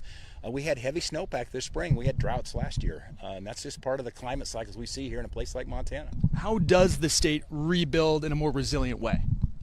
Well, we heard it here today.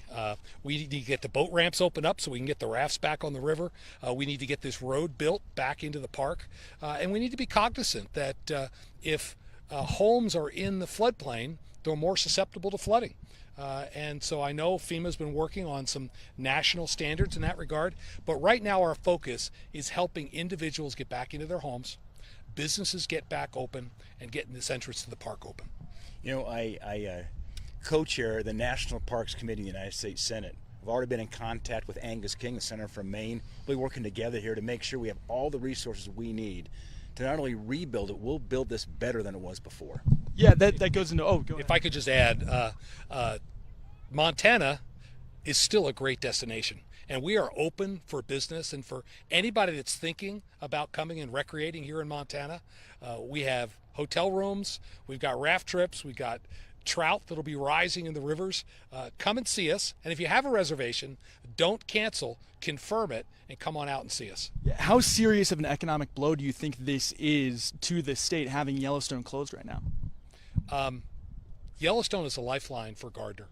If we don't get that road back open, these businesses will not survive. But I know that working together collaboratively, we'll get the entrance open, and we'll have vibrancy come back to the community. And we're going to have a big part of Yellowstone Park we opened here soon. There'll be parts that may have to be closed, but a big part of the park is going to be open. So we want people, as they're watching what's going on here, come out to Montana. It's going to be an absolutely stunning tourism season in our great state. All right, sorry, I'm kind of off to the side here. So we obviously just had that bipartisan infrastructure package passed at the federal level that's going to bring a lot into Montana. Obviously that was done before this flooding, which was not expected, but is there any way we could be using some of that federal funding that was coming to the state for infrastructure projects anyway, diverted towards some of this flood recovery? Well, two things. FEMA is here, and I just want to thank the governor and the president for acting quickly in his disaster declarations. That's why FEMA's here. We've had the highest levels of FEMA leadership have been in Montana in the last 48 hours. So there'll be a role in terms of infrastructure repair that FEMA will take in terms of funding for it, for public infrastructure. For the Yellowstone National Park, I'm already in contact with members of the United States Senate. We'll put together another funding package that will be specific to repairing the damage here in Yellowstone National Park. Have anything to add to that? Or okay, so you're saying just getting that from a separate source, not really pulling any of that money over? Correct. You know, this is what we do when there's disasters. That's a separate funding channel. FEMA will be taking care of part of that for public infrastructure. And for Yellowstone National Park, where FEMA does not have jurisdiction, that's a unique federal role we'll have to make sure we've got the funds for rebuilding it.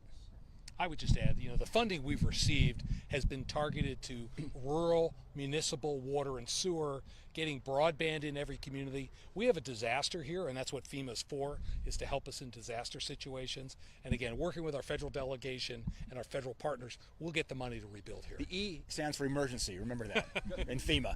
Governor, just to add clarity, there's no contention on funding.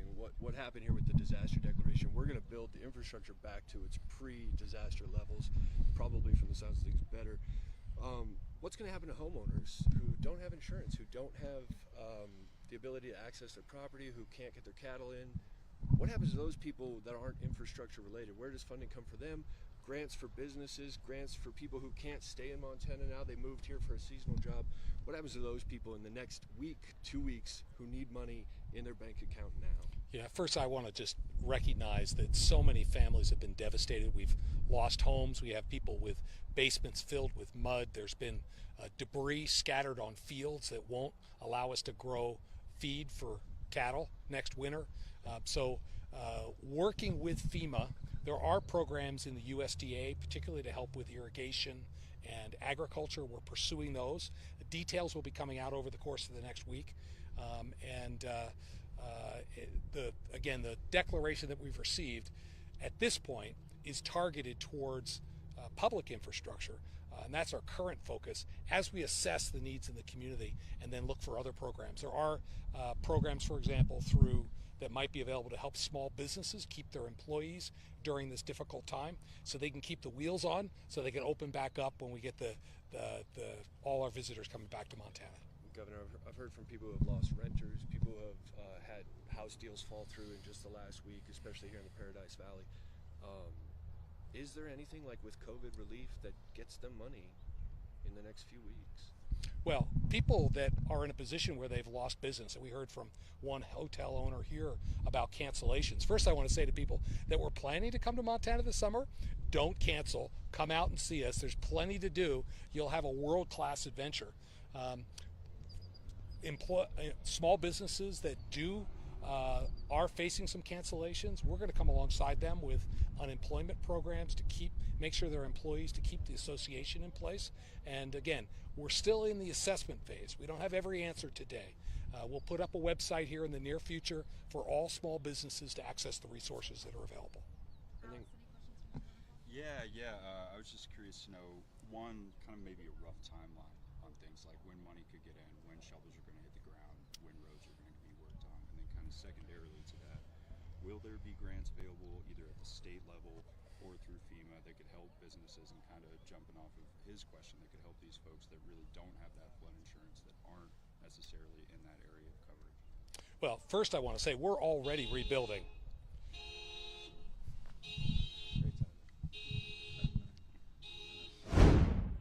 All right, we're going to get out of that press conference right there as we were listening in to the governor out in Montana, specifically addressing FEMA and their assistance for many of the residents that are there. They say their first priority is attacking some of the damage to public infrastructure, but then they'll figure out what they can provide for homeowners as well who may have lost their homes.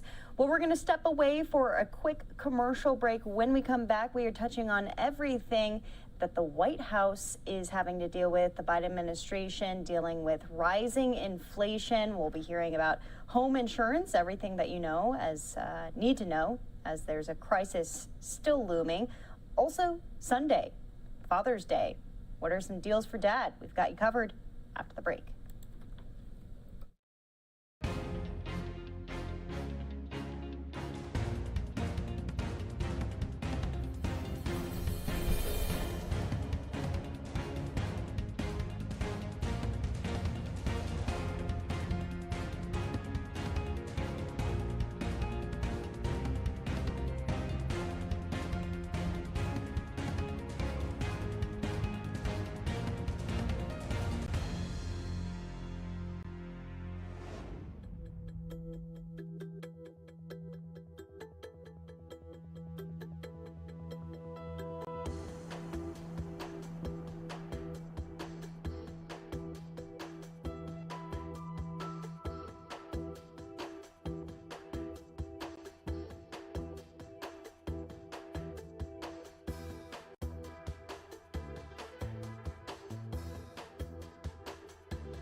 back here to Live Now from Fox. I'm Daytona Everett. We are a little bit after the hour, 6:10 here in Phoenix, 9:10 out on the East Coast. We appreciate all of you joining us here on this Friday evening. Want to take you through some of the top stories of the day and some of the top things that are hitting the Biden administration. There's a new move by the Biden administration to spend $10 million taxpayer dollars to study the best ways to ask people about their sexual orientation. This effort comes amid controversies over the role of the government, schools, and parents when it comes to this issue. Fox News correspondent Phil Keating with more. The festivities are well underway for Pride Month. That means parties and gay pride parades, which today include LGBTQ Americans. Count President Biden among those celebrating the month. The message is simple. Pride is back at the White House. Counting is what the U.S. Census Bureau has been doing since 1902. It aims for the most exact population data it can get, like numbers, race, gender, and now sexual orientation and gender identity. To get that, the Bureau wants to ask the question as best as possible. So it wants to spend $10 million to find out how to ask the question and get the most honest and accurate numbers. Previous census headcounts did not ask whether someone was gay, straight, lesbian, transgender, or binary. The president of Miami Beach's Gay and Lesbian Chamber of Commerce, the second largest in the country, approves of what the Census Bureau is doing with some cautious hesitation. If it is really to make our lives better, to create policies within government, to help us distribute goods and services more appropriately amongst all of the population bases in the country, great. If it's just going to go sit on the shelf, what's the point?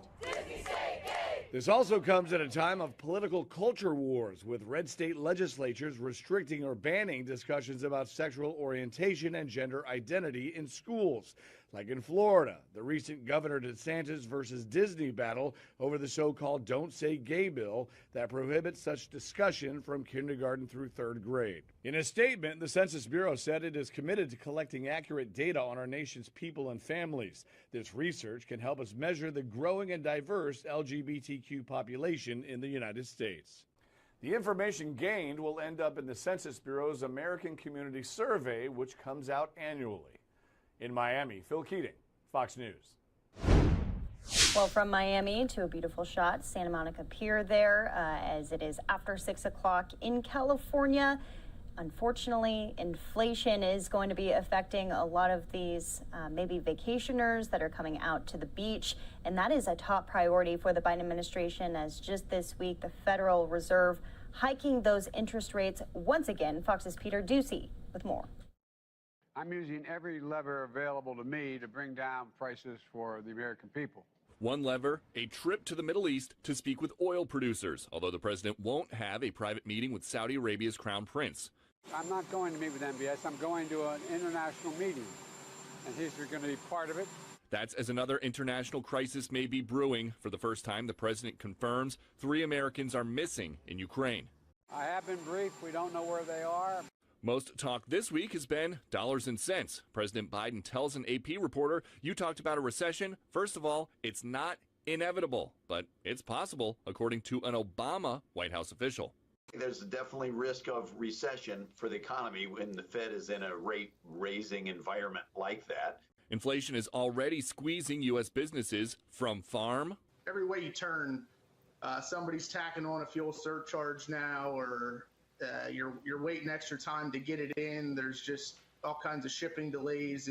To table. And we've had to take a couple price increases over the last year. Still, the president's long-term goal is going green. So I urge those countries that have not yet gone to a set of 2030 emissions targets. Ahead of that, the administration is reportedly looking at gas rebate cards as millions look to the White House for help. Stop blaming things on everybody else except the current administration, like Putin's price hike.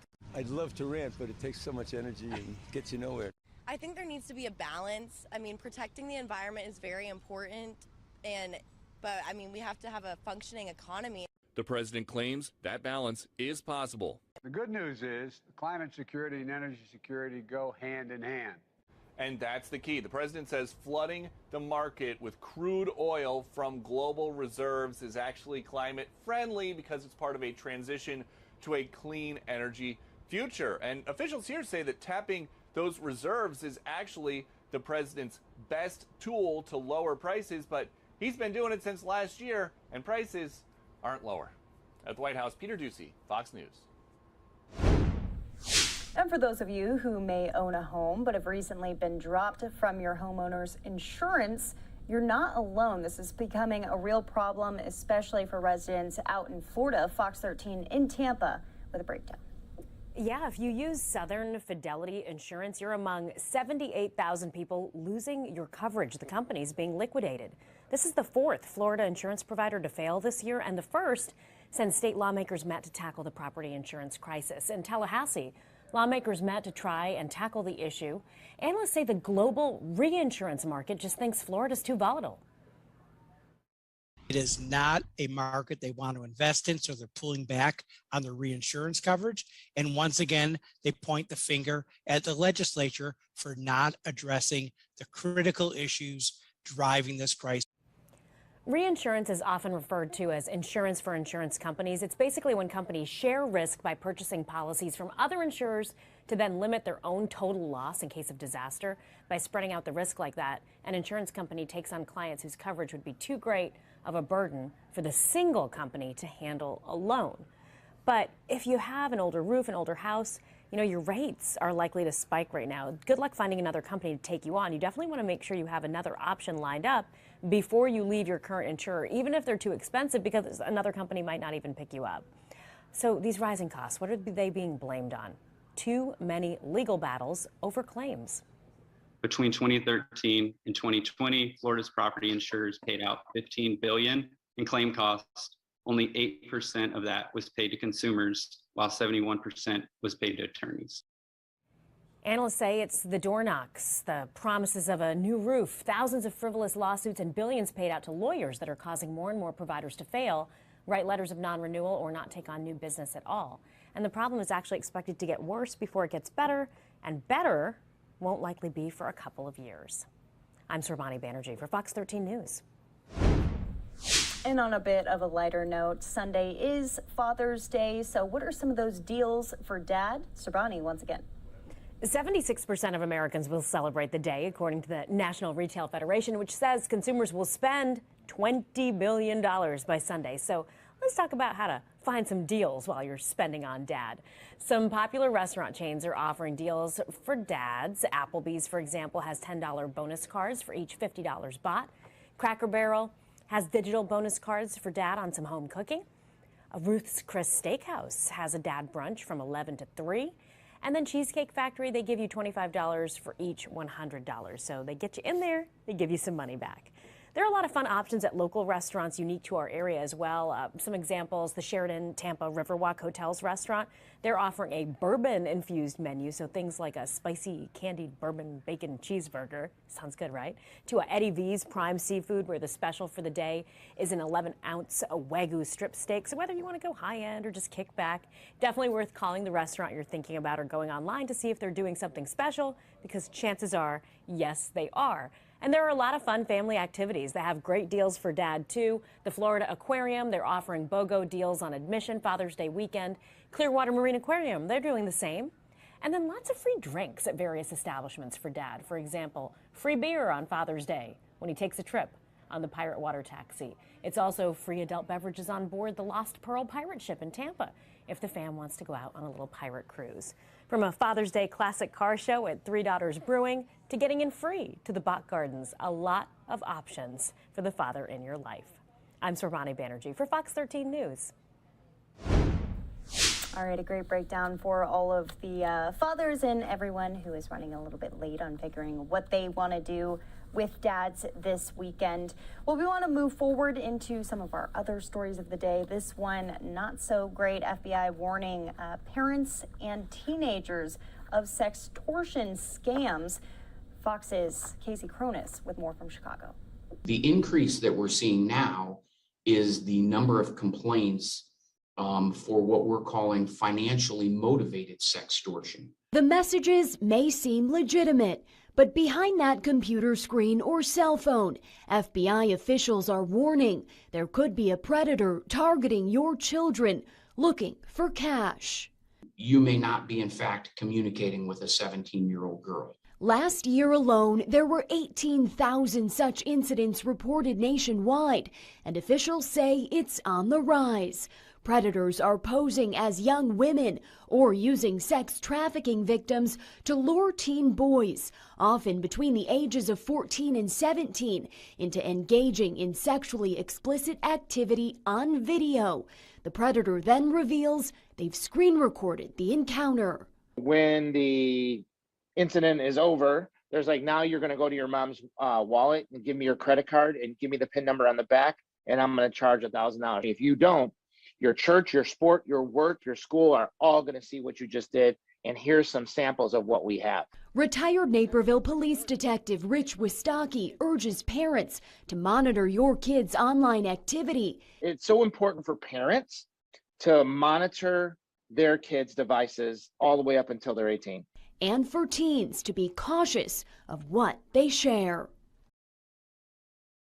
That was Fox 32's Casey Cronus reporting. Well, we want to go out to Florida now with Sheriff Grady Judd as he is speaking directly about this. This is Operation Child Protector. It's not really as much about the scams, but at least people who are on social media claiming that they are not who they say they are and are trying to gain relationships with underage people, young adults and kids. Here's that press conference.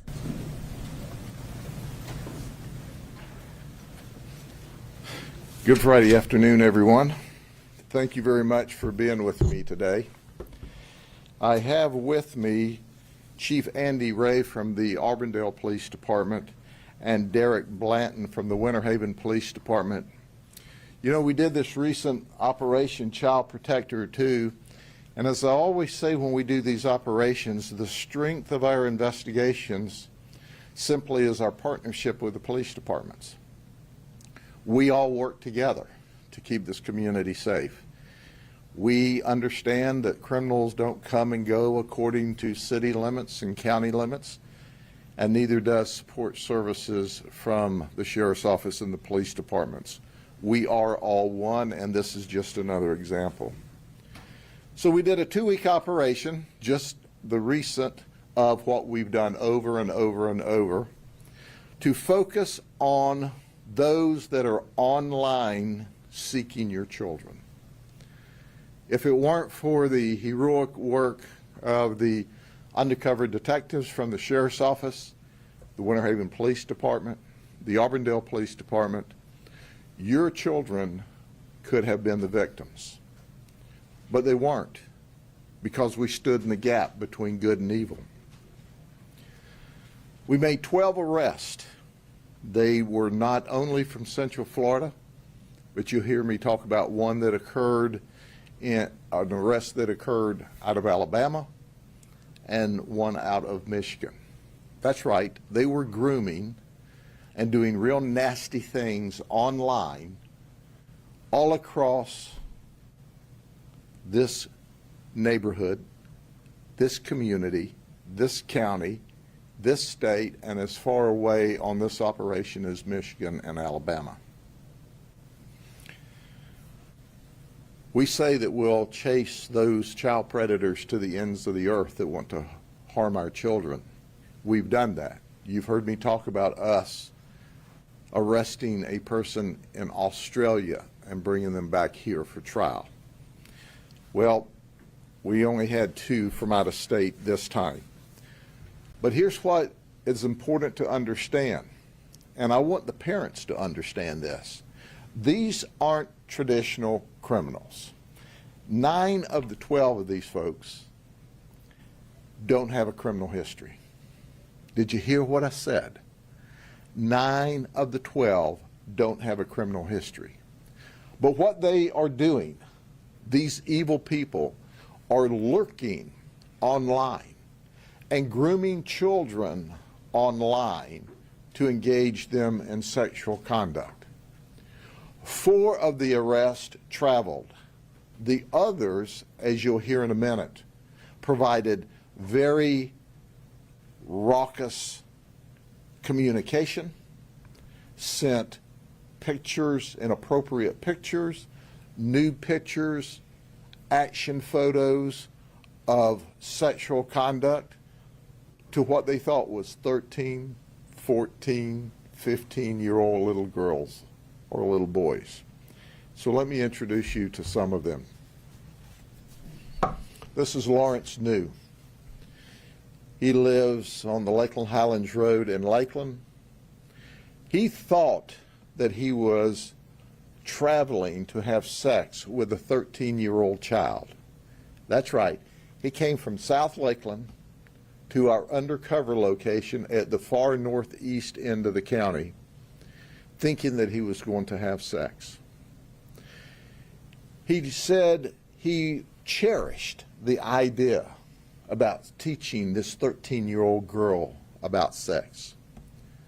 He sent nudes and action film of him doing inappropriate things.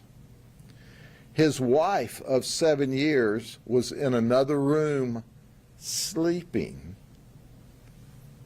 whenever he did this. Oh, I'm sorry. She was in another room when he did this, and he had to wait for her to go to sleep so he could sneak out of the house to engage what he thought was a 13-year-old child. So let me focus on this a minute. He's in one room, his wife's in another room. He's sending all kinds of ugly things to what he thinks is a 13-year-old child. Then he leaves after she falls asleep and travels all the way across the county. He confessed.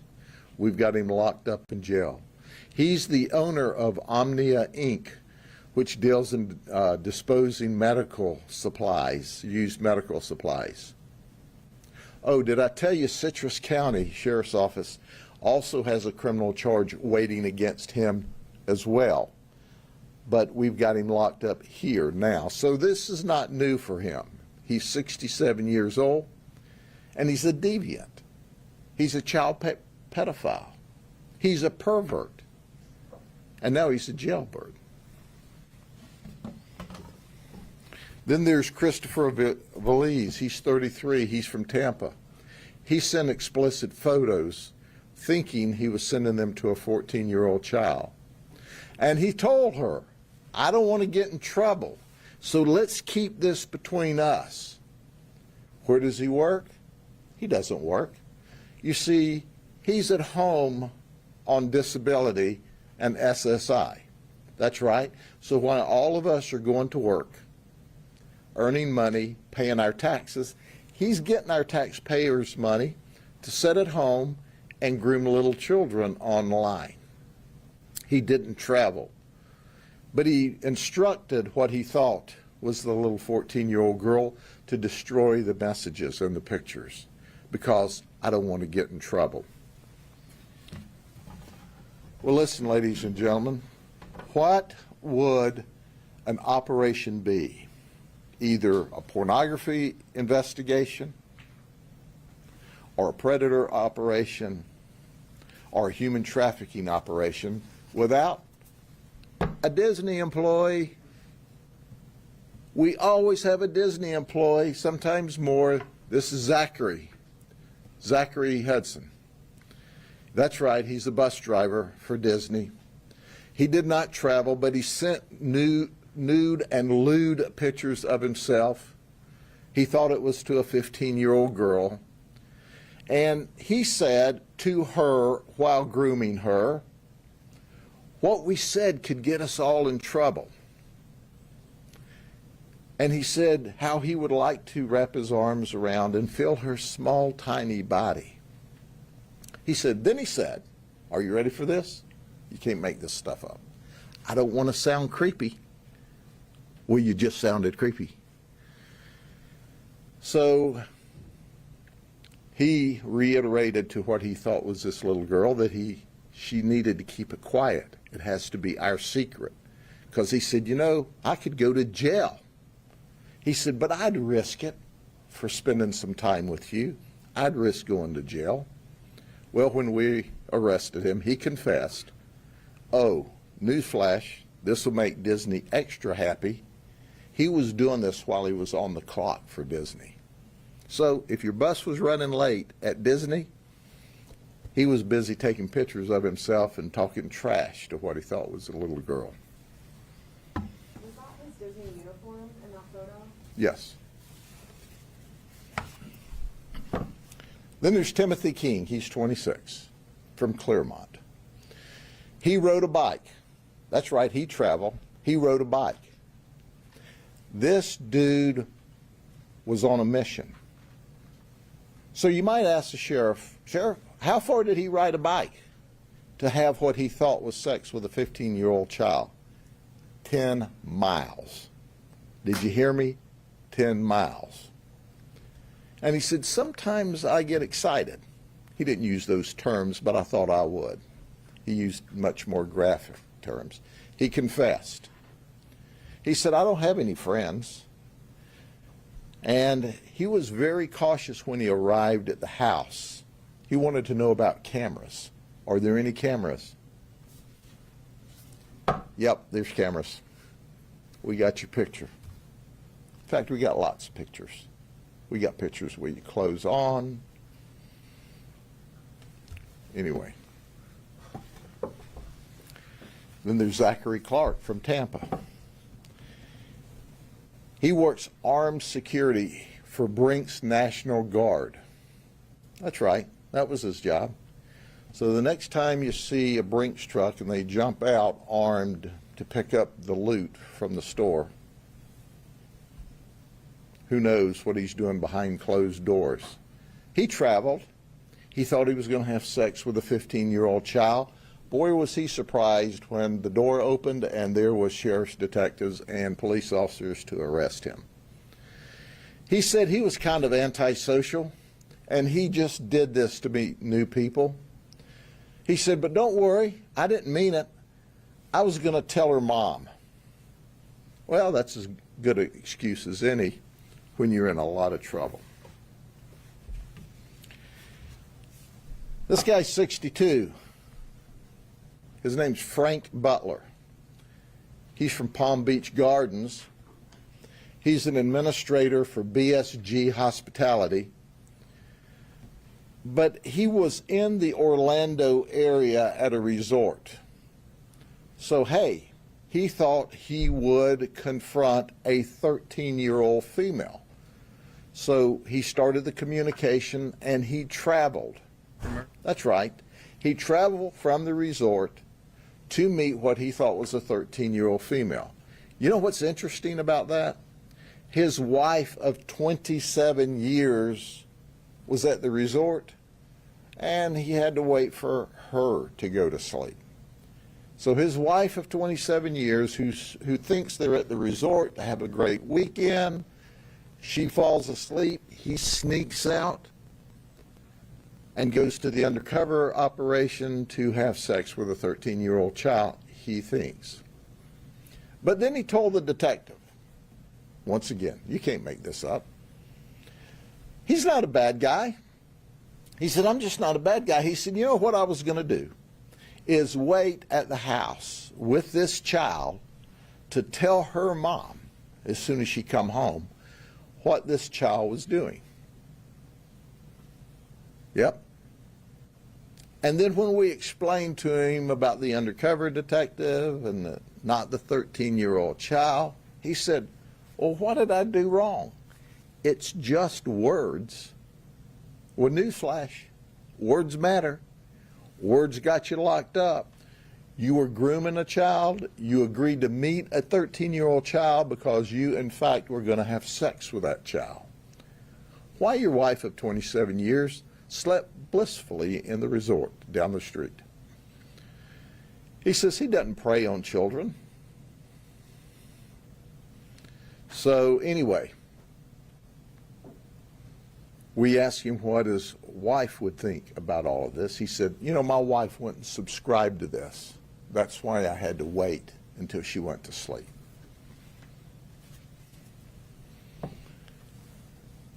This is a stereotype of a predator and a pedophile.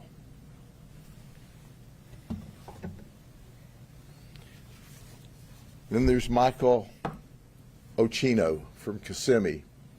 He's a forklift driver for PepsiCo. He had conversations with 3 different undercover detectives from the police department and the sheriff's office. That's right. He thought he was talking to 13 and 14-year-old children during this conversation. He said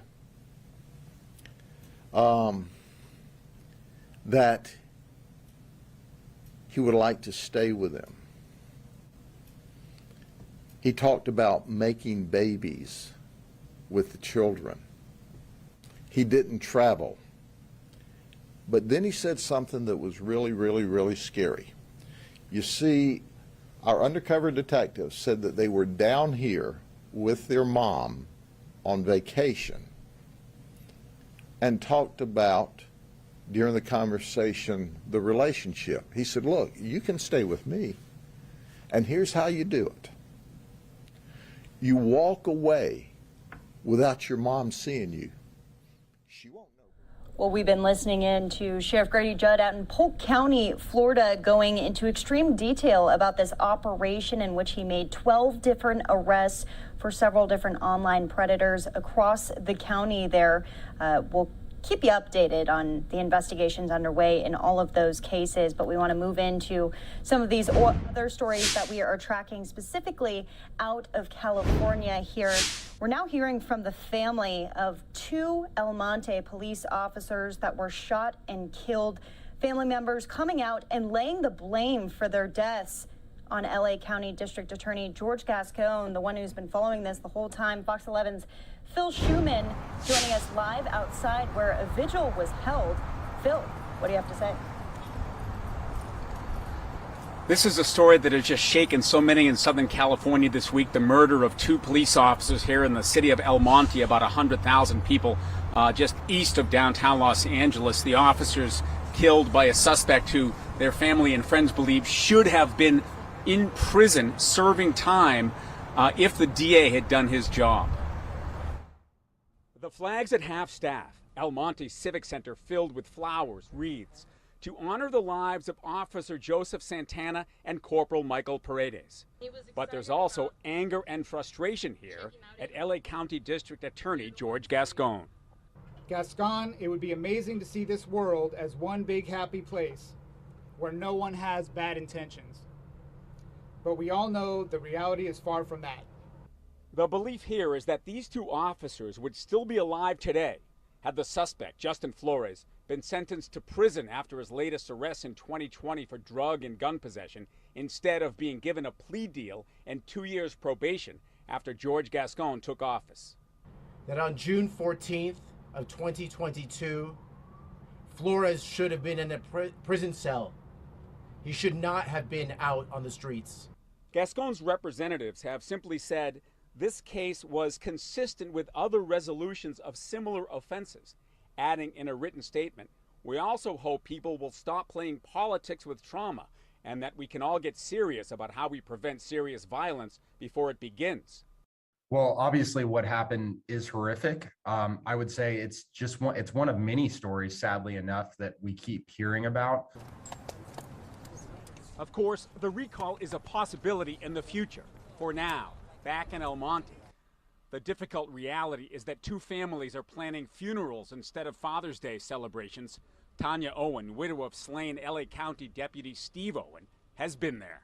This is not just another tragic headline story. These families should be celebrating the incredible law enforcement officers, fathers, husbands, sons, and brothers. And there you see the 2 handmade posters, "Heroes Live Forever, in loving memory of Corporal Michael Paredes and Officer Joseph Santana here on the lawn outside the Civic Center in El Monte. The district attorney's office, through a spokesperson, Dakota, said today that they're heartbroken by the loss of these officers, by the pain their families are feeling, but they will continue to hold those who commit violence accountable for their actions. They seem to be focusing on the fact that the suspect Flores' prior convictions were for burglary and for car theft, and he didn't have what they term a violent background. However, in California law, that was considered a first strike, and he was prohibited from having a gun. So when he was arrested the second time in 2020 with a gun, that should have been a second strike and could have landed him in prison for up to 32 months, but it didn't, again, because of the policies of newly elected District Attorney George Gascon, who, as we've been reporting, is the subject of a recall campaign. They're still gathering signatures. They hope to have those qualified for a special election ballot this summer, the election to be held perhaps in November or December. Dakota? So I'm curious, Phil, because it took a little while for us to get further information on the investigation underway into Flores himself. Are they going to continue this, or is this kind of a case closed type of situation? Well, this is a case closed. I mean, he pled no contest to felon in possession of a gun back in 2020.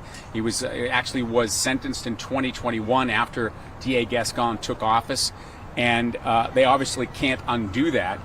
What the DA's office is saying is that that probation is consistent with deals that were made under prior district attorneys, and it wasn't anything unique to George Gascon, but his critics strongly disagree with that, saying he gave a directive to dismiss these earlier strikes so that the suspect, in this case Flores, was even eligible for probation instead of being sent back to prison. Well, you're standing in front of a pretty elaborate vigil, flowers and photos of the two officers. Right. Is anything else planned in the community to honor their lives? Well, they're going to be having a candlelight vigil here at El Monte City Hall tomorrow night, and then, of course, the families will be planning funerals, and funerals for law enforcement officers are typically very emotional, elaborate affairs, as they should be.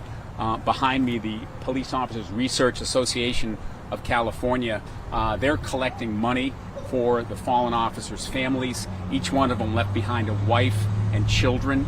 In Officer Joseph Santana's case, a 9-year-old girl and two 2-year-old twin boys. He had just been with the El Monte Police Department for about 7 months. Corporal Paredes had been with the department for about 20 years. Both of them grew up here. This is a close-knit community, as I mentioned, about 100,000, about 13 miles east of downtown Los Angeles off Interstate 10. And just the effect on the community has just been brutal, Dakota. Yeah, just devastating to see, again, 2 officers doing their duty in the line of duty and their lives being taken, not returning home to their families.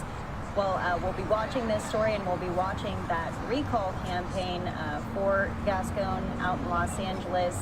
Definitely something to keep up with. Fox 11's Phil Schuman, thank you so much. Okay. Well, we are going to be playing out for you some of that event that Phil talked about, people speaking out very strongly about Gascon. So more to come on that, and more to come here on Live Now from Fox, as we are outlining all of the top stories and the issues that are facing, that are hitting the Biden administration, including that baby formula shortage, still a problem. We'll be speaking with the experts about next steps.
I'm joined by Dr. Stephen Miller, a pediatric gastroenterologist at Johns Hopkins Children's Center. Thank you for talking with me today. I appreciate your time. Yeah, absolutely. It's my pleasure. You know, we want to talk about the baby formula shortage, but more specifically, babies with allergies. Do you notice that babies with allergies are being impacted the greatest during this formula shortage? So babies who have a need for specialized formula, which includes babies who were preemies, babies who have trouble tolerating regular infant formula or breast milk, or babies with medical conditions like shorter guts, all of those kids have had more trouble getting access to their formulas during this shortage. And do you see that are specific types of allergies? What are those allergies that some of these babies do have that they require a different type of formula?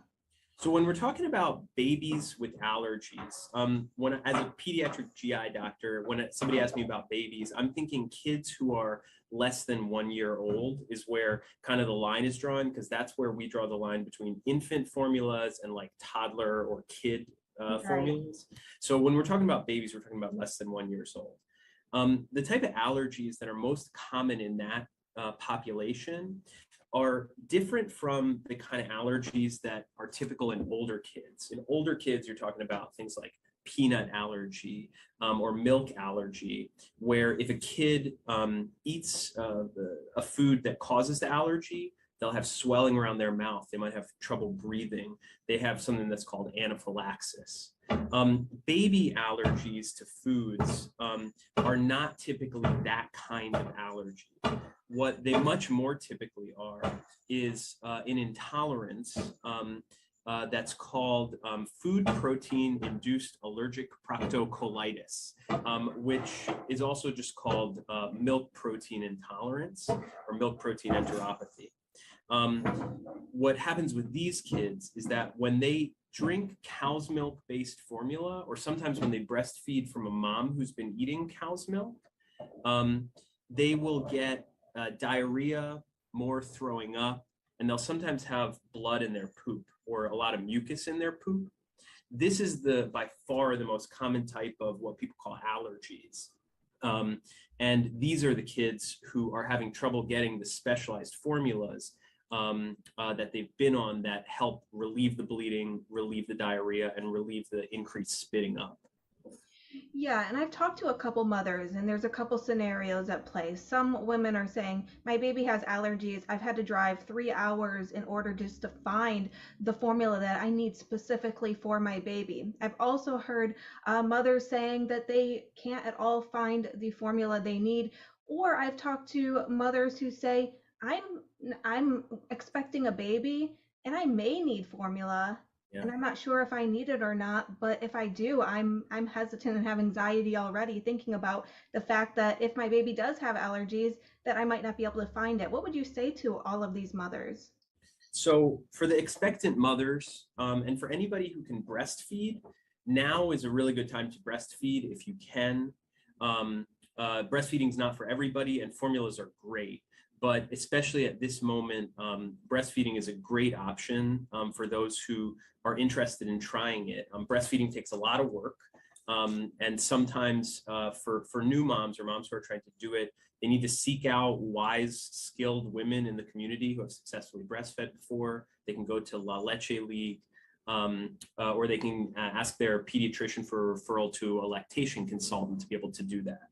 For those people who have a lot of trouble breastfeeding or who really want to get formula, or for those babies who are already on formula, then they have to figure out how to get that formula. So for the kind of formulas that we're talking about that are what we call extensively hydrolyzed formulas. So there's like standard infant formula, and then there's partially broken down infant formula, which is pretty similar. And then there is special formula where the cow's milk proteins are chopped up into really tiny pieces. And this is called extensively hydrolyzed or hypoallergenic formula. This is for the babies who poop some blood when they are exposed to regular baby formula or when their breastfeeding moms need milk. these kind of formulas, the common ones are Nutramigen, Alimentum, and Gerber Extensive, and then there's a bunch of others. The Alimentum was the one that was affected by the Abbott call, where the powder form of that, there was a worry that maybe some kids exposed to it could have gotten a bacteria infection. And so they pulled it from the market voluntarily. Abbott did that. And after that happened, the supply of it dropped. So for moms and dads whose babies are on these specialized formulas to help the babies be the most healthy, the question comes, how do I get access to it? And that can be tough. There's a lot of different places that people can look. And I'm happy to give a list of those. I mean, briefly, talking to the pediatrician is a reasonable place to go, but oftentimes those doctors are going to have trouble. For families who, through income, have access to WIC, women, infants, and children, they can sometimes point families towards places to go. Food banks and formula websites can sometimes also be a decent place, as can shelters. Families can also look around at smaller grocery stores. So trying to find a supply, you can try to look at different places. The other move to make is to switch to a different kind of similar formula. If your baby is on Nutramigen, which is the kind of very chopped up baby formula that doesn't cause allergic problems where kids poop blood, then you can look for another equivalent extensively hydrolyzed formula. That means very chopped up. Or you could go to something called an elemental formula where the protein is completely chopped up and the chance of allergy is almost nil. To find lists of equivalent extensively hydrolyzed formulas or elemental formulas that are also equivalent, you can go to some different websites. Probably the best place to look is the North American Society of Pediatric Gastroenterology, Hepatology, and Nutrition, which is also called NASPGHAN. It's the organization that, as a pediatric GI doctor, I'm a part of. It's kind of a long, unwieldy name, but that's what it's called, NASPGHAN. And people can Google search for tools for infants affected by the formula recall. And then that'll take them to a page that provides a list. This is all of the extensively hydrolyzed formulas. This is all of the elemental formulas. And then they can search for equivalent ones to the one that their baby's on. It's always a good idea to talk to your doctor to make sure that there isn't a very particular reason that they need to be on this particular formula. But I think most doctors are recommending that people be flexible as to the brand and that they just go for the similar broken down level of broken downness that the formula has and get what they can get. Yeah, and a lot of mothers who are desperate to find formula here in the United States are taking some of the allergy formulas because that's what's left on the shelf. And this is leaving some of those women that need specifically the allergy formulas in a bind because they just can't find it. Would it be a suggestion that women that are looking for formula try to hold off and not buy the allergy specific kind because there are mothers that really do need it? What would be your suggestion or recommendation? Yeah, I mean, it's always tough in a time of shortage to want to think of others because you're worried about your own child. In general, we're recommending that people not stockpile this stuff, not get more than a 10 to 14 day supply, to leave some on the shelf for other people who need it. For babies who don't need hypoallergenic formula, there's a huge array of available formulas, including like store brands, you know, Walmart, Target, Walgreens, Kroger, Sam's Club, Costco, Amazon. They've all got totally decent standard infant formulas and partially broken down infant formulas that are easier to get than these really broken down ones like the Nutramigen, the Alimentum, and the Gerber Extensive.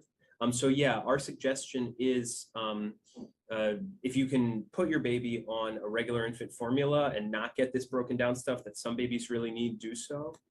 The one other thing to say is that in a situation where a baby where a family cannot find this stuff at all. There are a lot of babies who have a little bit of blood come out in their poop when they eat cow's milk formula, but who are otherwise totally healthy. They're growing, they're fine. They might need a little bit of an iron supplement to make up for the loss, but who would be fine to be put on a regular infant formula for a few weeks. So there are some babies who, in consultation with their doctor, if the doctor says, well, if you can't find anything else, go on regular formula. There are some babies who have this allergic problem, but who can, for a few weeks while this situation works itself out, be on regular formula. And those families may have to make that hard choice. Yeah, and maybe talk with their pediatrician and see if that might be a good option for them. Next, what, should mothers, do if they can't find it? What would be some last advice that you would give to parents currently in this situation, or expectant mothers that, are worried about this? What would be your advice? For the expectant mothers, it's do your best to get into a position where you can breastfeed and seek a lot of support for that, because almost everybody can do it, although some still can't. For those who are really struggling to get access to infant formula, the advice is to be flexible. Look on places like the NASPGHAN website to find out what the equivalent formulas are, and look towards smaller stores, towards big chain stores, to find brands that might not be the ones that you've heard of, but that come in sealed containers and are of good quality, because there's a lot of different infant formulas available out there. And if you can find one that is roughly equivalent, then they're all quite good. For those mothers, and you've heard the reports, I'm sure, of some mothers that are mixing formula in order to try to make the right concoction for their baby, what would be your recommendation as far as that? So it's never a good idea to water down formula more than is recommended on the packaging, because babies' kidneys don't work like kids' and adults' kidneys.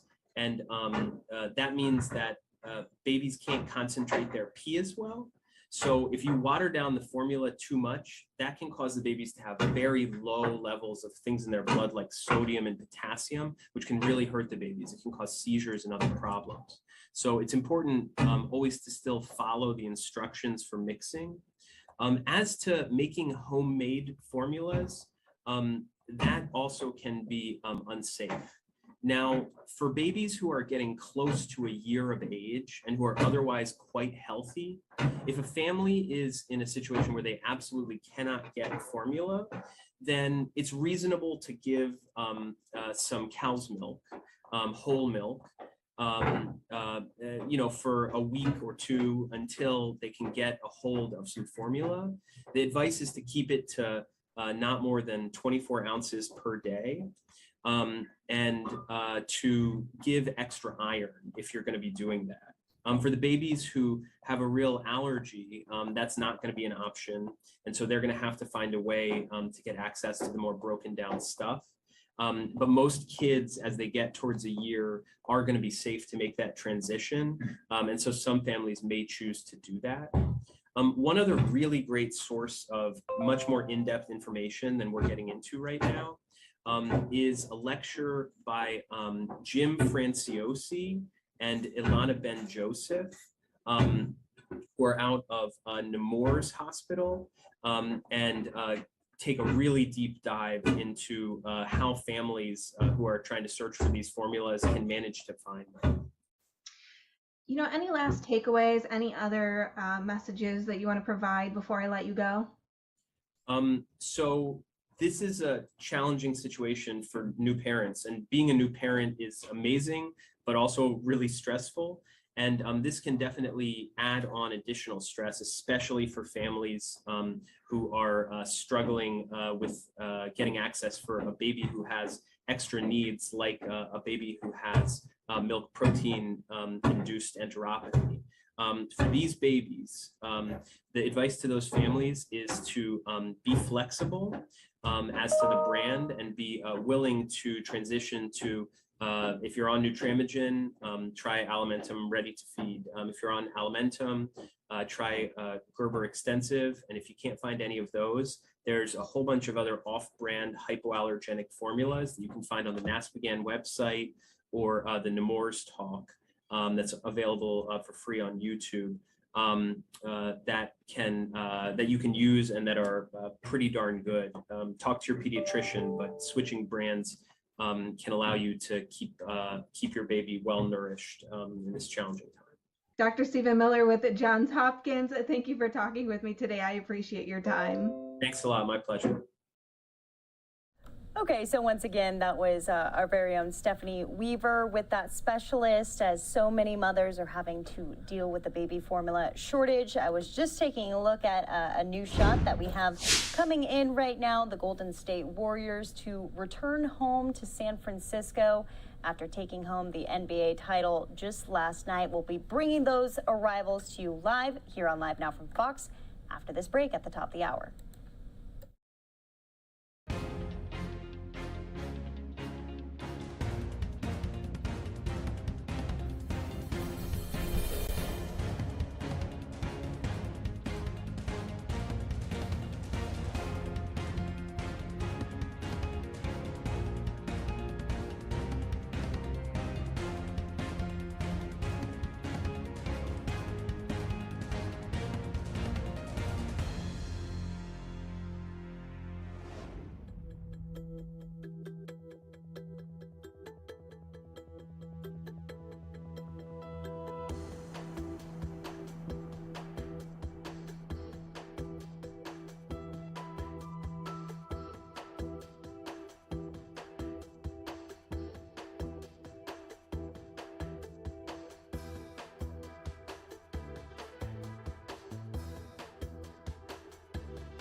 Welcome back here to Live Now from Fox. The Golden State Warriors arriving home in San Francisco after the NBA title win just last night. They are champions once again, topping the Boston Celtics 103-90 during that game. This is their fourth title in the last 8 seasons. Curry scoring 34 points and named the NBA Finals MVP as the Warriors claimed the franchise's 7th championship overall. This one completed a journey like no other after a run of 5 consecutive finals, then a plummet to the bottom of the NBA, and now a return to greatness just 2 seasons after having the league's worst record. For Curry, Klay Thompson, Draymond Green, it's a 4th championship. The first 3 rings came in 2015, 2017, and 2018 when Golden State was really incredible and made 5 consecutive trips to the finals, many calling this team equivalent to Michael Jordan. There were a couple injuries, though, of course, one that sidelined Thompson for 2.5 years. Some of the guys now speaking out. We want to take those remarks live for you. All of them are different because they all require different sacrifice, different commitment from the team. We got a bunch of first-time champs that get to celebrate this, so it means a lot. Like this guy right here. This guy right here. Hey, what up, champ? He's a champ right here. Hey, here's the say he's a champ. Oh, he's a champ too. He's a champ too. Oh yeah, what up, champ? How's everybody doing? How you doing? Take care of my guy. You see him? Big 30 in here. MVP. So I appreciate y'all. Thank you.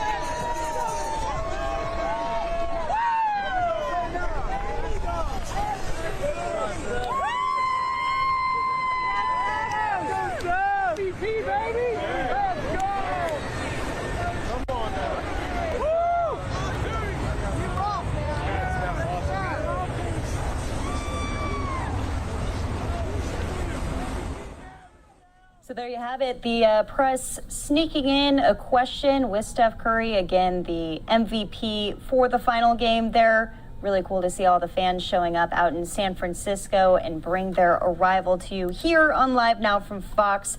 We also brought you that championship win just yesterday as our Fox 2 team was down on the ground after courtside after they won. Yet another win for this team. An exciting time for the Bay Area for sure. Also an exciting time for all of the soccer lovers out there as FIFA announcing the locations, the homes of these World Cup games that are going to be happening. Florida being one of the locations that is going to be home to a World Cup final here. We'll be playing out for you after the break some of the officials holding a press conference about how excited they are to get this type of tourism out to Orlando.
Being here. My name is Jose Sotolongo. I'm the Director of Sports and Entertainment Tourism at the Greater Miami Convention and Visitors Bureau.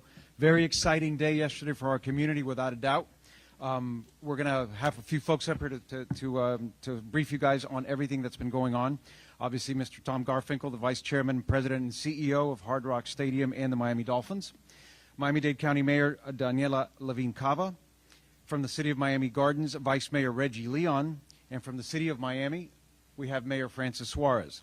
From the CVB, we have our Chief Operating Officer, Rolando Aedo. So with no further ado, I'd like to bring up Tom Garfinkel to speak on behalf of the stadium.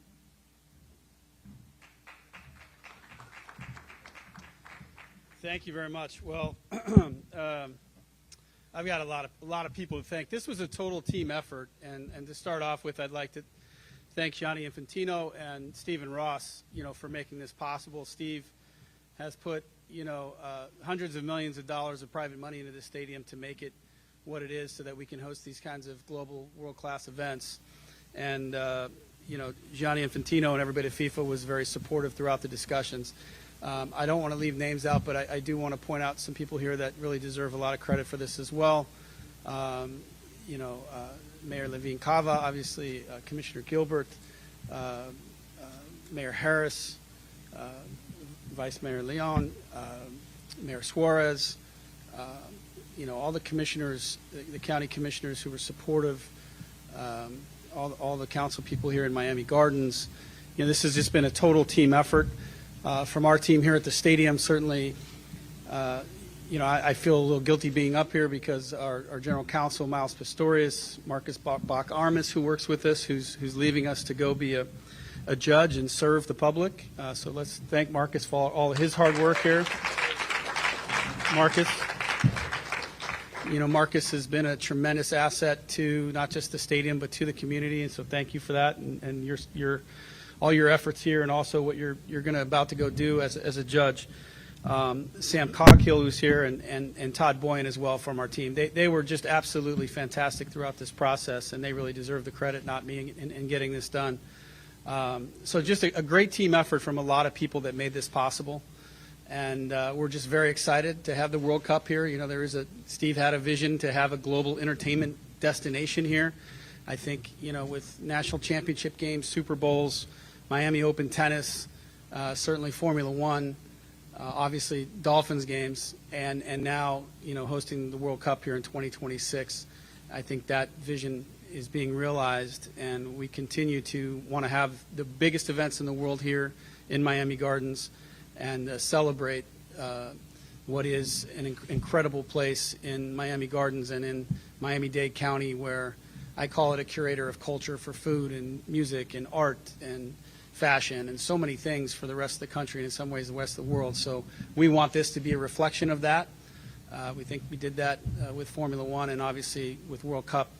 There'll be a billion people, I think, watching. We'll be on stage 4 here. So very excited. Want to thank all those people. Thank all of you for being here, and can't wait to host the World Cup. Thank you very much.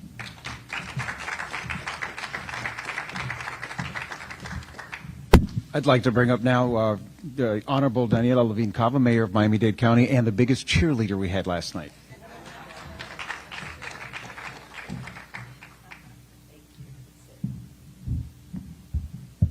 Little known fact, I actually once was a cheerleader.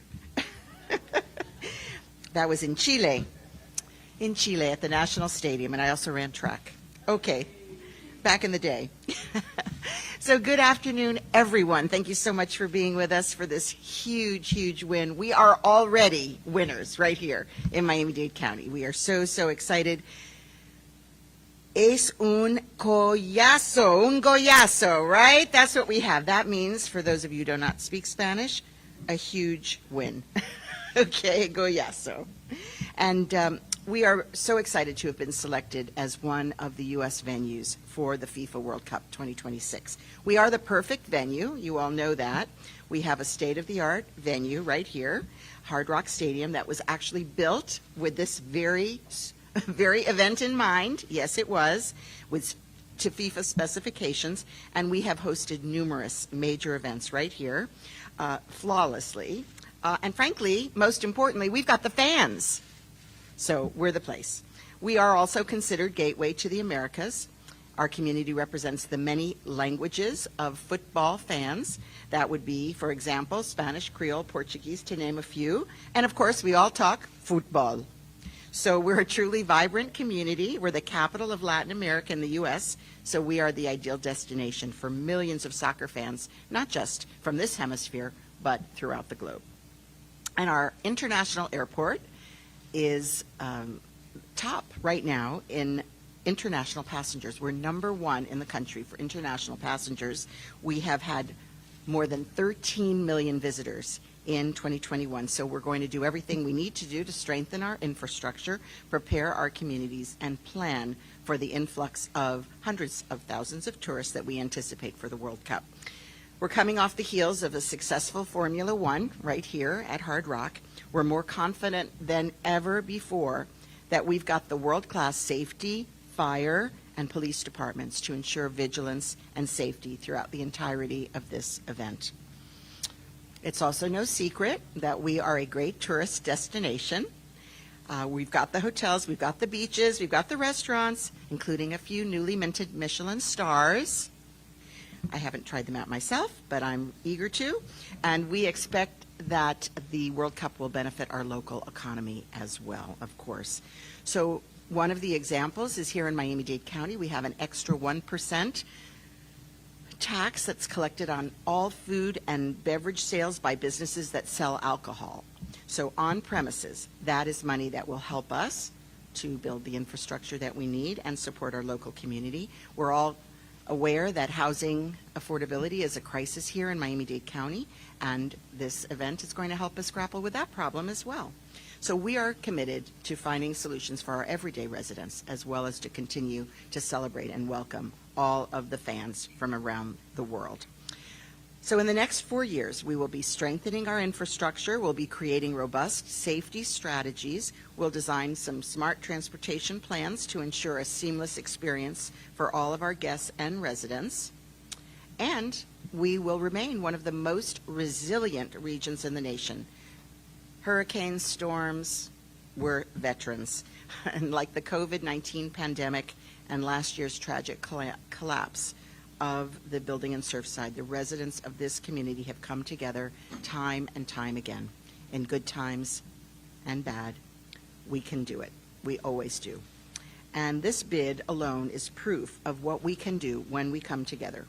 4 years of collaboration with our partners has brought us actually to this moment today, and we are ready. We are ready. So thank you everyone for helping us to make this bid a reality. And FIFA, we're going to welcome you once again to Miami-Dade County. Y unas palabras en español. Aquí estamos tan agradecidas de recibir este anuncio y ya somos los ganadores, todos nosotros. Y es un gran gollazo para esta comunidad. Somos listos con la infraestructura y somos listos con todo del turismo. El aeropuerto es el número 1 para los pasajeros internacionales ya en los Estados Unidos, y vamos a seguir adelante haciendo todo que tenemos que hacer para mejorar todavía la infraestructura y dar la bienvenida a todos los visitantes internacionales. Tenemos los fans mejores del mundo y somos el capital del América Latino, y gracias a todos estamos aquí celebrando este gran premio. Gracias. Thank you very much, everyone.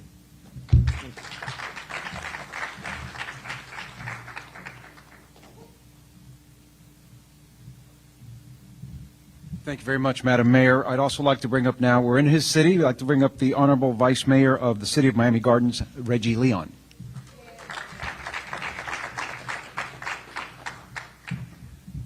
Good afternoon, everyone. I want to take this opportunity and introduce our city councils, my colleague, Councilman Robert Stevens, Councilwoman Katrina Wilson, Councilwoman Shannon Campbell, and Councilwoman Linda Julian. Our mayor couldn't be here today due to a prior engagement, so it's an honor to actually stand here and be standing in this point. I grew up right around the corner 41 years ago, and this was actually a patch of sand that we used to call the Ponderosa that we used to ride our bikes through. And to stand up here before you now, as this is now the global epicenter for Miami-Dade County and Miami Gardens, let's give ourselves a hand for what you guys are doing. This is a big win for Miami-Dade County. Thank you, Mayor Cava. Thank you, Francis Torres, Mayor, for all of the work that you put in. Miami-Dade County is a wonderful place to be, but Miami Gardens is an even better place to be. This is the largest African-American city in the state of Florida, third largest in the country. And to continue to have these partnerships that we're bringing these world-class events here, helping our economic development, This is amazing. And again, I want to say thank you and welcome to the city.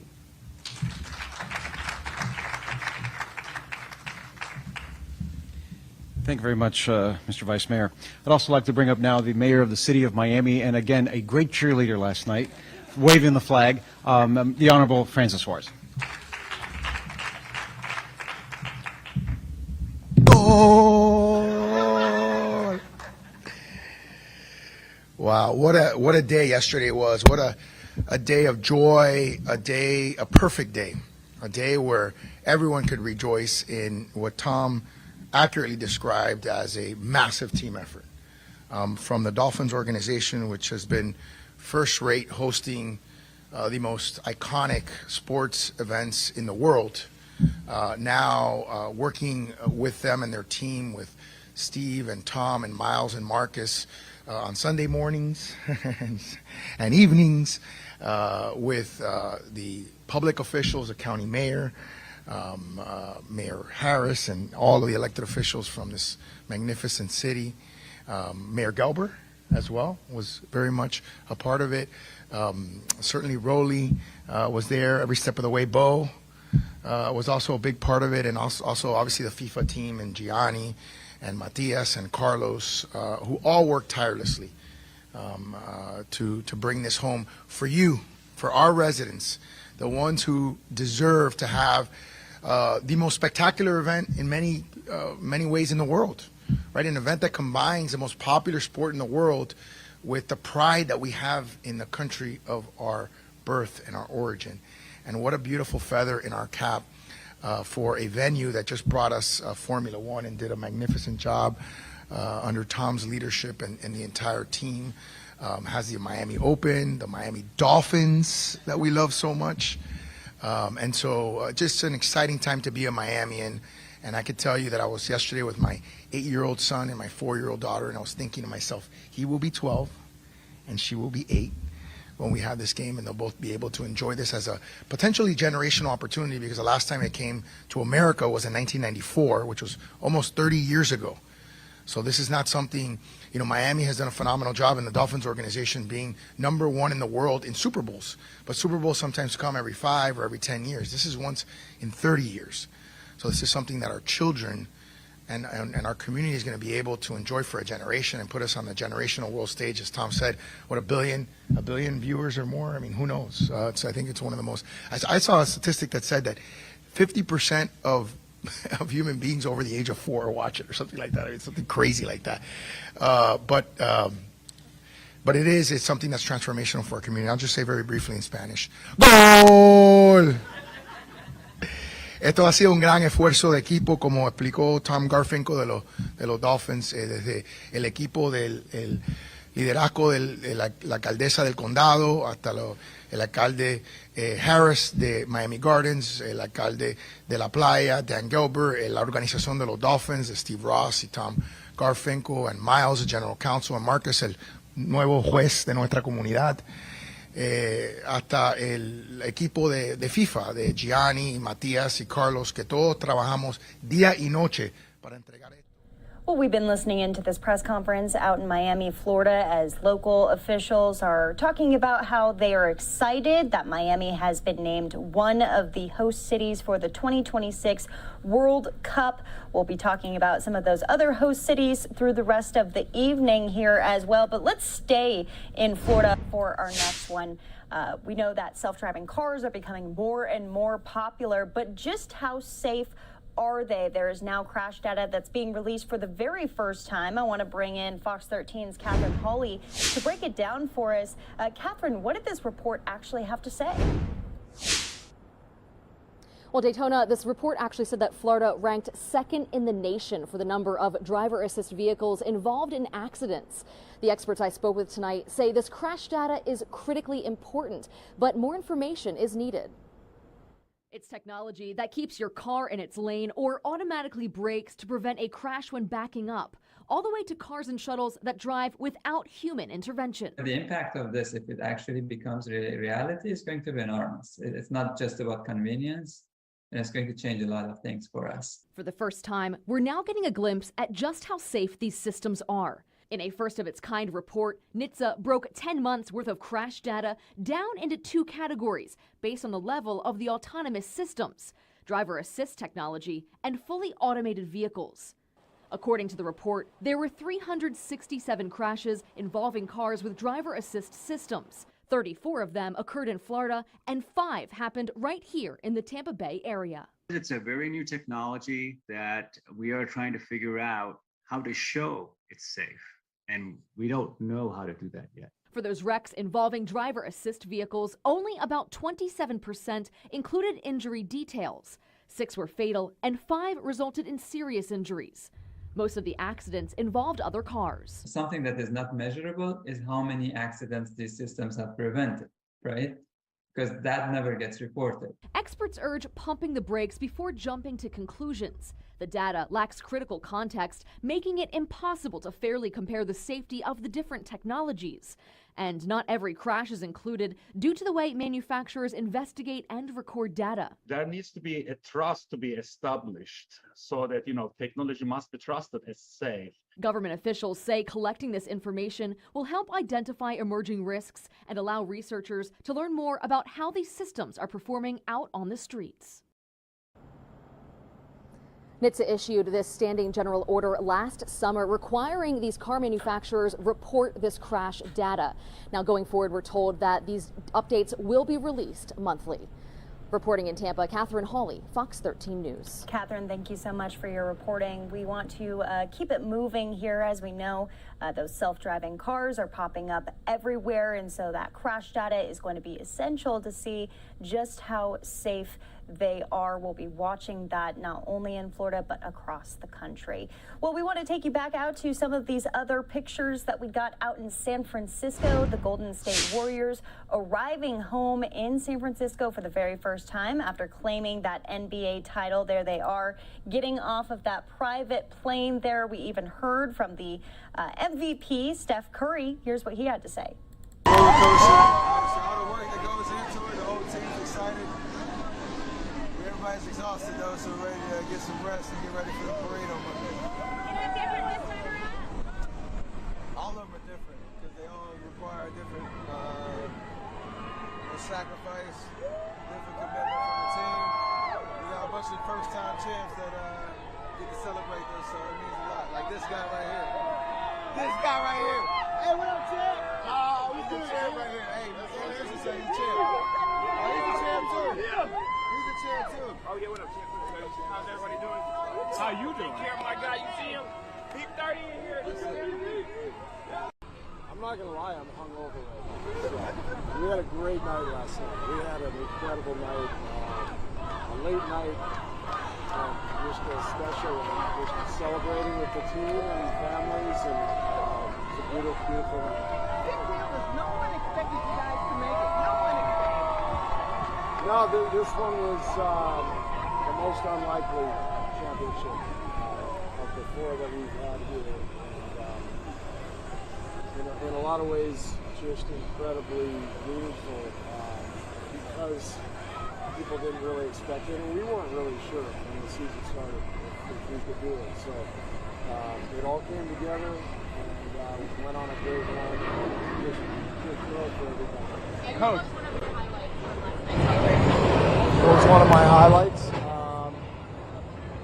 think when we all got into the locker room and the whole team started chanting "F you, Draymond," mocking the Celtics fans, that was pretty fun. What was this plane ride like? It was long. Felt like we just flew in from Europe. So long day. You guys do anything fun on there? Everybody was just in a great mood. I mean, you're just sort of, looking around at each other like, man, we just won the championship. Who knew? So, yeah, it was a long flight, but a good flight. And what does it mean for the city, in your view, that you guys have won again? Well, I think the fans here have always loved the Warriors so much, and it's just so great for fans to be rewarded and for them to be able to experience this with us. That's what makes it special. We have an incredible fan base, and we feel their support in every game, and it's so fun to come back and see everybody do it now. What does this mean for the younger guys on the team? Well, it gives them their first championship. Guys like Jordan and Gary Payton. You look at the rookies, Kuminga and Moody, James Wiseman. Gives them a look at what it takes and what it's about. So hopefully there's more to come. How many rings do you have? I've lost count. Yeah, I don't even remember. Oh my God, let's go! Warriors did that! It's done. It's so exciting. It means so much. It really means a lot to the fans of the Warriors, people who have been following the Warriors for so many years, to see this happen, and then to see it happen in San Francisco the first time ever. This is almost unreal, and we're excited about the parade. We hope people will come out on Monday to celebrate this amazing team.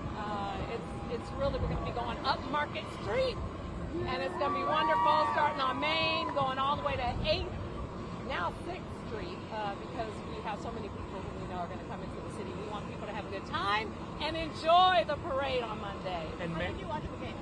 I watched the game on my phone, actually, because I was running around the city and going to events that I committed to, and it was hard to watch. It was such a nail-biter, and it's amazing because, like I said, this is such a great team, a wonderful coach, a humble team. They work hard. A lot of doubters, a lot of people, and the folks were talking mess all about our city and everything else. Well, I don't hear them talking anymore because the Warriors are the national champions, and they deserve it because they work so hard for it. Thank you. Thank you, Mayor. Okay, so that was Mayor Breed, the mayor of San Francisco, speaking right after Coach Kerr, of course, and then the MVP, Steph Curry, also talking to the press. Everyone clearly excited to be bringing home the trophy to the Bay Area, and it sounds like there is going to be a parade on Monday. We'll be bringing you out live to that here on Live Now from Fox. We'll also be bringing you out to all of the top stories of the day when we come back after this break.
To that flat top area. An average of 1,800 illegal immigrant runners have slipped past Border Patrol every day since October, CBP sources tell Fox News.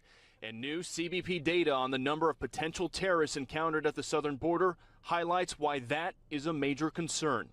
According to CBP, in fiscal year 2017, there were only 2 people on the terror watch list arrested at the southern border.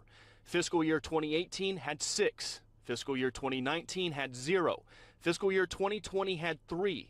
Fiscal year 2021 had 15.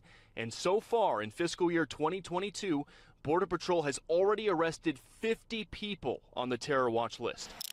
The trend is clear. The numbers of known or suspected terrorists arrested at the southern border have exploded under President Biden. We're here once again dealing with the ongoing failure of the Biden administration to do its fundamental job. Texas Governor Greg Abbott was in the Rio Grande Valley this afternoon. He reacted to those terror watch list numbers. What you did not mention is all of those on the terrorist watch list who got away. So what that means is there's a high probability that there are a lot of people on the terror watch list who've come into the United States. Fox News was embedded with Texas DPS as they tracked down illegal immigrant runners in Mission, some of them scaling a fence in an effort to evade capture. At night, more of the same as troopers found migrant runners hiding in the brush, hoping to sneak into the U.S. And in Maverick County, a human smuggler being pursued by Texas DPS bails out and runs, along with his human cargo. Illegal immigrants who flee into the brush in all directions. And earlier this morning, I did reach out to CBP to ask them why do they believe there is such an elevated number of terror watch list arrests here at the border this year compared to prior years. I have not yet gotten a response. Reporting in Granjano, Texas, Bill Malugin, Fox News. As Bill showed you, of course, Governor Greg Abbott out of Texas going to the border alongside those Border Patrol agents, speaking about the numbers. We want to show you those full remarks. So we're here once again on the Texas border, dealing with the ongoing failure of the Biden administration to do its fundamental job, and that is to secure our border. We can never forget that it was just a year and a half ago that we had some of the lowest border crossings in the past few decades. And that's because we had a president who was very aggressively enforcing the Remain in Mexico policy and the Title 42 policy and enforcing the immigration laws passed by the United States Congress. Now, however, we have a president who is using lax enforcement of Title 42 of the Remain in Mexico policy, as well as lax enforcement of the border laws. And as a result, we have a record high number of people who are coming across the border. About a month ago, my team, working along with the Texas Department of Public Safety and the Texas National Guard, we began preparing for something that we shouldn't have to prepare for. We began preparing for this oncoming caravan or caravans that are headed our way. We shouldn't have to do it because, again, it's the Biden administration's job to be doing this. But because they're not doing it, we've been working for about a month now to be prepared for these caravans that are coming our way. Before coming out here, I had a briefing with the National Guard as well as with the Texas Department of Public Safety. And here's the latest news they shared with me about the status of the caravans. They say that some evidence makes it seem as though the caravans are disbanding to some extent. Part of it may be because of a lack of resources, part of it may be because of weather, part of it may be because of other conditions. That said, even if the caravans are breaking up, it doesn't mean that the people who were part of the caravans are not going to be trying to make it to the United States of America. It's just that they may be making here in ones or twos as opposed to large caravans. There are some other reasons why the caravans are breaking up, and that is it's a consequence of the agreements that I reached with the governors of Mexico, where they are doing their part to help secure the border from the Mexico side of the border. This includes state police activity on the Mexico side, upholding their end of the bargain to slow migration. It includes internal checkpoints on their side in Mexico, helping to slow migrant movement toward the border, as well as what we call mirrored activity.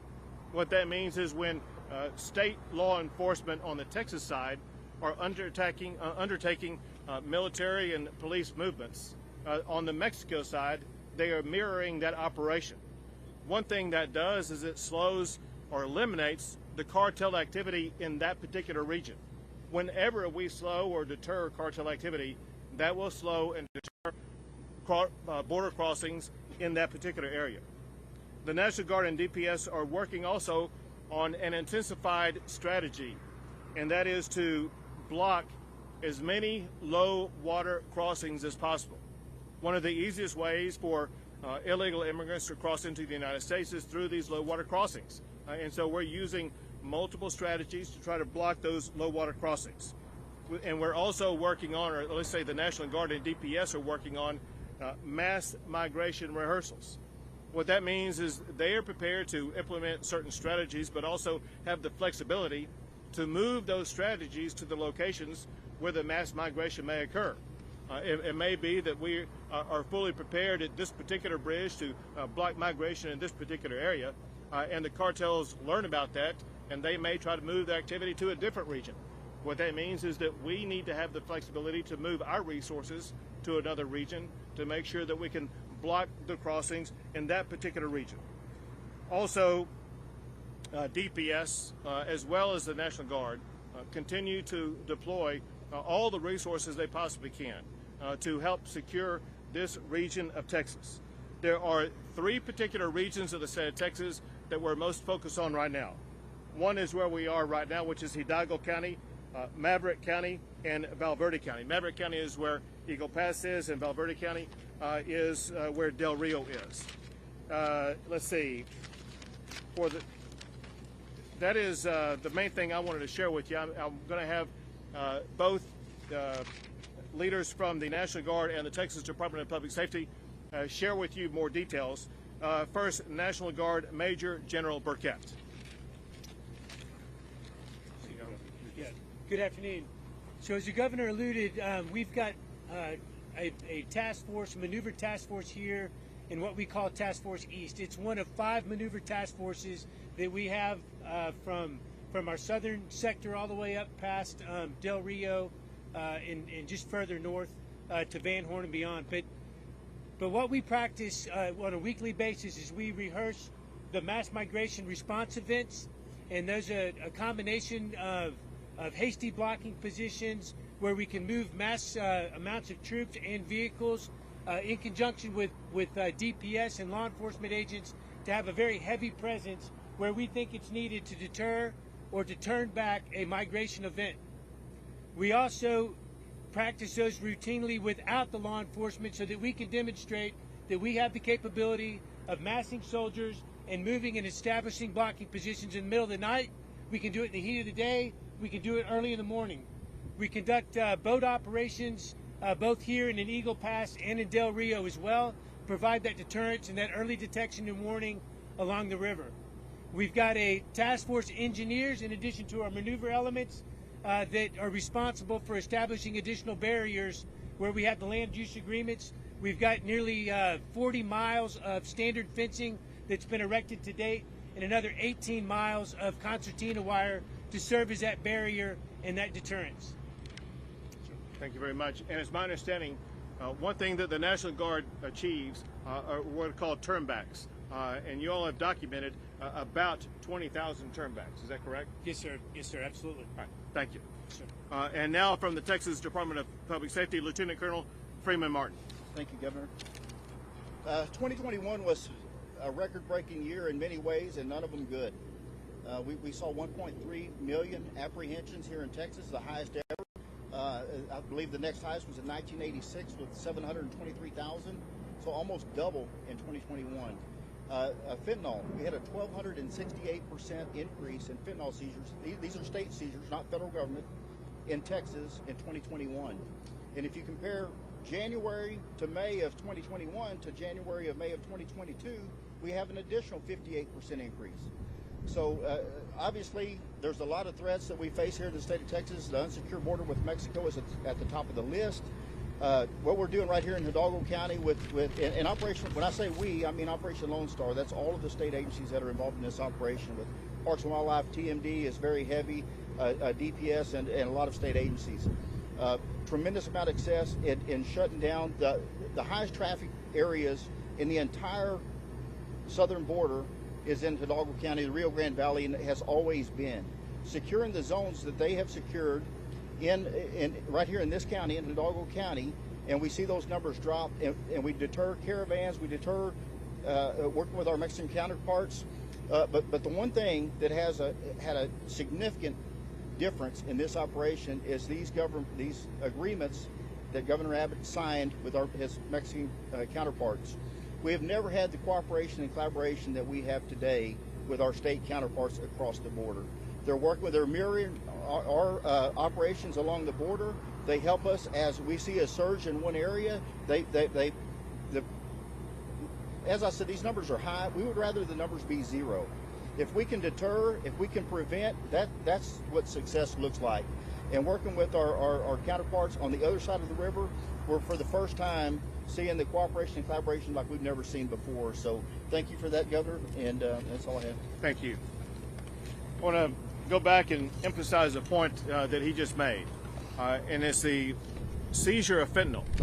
So Operation Lone Star and the Texas Department of Public Safety over the past year have seized almost enough fentanyl to kill every man, woman, and child in the entire United States of America.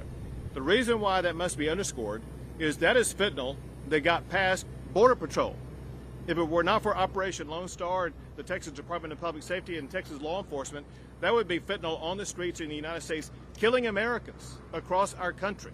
And it just goes to show the way that the Biden administration and their approach to not securing the border is exposing to Americans across the entire country to deadly fentanyl. With that, we'll be happy to take a few questions. The caravans have been dismantled, but the migrants are still moving forward, getting ready to receive many thousands more. The shelters are going to be also packed again. How are we going to respond? So a point that you made is the information that we are getting is that to a large extent the large caravans are being disbanded. However, that does not mean that the people who were part of those caravans will not continue to try to make their way to the border.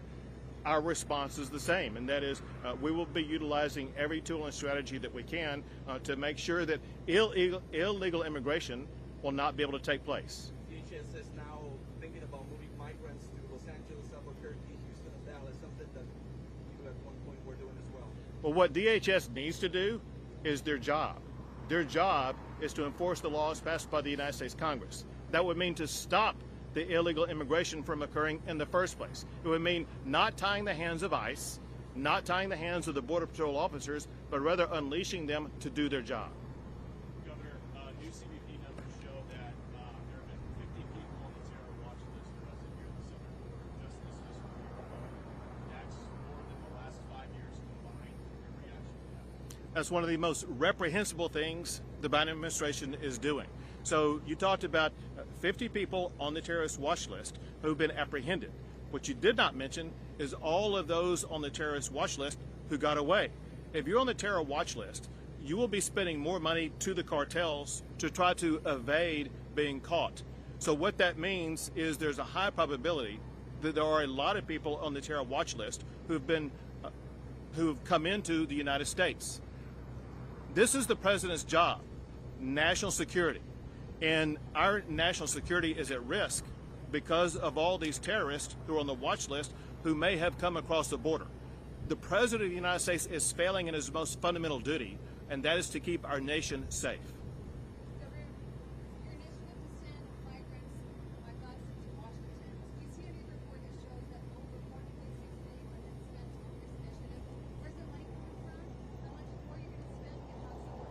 So first, I will tell you this. I wish we weren't sending anybody anywhere. And the only reason why we're having to put people on buses and send them to Washington, D.C. is because the Biden administration is not only not doing their job, but the Biden administration is apprehending people who cross the border illegally and then dumping them in cities that have no capability of handling them whatsoever. And so cities and small towns along the Rio Grande and along the border need our help to move those migrants elsewhere. And so we're doing our part to try to help our local communities. We're hoping that meaningful parts of the funding will continue to come from donations. People can help out by going to an online site, borderbus.texas.gov, to contribute. But the bottom line is this. We will continue to alleviating the costs that local governments would otherwise have to be responsible for had it not been for the Biden administration's open border policies. Still willing to hire some Border Patrol agents like in your... 100%. And listen, again, it's despicable. These Border Patrol agents who were on those horses, who were using reins to control those horses, have been completely exonerated by all law enforcement agencies. And yet, the Biden administration still seems intent on punishing those Border Patrol officers. As governor, I'd be more than happy, I'd be honored to have those Border Patrol officers be a part of the Texas team to secure the border. 2 more questions? President Biden has never been to the border. Biden? We have demanded that Joe Biden come to the border, and not for a candy-coated tour.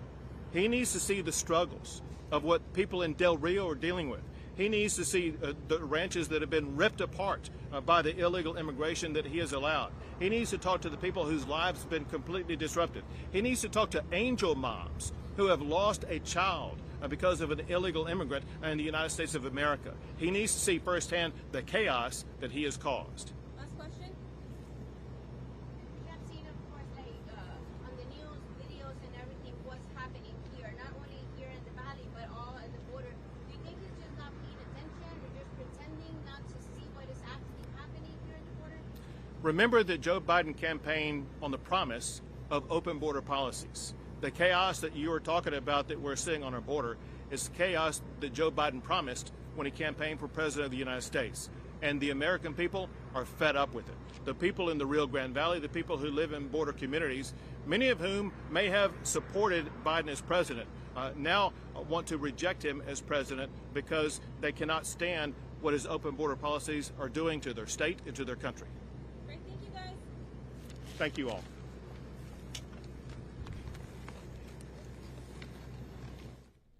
Okay, so we've been listening in to Governor Abbott out in Texas there as he speaks alongside these Border Patrol agents as we're seeing higher numbers crossing that southern border than we've ever seen before under the Biden administration. This is going to be a focus moving forward here. And we're going to move forward here on Live Now from Fox, bringing you all of these top stories from across the country, including one that broke out of Alabama, a church shooting leaving 3 people dead. We're now learning more about the suspect, including getting his mugshot in. We'll have details after the break.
Welcome back here to Live Now from Fox. This is Robert Finley Smith. He is the suspect, the shooter who shot and killed 3 elderly church members out in Alabama. He pulled out a handgun during a potluck dinner. He was a frequent at that church there. Law enforcement holding a briefing today talking about the 71-year-old church shooting suspect. also talking about the lives that were lost. We want to play out a portion of one of the events held earlier today. Anything else need to come up here? My name is Kelly Hudlow. I'm with the Episcopal Diocese here in Alabama, and so what we're going to have is in a few moments our Bishop Glenda Curry is going to offer a brief statement, and then we'll take a few questions following that, okay? But first I want to say thank you for being here, and I know from last night with your media folks that were out there on the scene, thank you for your prayers and thoughts on the scene as well. So the Bishop will offer a brief statement, and then we'll open it up for questions after that, all right?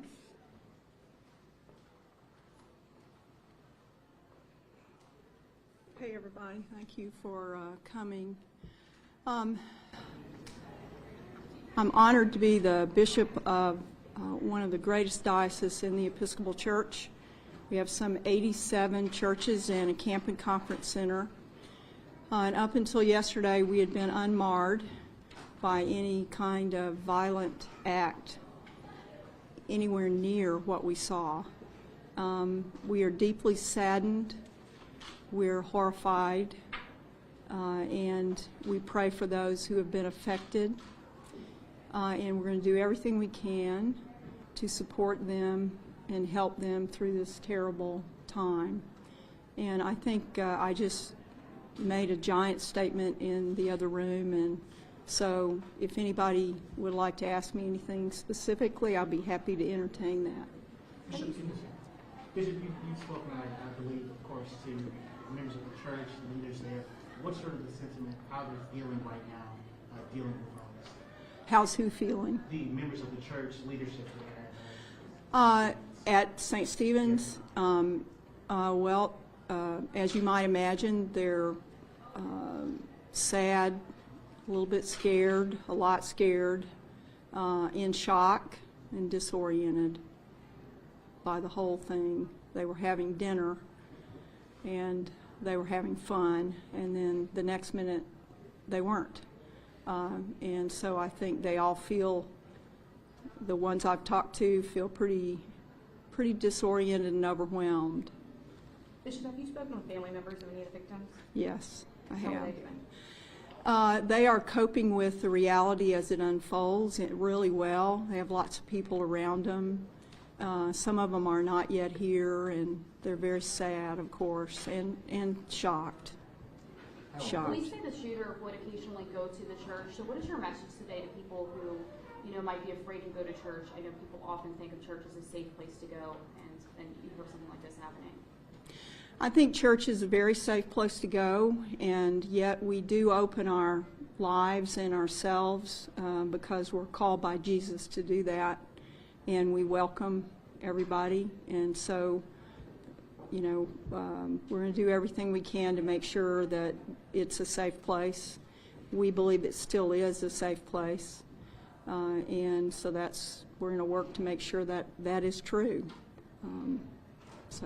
Bishop, there's ongoing conversations right now in Washington, D.C., bipartisan group of senators trying to come up with ways to prevent these kinds of mass shootings from happening again. As they potentially allow this to slip through their fingers, there's hints of that right now. What's your message to the lawmakers in D.C.? I think there's something everybody can do to try and help prevent this from happening, but my message to them would be work hard. Do you feel like they've done their job? I have no idea. I really don't. I have no idea. Bishop, did you know Walter, Randy, or Sarah Yeager personally? Did you know the victims? I did. I had met them, but I, had not seen them in several years. Can you talk about their spirit and just what it meant for that community to get together for that potluck? Well, I think they were all excited to be there. I think what it meant for them was a gathering of friends, and like you would imagine, they've known each other. They were all very involved in their church and well known on various altar guild and various activities. So I think the church has got a lot to mourn. How important was it to gather people of faith today to, come together? I think it was essential. I think there's nothing else we would rather have done than do what we did, which started last night in the parking lot at Publix, and some of y'all were out there, you saw them. And those were not just people from St. Stephen's, those were people from everywhere. Those were not just Episcopalians, those were people from all the churches in Birmingham. Because Christians, when Christians are slapped, they try to reach out in love. That's what we do. And we try to pray for guidance which is beyond us when things beyond us are happening. And I think that bishops should say they're proud of their people, but I am proud of my people for praying, for hitting their knees right away. Will you, as church leaders, get together and maybe go over security plans? Will anything change with your churches?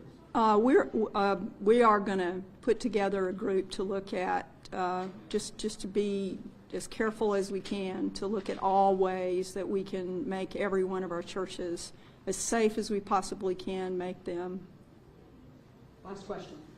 What's Sunday? Do you plan to have service back at the church Sunday, and moving forward, how do you get your congregation back together and heal this event? We preach the gospel of Jesus, which is what we tried to do today, and we're going to keep on doing, and we're going to help everybody walk through it by reminding them that we're a people of hope. And so Sunday there will be services all over y'all should come. Y'all should come to church. Go to a church this Sunday. If this doesn't do anything for you but make you do that, that's an incredibly good thing.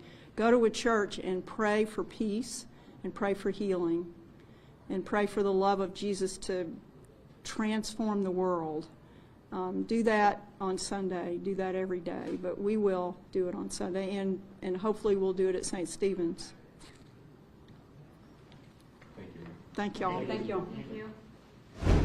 So that was the update at St. Stephen's Episcopal Church out in Vestavia Hills, Alabama. This again right now, Robert Finley Smith, that shooter, police arrested him last night. Prosecutors are preparing warrants to charge Smith with capital murder. The investigation indicates that Smith pulled a gun and opened fire during a potluck dinner attended by other church members. He killed an 84-year-old man and a 75-year-old woman and killed another woman her age, not yet released, before a person in the room restrained him. Police responded to reports of this shooting around 6:30 at the church there. You can see the restraint probably caused that black eye. I'm sure we'll be getting more details into the investigation in this. But once again, a third victim dying because of this church shooting at a potluck dinner in Vestavia Hills, Alabama. We're going to take a break. We'll be right back at the top of the hour.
Welcome back here to Live Now from Fox. We want to take you out to a story out in Houston, Texas. 2 years ago, a woman sleeping outside in a makeshift room and in the middle of the night became a victim of a vicious attack by a canine unit with Harris County.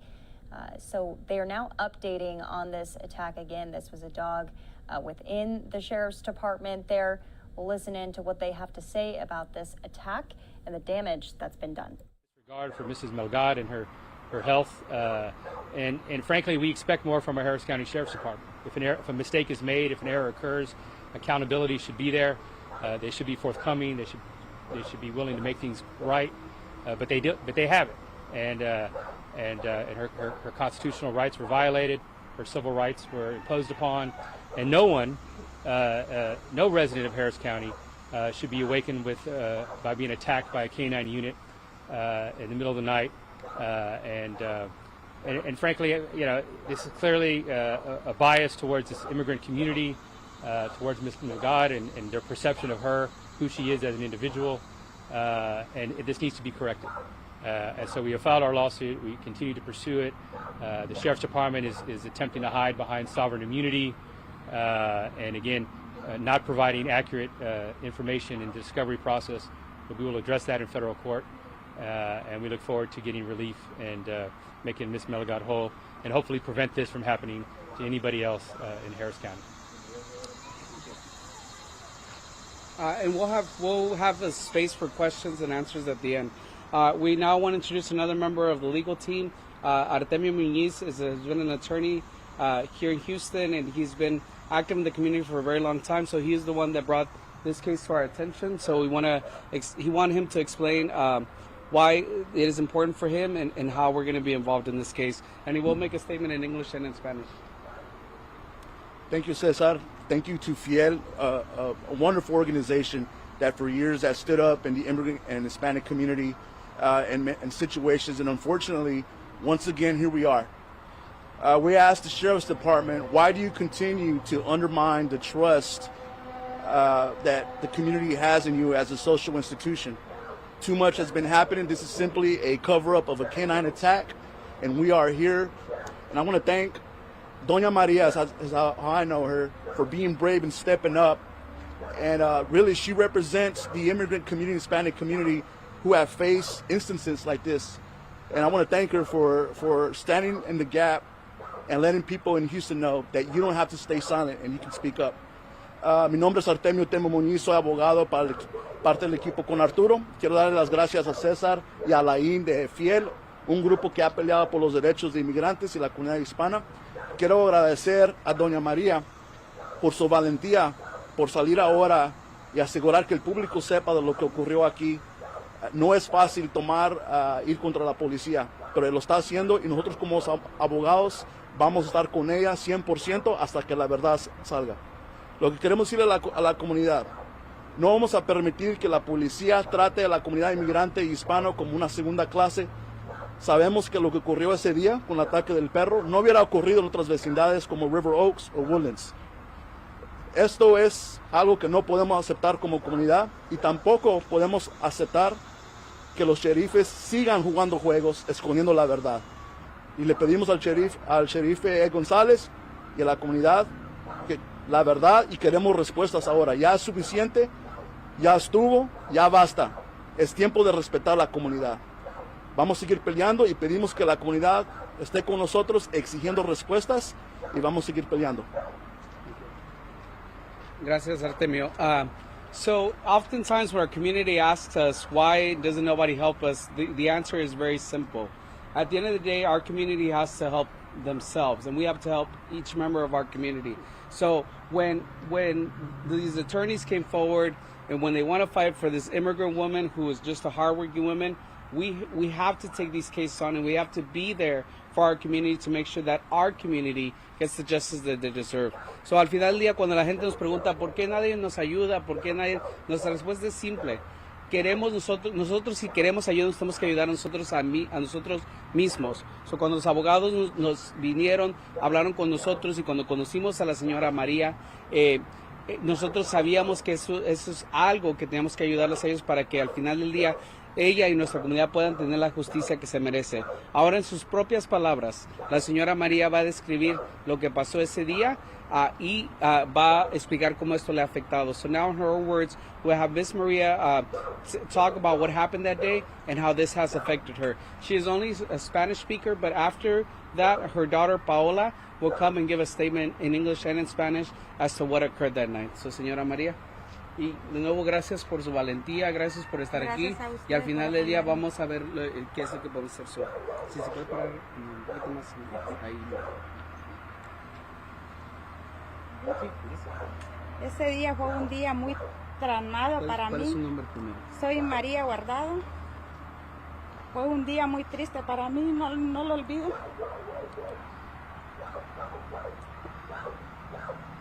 Fue un día muy cansado que había venido de trabajar y vengo a mi cuartito ahí donde yo dormía para descansar, ¿verdad?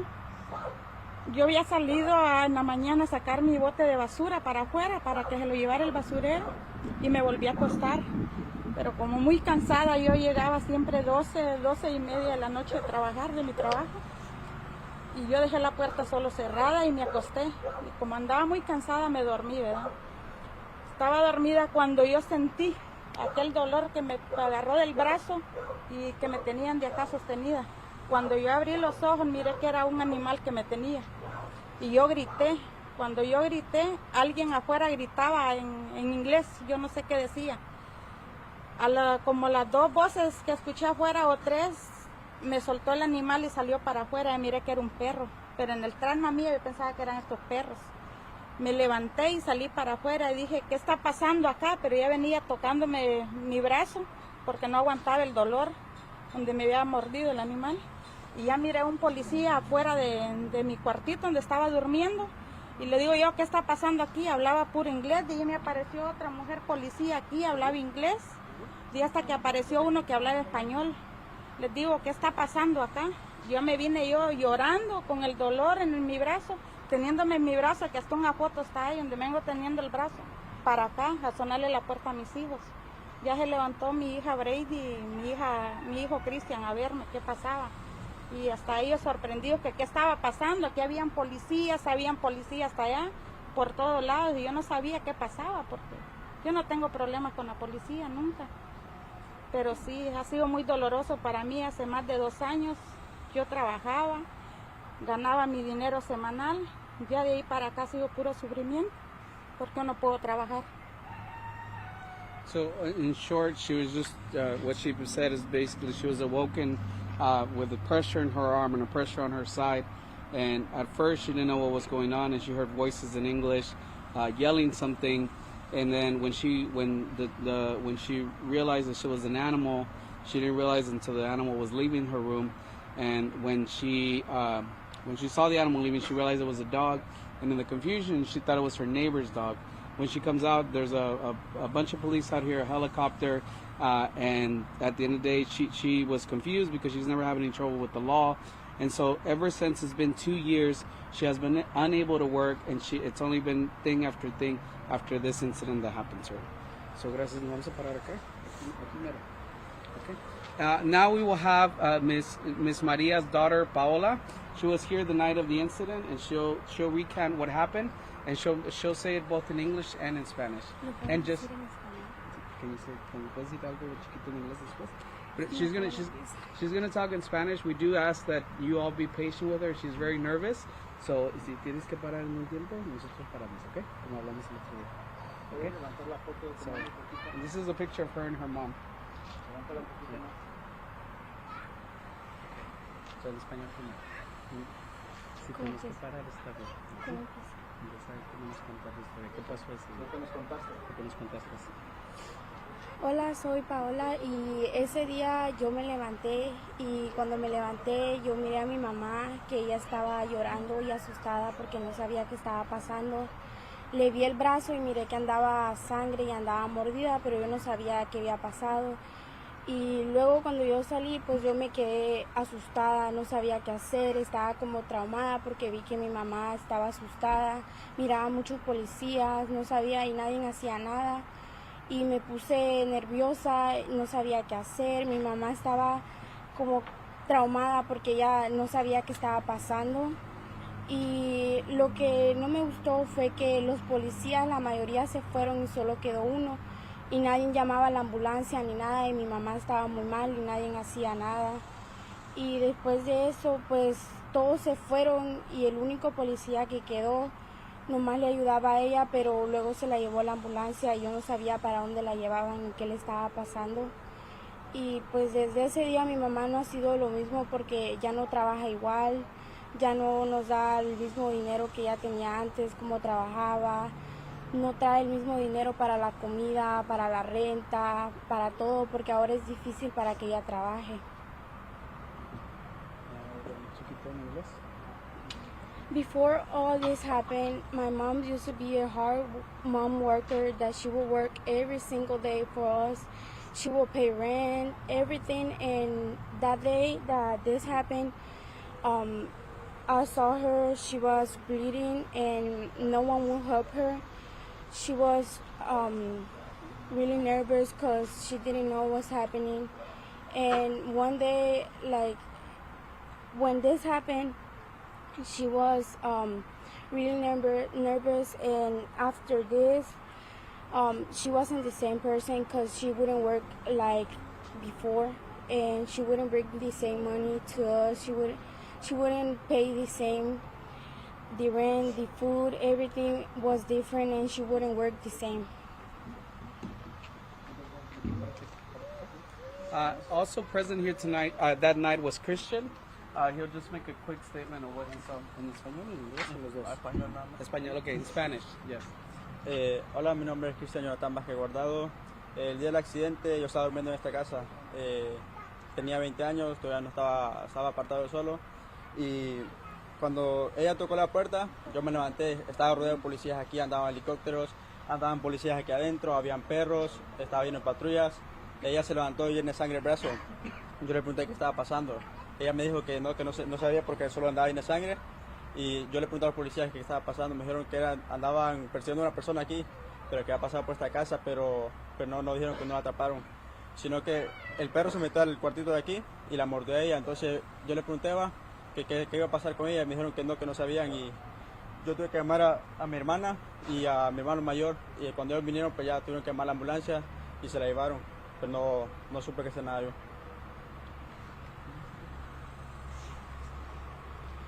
Thank you. So once again we want to thank the Miss Maria for her courage, and we want to thank Paola also for their courage and their son Christian. Miss Maria has an extended family here, which she is the main breadwinner. She was the main breadwinner, so obviously after this incident, their life has drastically changed, and we don't want nothing else but for the right thing to be done and for them to get the justice that they deserve. Al final del día, la señora María era la trabajadora aquí en el hogar. Obviamente han pasado muchas cosas después de nuestros últimos 2 años, y al final del día no exigimos nada más que la verdad y la justicia que la señora María se merece. Esto no tenía que pasar, esto fue un error que cometió el Harris County Sheriff's Officer, y aparte de que no están tomando responsabilidad por su error, están también tratando de esconder lo que realmente pasó ese día. So exigimos justicia. At this time we'll take any questions for the attorneys or for the family that's here. En este momento vamos a tomar preguntas para la familia o los abogados que estén aquí.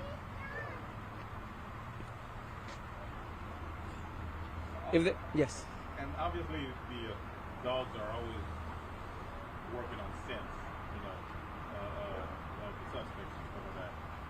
For them to come back here, have they said that the suspect came through here? Was it, what led them to this location, and was the gate up in the front open where they had access to get in? It's difficult to answer that question because the Sheriff's Department keeps giving us different police reports, but they allege that they were in pursuit of a suspect and that they observed the suspect running between the houses, and that they released the dog to try to track that suspect. However, a trained canine unit is a deadly weapon, just like a firearm, and you have to have adequate training for both the handler of those animals, so that they don't attack innocent people. That's an obligation and responsibility of the Sheriff's Department, and either that's negligent training or it's negligence of the officer who's handling the dog, but it is not supposed to end up attacking an innocent woman sleeping, resting after a hard day's work. Just like an officer's firearm isn't supposed to accidentally shoot an innocent stander by. And so something very serious went wrong. We are trying to uncover what that is, but unfortunately the Sheriff's Department is not being forthcoming with the details of the events. But they do claim that they were in pursuit of a suspect. Did the family call 911 or did the Sheriff's Department get the ambulance out? Because I know you said that one of them said that something that the family may have called. Yeah, that you may have to ask the family, but an ambulance unit did arrive and transport Miss Guajardo to the hospital. I don't know something. Yeah, the facts on our side is that the police themselves brought the ambulance.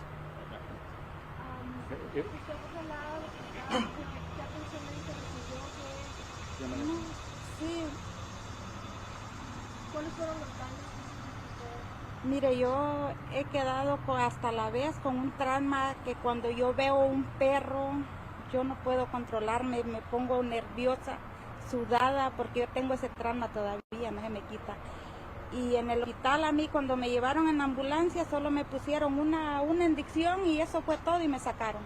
De ahí para allá Dios que la bendiga porque nadie hizo nada por mí hasta que mi hijo contrató al abogado y el abogado contrató una clínica donde me pusieron en terapia. Pero los policías a mí no me atendieron nada ni volvieron a saber de qué pasó con esa doña. Nada, nadie volvió a venir acá ni nada.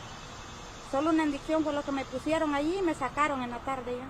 Que ya me viniera. Ya desde partir de ese día, que fue un 13 de mayo, yo no he podido volver a trabajar.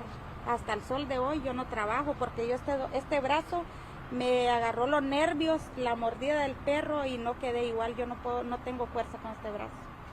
¿Usted perdió fuerza? Sí, por los nervios que me agarró, 2 nervios, me dijo el doctor que me agarró. Y aquí todavía visiblemente tiene la cicatriz, obviamente no se puede apreciar muy bien, pero ella todavía tiene no solamente la cicatriz física, pero muy importante de la cicatriz emocional que le dejó. Ella ya después de que eso pasó ya no volvió a ocupar el cuarto. Ya no. Y ella tuvo, porque ella y ahora cada vez que ve un perro ella se pone, le da ataques de ansiedad y todo eso porque ahora ella no puede. So aside from the you can see a visible scar on her.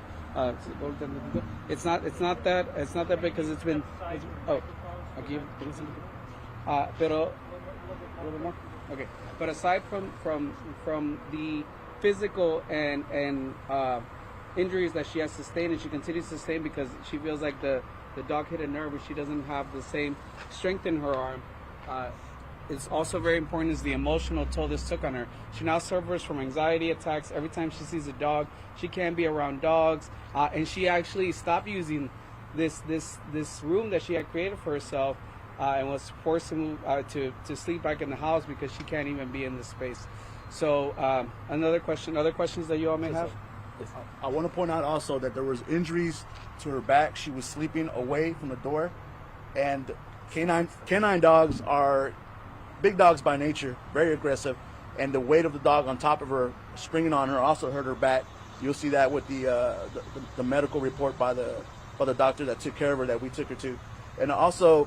The police department, sheriffs, they have pictures. They have pictures because there was a photographer on the scene taking pictures. They documented the whole thing.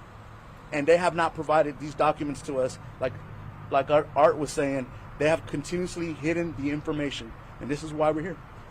Let me address that. So long before we filed our civil rights lawsuit, we made a public information request to the Sheriff's Department to get the information, to get their side of the story. Under the Texas Public Information Act, as y'all are familiar with, they have a very short number of days to provide that or issue a request from the Attorney General's office to withhold the information.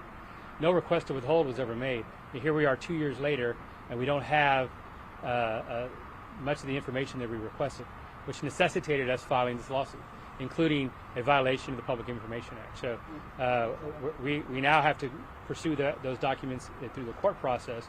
But I would encourage you as members of the media to also try to pursue those as well, because they have an obligation to the public to account for their actions, which includes the videos and the webcam footage and the pictures and the police report. accurate police report, the one that was done contemporaneously, not one that was modified at a later date. And so that's been a very big challenge, and that's what caused some of the delay in filing the lawsuit, but also necessitated it. And so we believe that they need to be accountable, not only for their actions of that night, but for their actions subsequent to that night, and their obligation to the public to release public information when incidents do occur.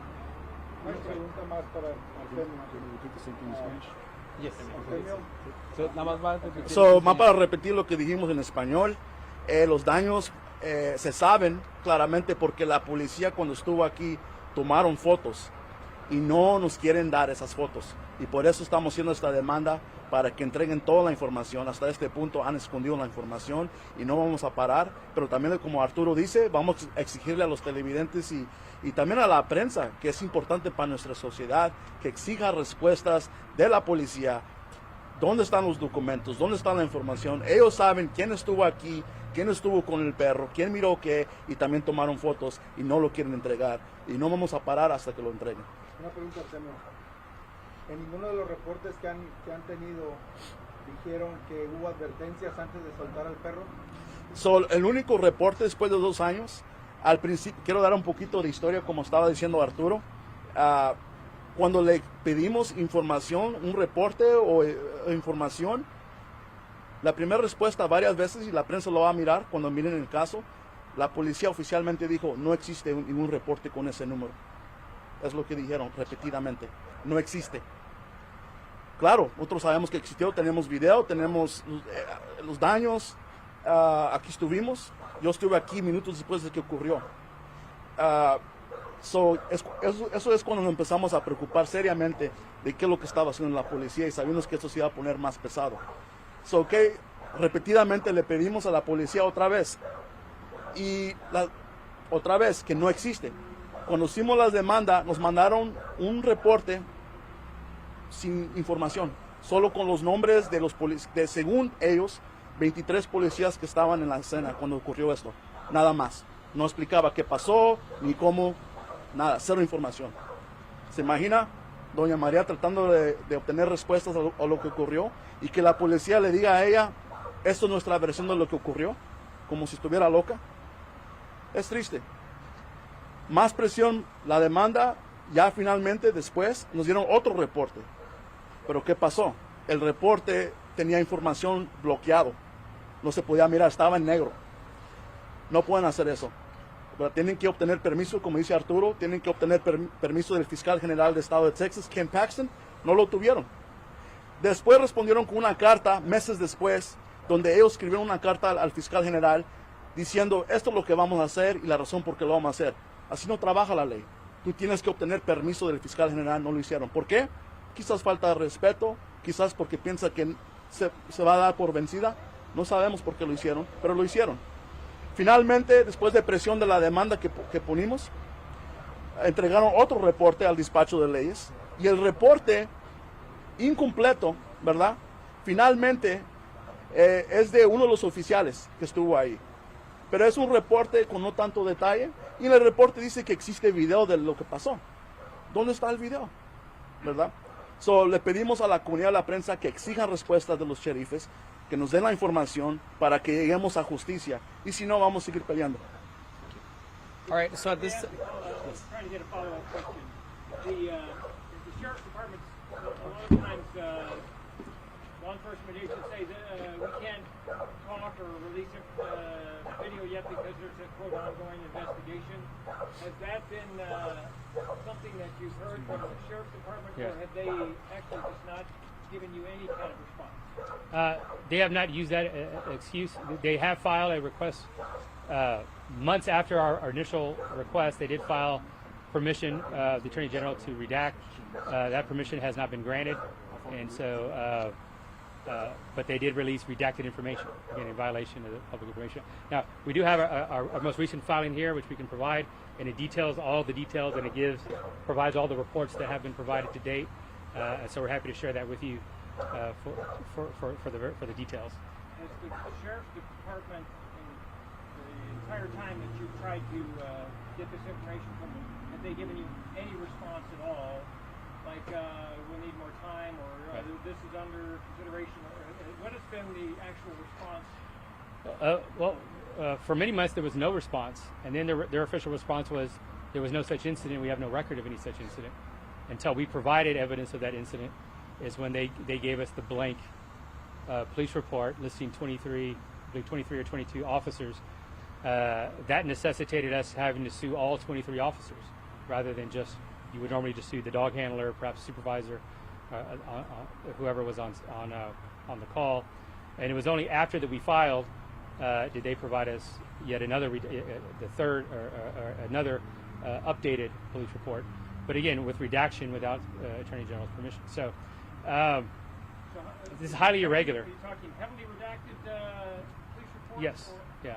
And again, we have it here. We're happy to share that with you so you can make your own interpretation of that. But again, I'm sure all of you are familiar with the Public Information Act, and certainly 2 years is not anything within the range of normal. And so we should have received this a year ago. And so clearly, either we have extreme incompetence or they're trying to hide something. This unfortunate incident occurred, and they need to be accountable. And if somebody made a mistake, they need to be held accountable. And that's all we're asking for. And it makes the matter even worse by having Ms. Guajardo have to go through this and having to actual file litigation to get the records of this incident that she had nothing to do with. She was just got home from a long day's work and tried to go to bed and rest for her next day. Could we get your name again, please? My name is Art, A-R-T, Martinez de Vara, M-A-R-T-I-N-E-Z, space D-E, space V-A-R-A. So just real briefly to reiterate, it's been 2 years, and if this has happened to anybody else in another community, we don't think it would have taken 2 years. The fact that Ms. Maria has to be standing here today tells us a lot. So, nada más para reiterar, ha tomado 2 años y que la señora María tenga que estar aquí, aún con el sufrimiento, el dolor, para exigir justicia, eso no es correcto. The second thing is that what we just the lawsuit, the copy of the lawsuit, including statements from the attorneys, and Ms. Maria just went out to the news stations right now. So you should have that in your inbox. So ahorita acabamos de mandar también los reportes, incluyendo la copia de la demanda, y ya lo tendría que tener. At this time, we'll go ahead and Ms. Maria will walk us through back there, so you guys can get a shot of her inside of the place of where this exactly happened. So vamos a ir con la señora María atrás para que nos diga, nos recuente cómo pasó.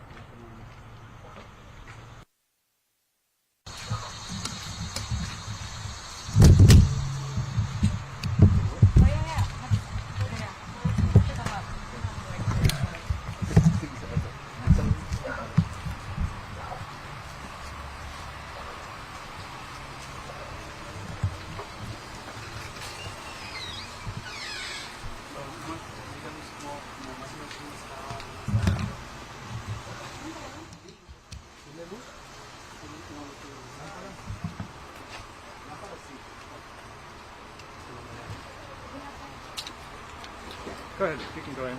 I'll come in after you.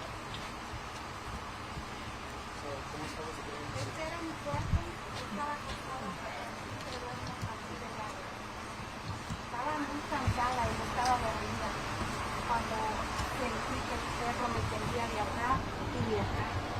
Que en el examen médico está donde me lastimó 2 discos de acá, de donde me apretó muy fuerte. Y estaba acostada en esa cama también. Ahora ya no duermo acá por miedo. Desde ese día yo no volví a dormir acá.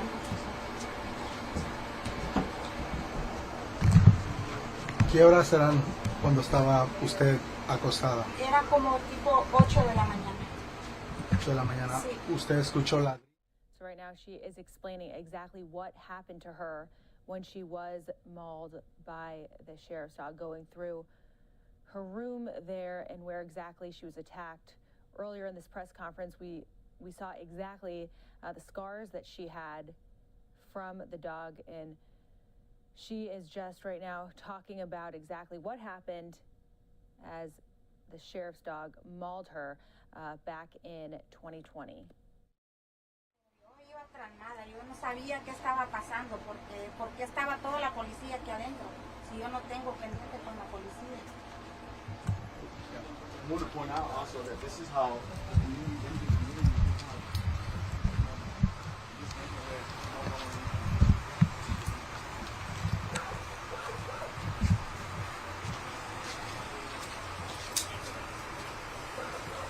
Maybe if we could have her just kind of standing by the entrance there. Just like it's.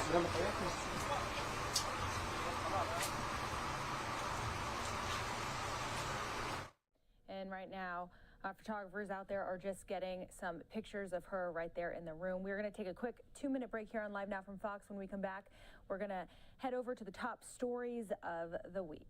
We'll see you in 2 minutes.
Welcome back to Live Now from Fox. I'm Melissa Brennan. Thank you so much for joining us on this Friday night.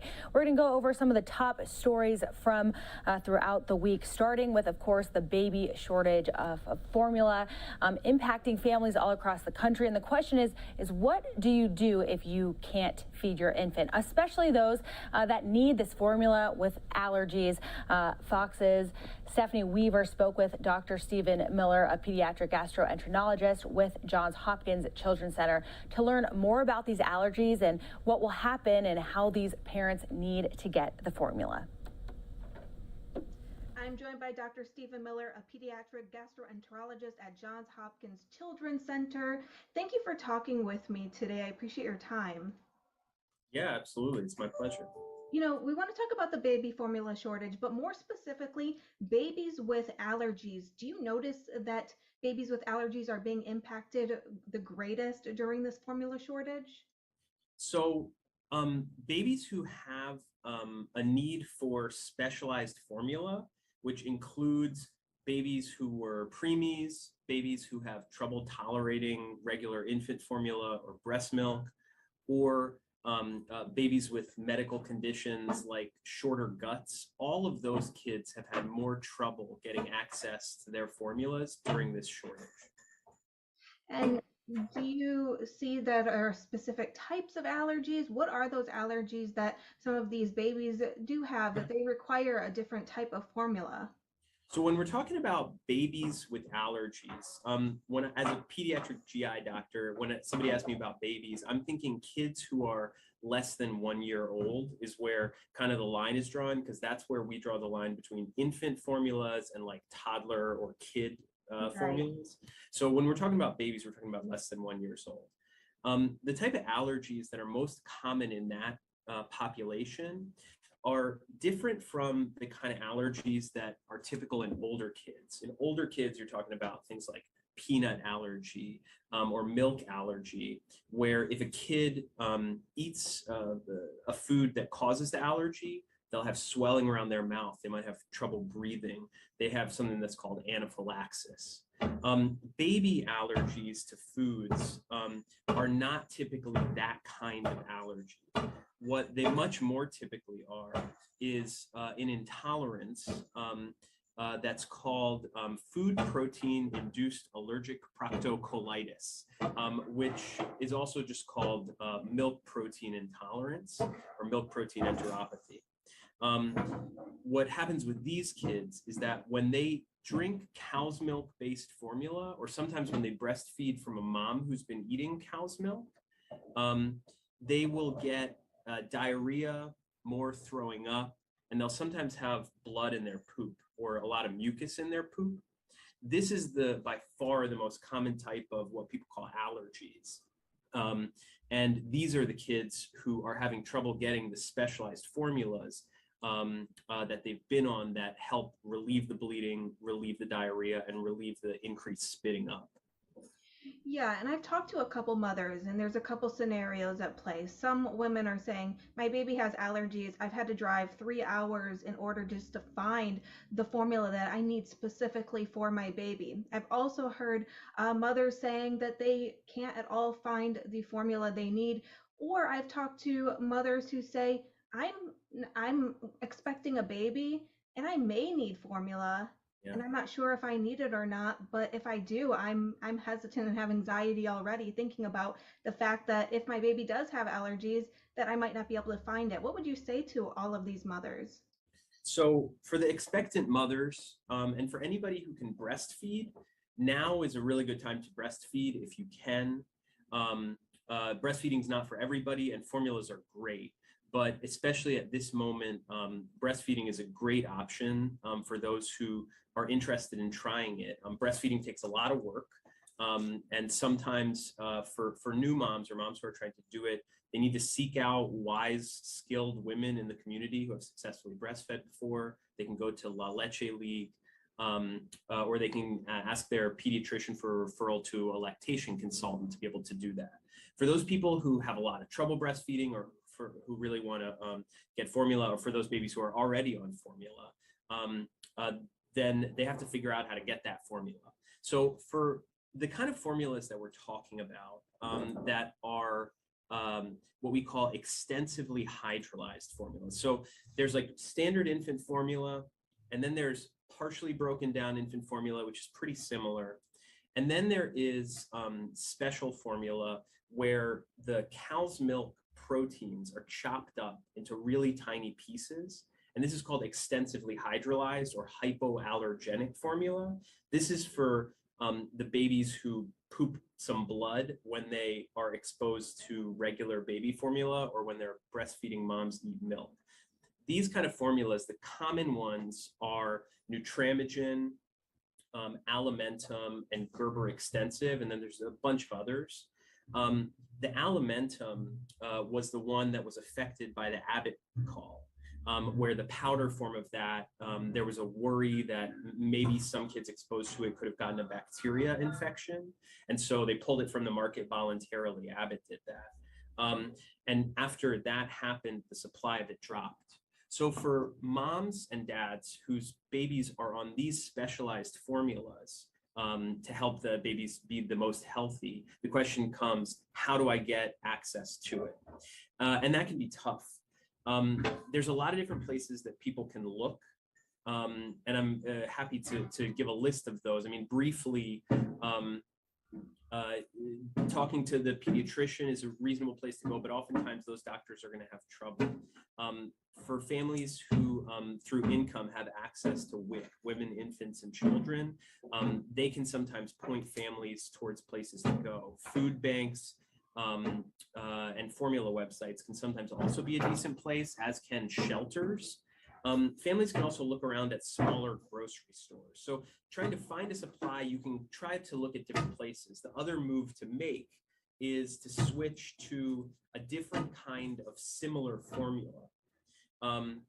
If your baby is on Nutramigen, which is the kind of very chopped up baby formula that doesn't cause allergic problems where kids poop blood, then you can look for another equivalent extensively hydrolyzed formula.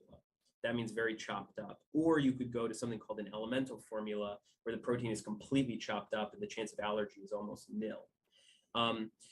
To find lists of equivalent extensively hydrolyzed formulas or elemental formulas that are also equivalent, you can go to some different websites. Probably the best place to look is the North American Society of Pediatric Gastroenterology, Hepatology, and Nutrition, which is also called NASPGHAN. It's the organization that, as a pediatric GI doctor, I'm a part of. It's kind of a long, unwieldy name, but that's what it's called, NASPGHAN. And people can Google search for tools for infants affected by the formula recall. And then that'll take them to a page that provides a list. This is all of the extensively hydrolyzed formulas. This is all of the elemental formulas. And then they can search for equivalent ones to the one that their baby's on. It's always a good idea to talk to your doctor to make sure that there isn't a very particular reason that they need to be on this particular formula. But I think most doctors are recommending that people be flexible as to the brand and that they just go for the similar broken down level of broken downness that the formula has and get what they can get. Yeah, and a lot of mothers who are desperate to find formula here in the United States are taking some of the allergy formulas because that's what's left on the shelf. And this is leaving some of those women that need specifically the allergy formulas in a bind because they just can't find it. Would it be a suggestion that women that are looking for formula try to hold off and not buy the allergy specific kind because there are mothers that really do need it? What would be your suggestion or recommendation? Yeah, I mean, it's always tough in a time of shortage to want to think of others because you're worried about your own child. In general, we're recommending that people not stockpile this stuff, not get more than a 10 to 14 day supply, to leave some on the shelf for other people who need it. For babies who don't need hypoallergenic formula, there's a huge array of available formulas, including like store brands, you know, Walmart, Target, Walgreens, Kroger, Sam's Club, Costco, Amazon. They've all got totally decent standard infant formulas and partially broken down infant formulas that are easier to get than these really broken down ones like the Nutramigen, the Alimentum, and the Gerber Extensive.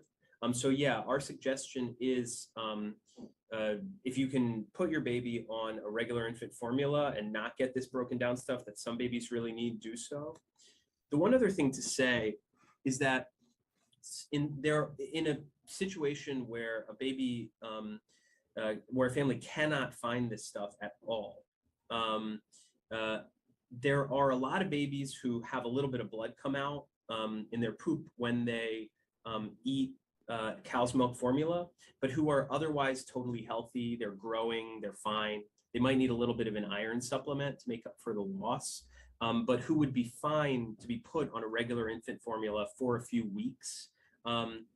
So there are some babies who, in consultation with their doctor, if the doctor says, well, if you can't find anything else, go on regular formula. There are some babies who have this allergic problem, but who can, for a few weeks while this situation works itself out, be on regular formula. And those families may have to make that hard choice. Yeah, and maybe talk with their pediatrician and see if that might be a good option for them. Next, what, should mothers, do if they can't find it? What would be some last advice that you would give to parents currently in this situation or expectant mothers that, are worried about this? What would be your advice? For the expectant mothers, it's do your best to get into a position where you can breastfeed and seek a lot of support for that, because almost everybody can do it, although some still can't. For those who are really struggling to get access to infant formula, the advice is to be flexible.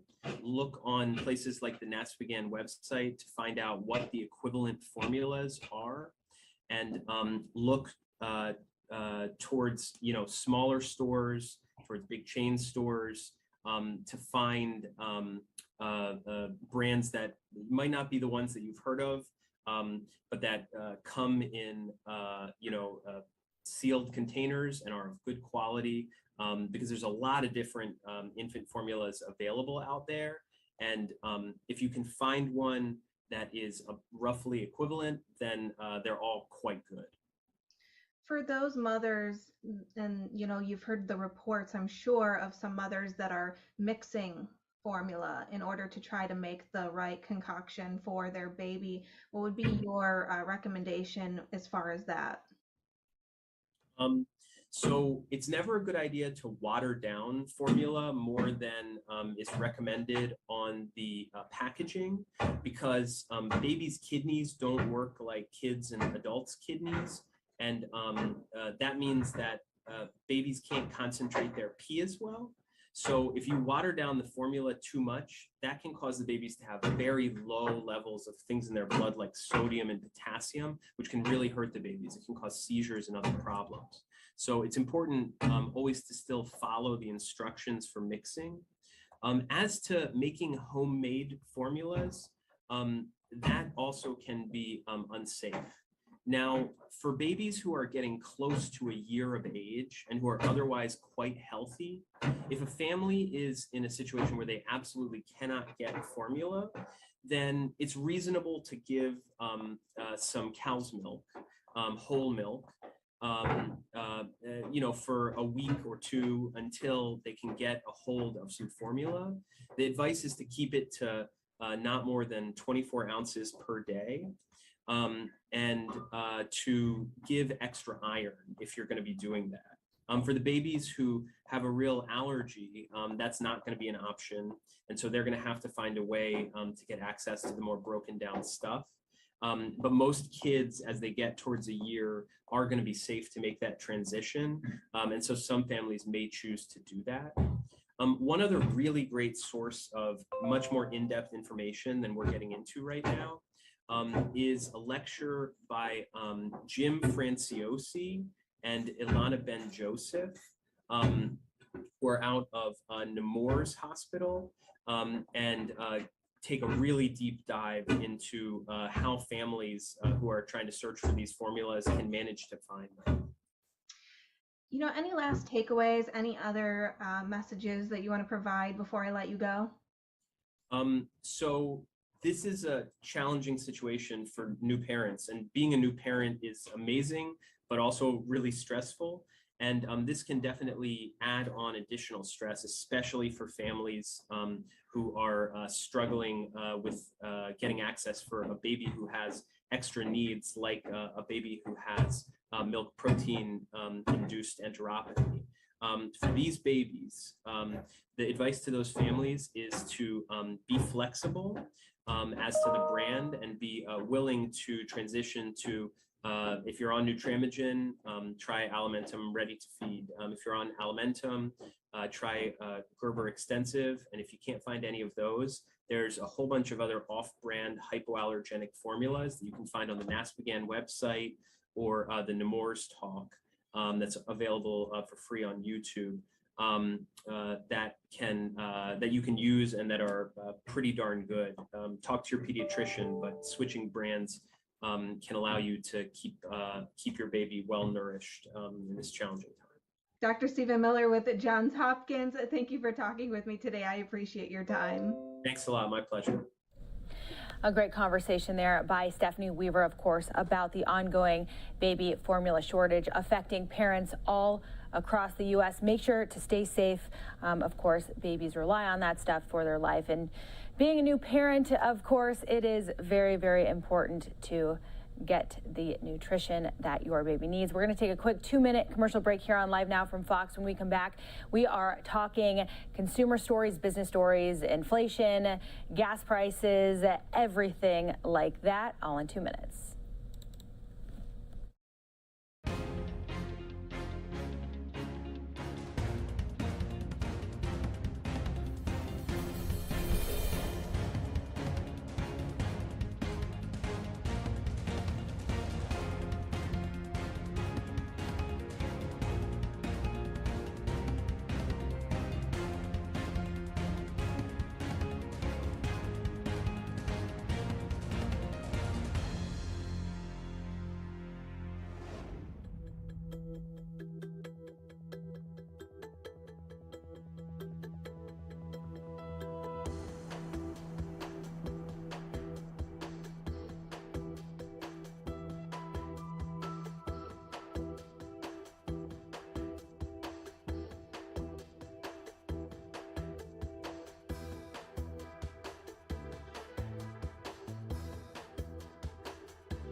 Welcome back to Live Now from Fox. I'm Melissa Brennan. Thank you so much for joining us on this Friday night. We are going to go ahead and talk all business stories, consumer stories, of course. If you feel like everything has gotten more expensive, it probably has, from gas prices, mortgage rates, everything. It seems like, the only thing that has not gone up is wages. Here's your Business World Report.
Epic Games CEO Tim Sweeney is adding a cryptocurrency controversy to his lawyer's plates. He's coming out swinging against the Fortnite token for using the name of Epic's most popular game. Sweeney posting on his personal Twitter account, quote, "There isn't a Fortnite cryptocurrency, and Epic's lawyers are on it." Epic says they don't want Fortnite, which is considered by some to be the world's most played video game, associated with crypto, which is often used by criminals to hide illegal assets. The account associated with the new cryptocurrency defended itself as a fair launch, community-driven project, to which Sweeney responded, "That's not how trademarks and copyrights work." It's not clear yet if this will impact the overall cryptocurrency market, which has been on a deep slide for more than 2 months. The most famous digital currency, Bitcoin, dropping to its lowest point of 2022 and a 12-month low. And Epic's legal team will have its hands full. Fortnite was removed from the Apple Store over a payment dispute.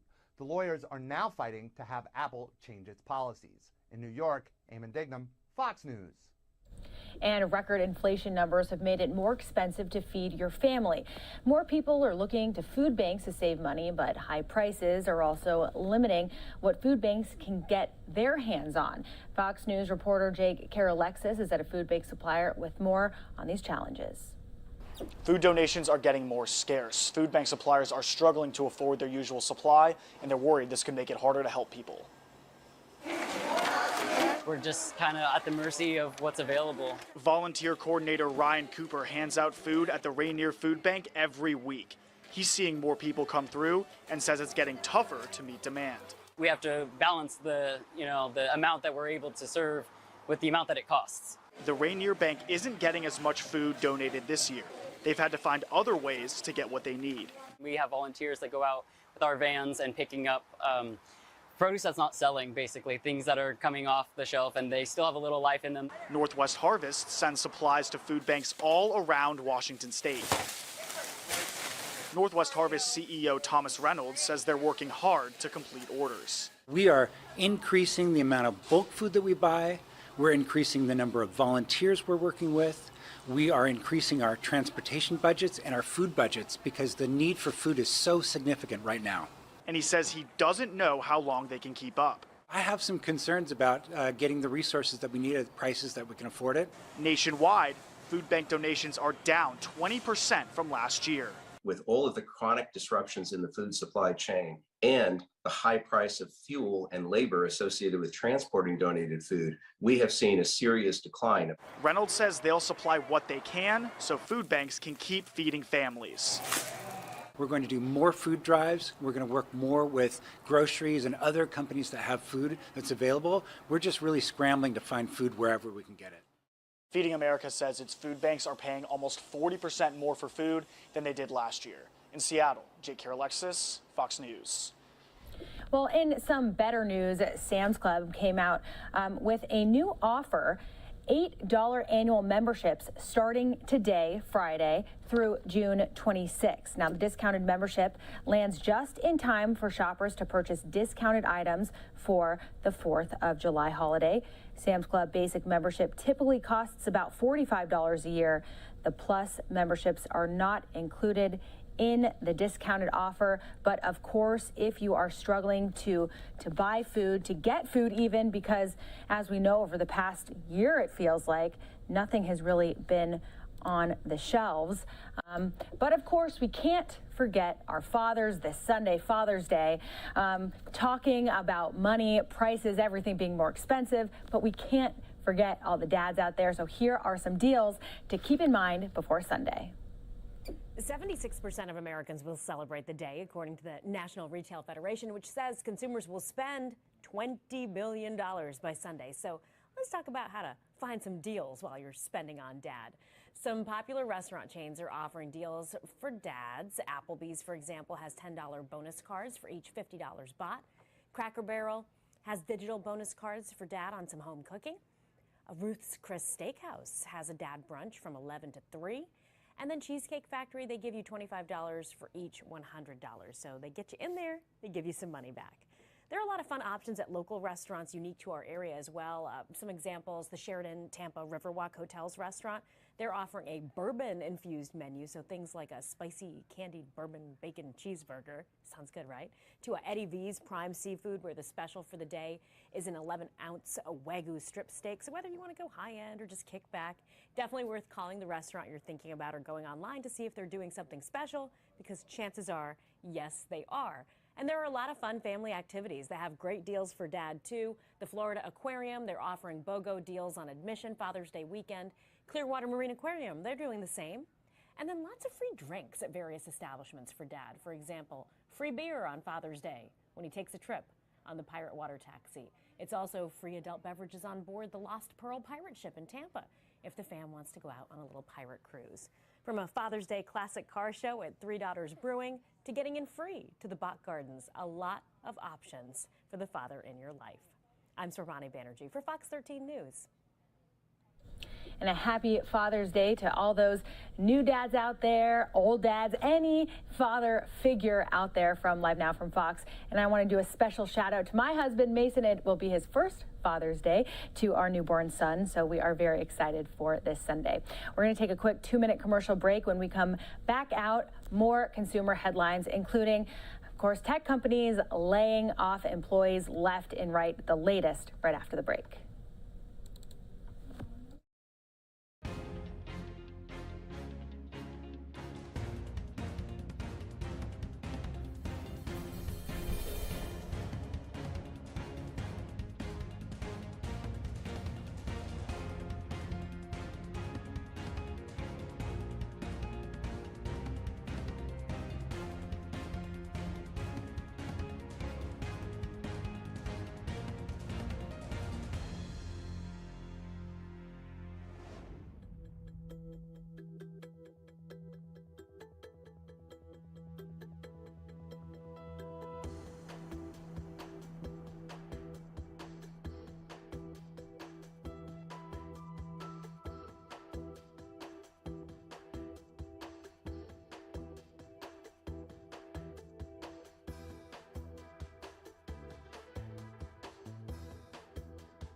Welcome back to Live Now from Fox. I'm Melissa Brennan. Thank you so much for joining us on this Friday night. You're taking a live look now at our Phoenix studio. It is currently 9:02 right now. We're going to take you to some live shots from across the country. One of my favorites here in New York City, the beautiful skyline just after midnight there in the Big Apple. Another view here. This is right outside of the Fox News studios there in Manhattan.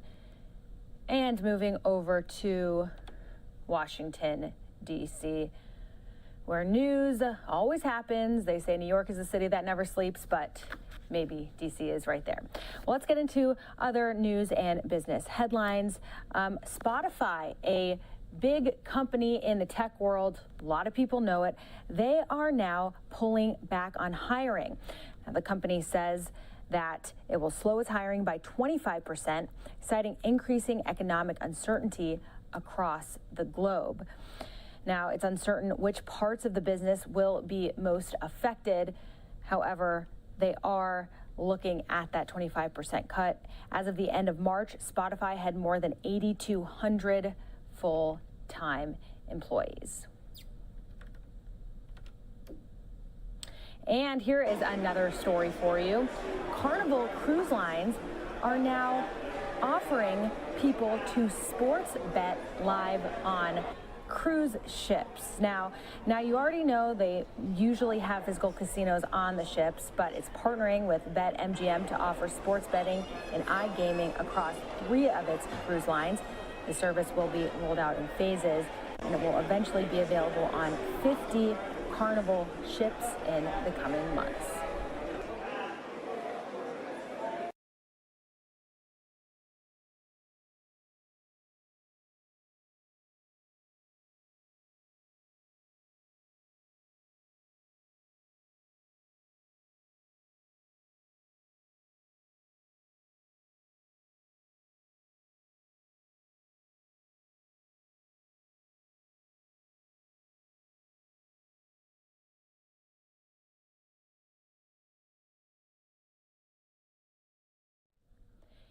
And in more consumer news, Walgreens and Kroger are recalling thousands of bottles of pain reliever pills. Now, this is due to a lack of child-resistant packaging. The pharmacy chain is recalling more than 137,000 units of its extra strength, 500 milligram, 150 count acetaminophen bottles. Kroger's recall includes over 25,000 units of its 225 count arthritis pain acetaminophen bottles, 34,000 units of its 100 count acetaminophen bottles, and more than 209,000 units of its 300 count aspirin bottles, and 160 count ibuprofen bottles. Of course, if you do have these on your shelves, you will want to keep an eye on them.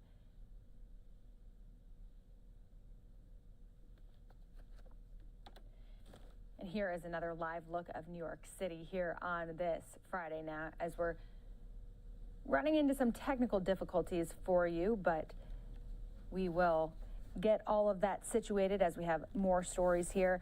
Some good stories and exciting stories, including Chicago area zoo that is making headlines this week and history as well. But before we get to that story, we have a successful launch from SpaceX that we will bring you.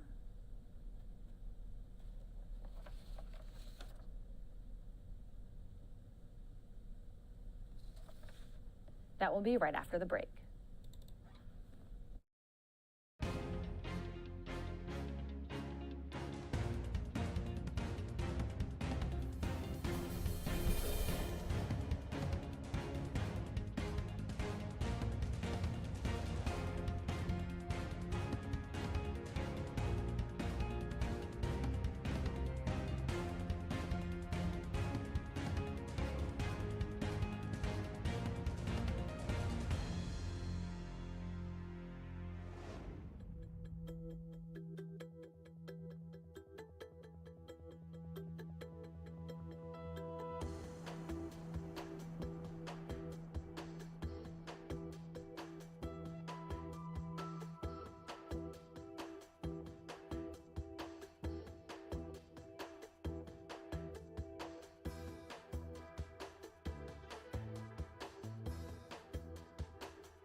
Welcome back to Live Now from Fox. Thank you so much for joining us on this Friday night. I'm Melissa Brennan.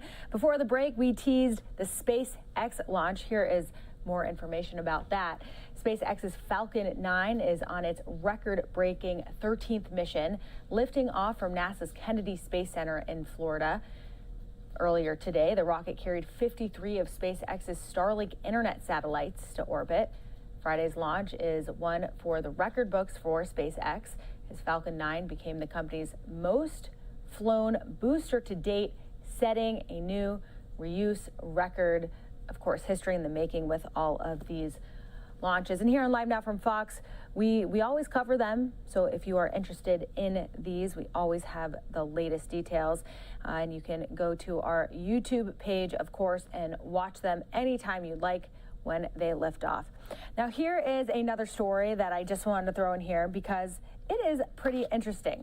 Now, we are going over to animals. Of course, I like animals, and it's Friday night, so why not? Now, a Chicago area zoo makes history with the hatching of its first ever echidna. Now, this tiny short-beaked mammal is also known as a baby puggle. It made its debut at the Brookfield Zoo near Chicago this week. It was born to mom, 47-year-old Waddles. That is such a good name, who, as the zoo says, is doing well. Enchadas are one of only 2 mammal species who lay eggs. This puggle is one of 29 enchadas spread out at 10 accredited zoos in the United States. So that is a very interesting story. And if you look there on your screen, you can see what is called now a puggle, which is very cute. Great video for this Friday night, if I am mistaken. All right, we're going to take another quick 2-minute commercial break. When we come back, more top stories from the week.